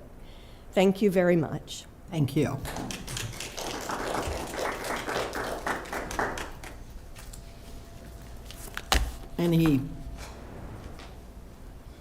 Yes. I'm Caroline Lowe, 900 Hoods Mill Road, Woodbine. I have a 95-acre farm, and my husband farms it, and there was a proposed solar farm just down the road from ours. So I just want to say that I want to thank the commissioners, the 4-to-1 vote in supporting us for this. We were serious enough, we've been to all the meetings, and we were serious enough to hire an attorney to help us through this. And we really appreciate the commissioners revisiting this and helping us out with this, because before the election, it was on deaf ears. And I am opposed to grandfathering this in. Thank you. Thank you. Does anybody else before I close it out? Okay, seeing none. Okay, Jan, I'd like to say something, if you could. Yes. And, you know, we're bumping up on 2 o'clock, and I do have a day job, just in case anybody's wondering. You know, when someone uses the word nefarious, and it's cool, you can use whatever word you want. I just need to say something, because I was one of the people up here who voted for this initially. There are 2 of us who remain. I believe strongly that the code should reflect the county and what the county wants. And this is a good, I think, example of, you know, the commissioners and us listening to the citizens and reacting to it. The truth is I'm not opposed to solar. I'm not. I'm really looking at, you know, my next car being electric and putting solar in my home. I do like the way our county looks, and I like the fact that we have an ag program. I do think we could do some things better about it, but again, I don't mean to preach. I'll just simply say I was in favor of solar. I am also in favor of the code reflecting what we collectively as a county think. And I know most of us are property rights people up here, and this is a right that we're going to be taking away from people. I mean, believe it or not, there are people who want to be able to use dormant farmland and get revenue from what they're not farming, or maybe it's not yielding what it used to yield, and they were fine putting solar on it. And so we're taking away a right when we do this. And that's not something that I think we as a commission take lightly. And y'all are asking us to do that, to take away someone's right to do something that we granted, albeit for a short period of time. So, you know, I need to take a breath, and I just want to say, one, when someone uses the word nefarious, the hair on my neck kind of stands up, because, you know, I'm not kissing babies, I'm not kissing rings. I do this because I want to make our county, and I think most of us do, want to make a county a better place.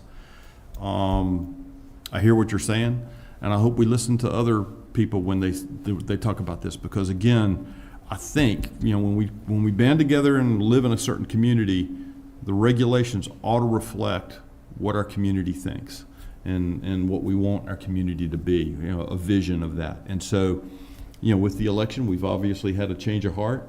I voted for it. I thought the regulation was a decent regulation, but again, I'm not opposed to taking this off the books. And so, as one of the guys who voted for it, I just wanted to say it out loud. I'm fine with doing this, even though we're taking away a right. I have a couple questions. If this goes into effect, what happened? Originally, we had remainders that you could, you know, because they can't really farm it that much. Would that still be there? No. The remainders? No, so the specific chapter of code we're talking about, 158, 153, is Section E. It was specific to remaining portions and putting commercial solar on remaining portions. So there's no exceptions then? No. No. Okay. The other concern I have is the 1, 2, 3, 4, 5, 6, 7 people that have already put money and time, and they're not going to be grandfathered in either. Is that correct? So the county commissioners have not weighed in on that yet.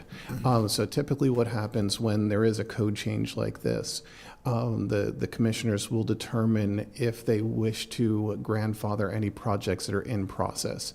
The commissioners have not discussed that, so I don't want to speak for them, but I think I could say that with the way they have voted and the impetus for these changes, I doubt that they are going to grandfather the projects that are in process. But that is for them to make a decision on. Yeah, I'm not opposed to the change. I'm just concerned about the grandfathering and the idea that there's these remainders out there that they can't really do much with anyhow, and why not use it to put solar in? There's not that many, but, you know, that's it, I'm done. Well, Yeah, that was I think that was the confusion Right. from the beginning, this was about remainders. And the reporting in the newspapers, all that, just agriculture, and everybody goes, whoa. I'm with Pete. I voted in favor of this initially. I think technology is here. You read all about the power grid, potential failures, cost, et cetera, et cetera. Nobody's getting any payola for saying, hey, Solar City, go put a thing over here and, whatever. Just doesn't happen. So I think there's some danger here to ignore the future.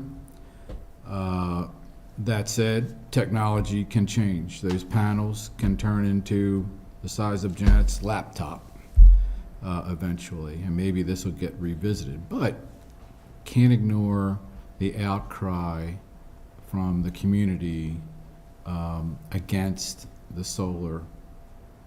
But I just wished the reporting and the conversations were really more centered on what the code was changed to about the residuals. And the residuals, the way I understand it, I'm not a farmer, was pretty much land that the farming community couldn't farm, couldn't use. So why not let them? No. If you develop a portion of the ground and then you're only allowed so much in Okay. ag, and the remainder is that portion, so it can be. So it can be, Still okay. be farmed. I'm still learning. Good. Okay. So anyway, I do agree that we need to take this off the books, and I agree with what Chris just said too about reading all the comments from the commissioners, and this is an emotional issue, and I just don't think there's probably going to be any chance that the commissioners would grandfather anything that's in process. So It's their call. There is going to be a meeting July 13th that, of course, the commissioners, I think Commissioner Guerin said that he would like to see it, and you all decided to move forward with that. Our charge today is to go with the emotion we can, put forth. Chris gave us several options we can put forth to grandfather it in. Ultimately, it's the commissioners, which will have another vote, I assume, after they've had their meetings. So, I still have heartburn over, I respect I don't get to vote, so thankfully. But I respect the fact of, I don't know that I would want to look out my front door. Fortunately, I'm in a spot where everybody's developed all around me, so I don't have that. I just get to see the lovely solar panels on people's roofs. But I also respect the fact that there are some that have wished to move forward already, even though Maryland's a shovel-ready state, we also know that there is many avenues people can take, and they've already got a significant amount of dollars invested because that was their property right. So, Can I make a comment to that, please? The statement that people have put money invested into the property. The owners of the property have not put the money into it. It's been the solar companies that have invested the money into it. So it's people who are not living in our community, who don't care about our community, and won't be here when the 25 years is up to recoup and to clean up the mess. So no one in the county has invested the money into their farm. It has been the companies that are all outside of our area and out of our state, actually, who have invested the money. So I just want that on record to make it extremely clear. yes, thank you for that. I understand that. I guess when I said property rights, I was referring to the farmers that will get income from that. So that's a decision that they have made as doing something with their community. I think, I know I'm not supposed to come up and talk, but I can tell you. The ones that are right now under, the landowners have said, we want to put solar, they are landowners. None of them farm their own land. They are all being farmed by our county farmers. 20 acres here, 40 acres here, 60 acres here. They augment the farmer who can't derive a living off of his 100 or 200, or maybe even if he's lucky, more than 200 acre farm. So you need to know that. And absolutely, Terry is right. You can make up to $80,000 for one 20 acre parcel on your remainder if you do that as a landowner. Per year, annually, for the 25 years that you run into that contract. That is the money that the solar companies have. I just need to tell you what's true. okay, thank you, thank you. I understand. Thank you. Okay, I think we need A motion. a motion, yes. I'll make a motion that we, I'm gonna have it. I move that the Planning and Zoning Commission support the Board of County Commissioners' proposal to remove section 158.153E from the county code. Okay, there's a motion. I'll second. Okay. There's a motion and a second. Mr. Robertson is recusing himself, so all in favor? Aye. Any opposed? Abstain. Okay. Stephen, did you vote? I said aye. Okay. Okay. So the motion carries. So.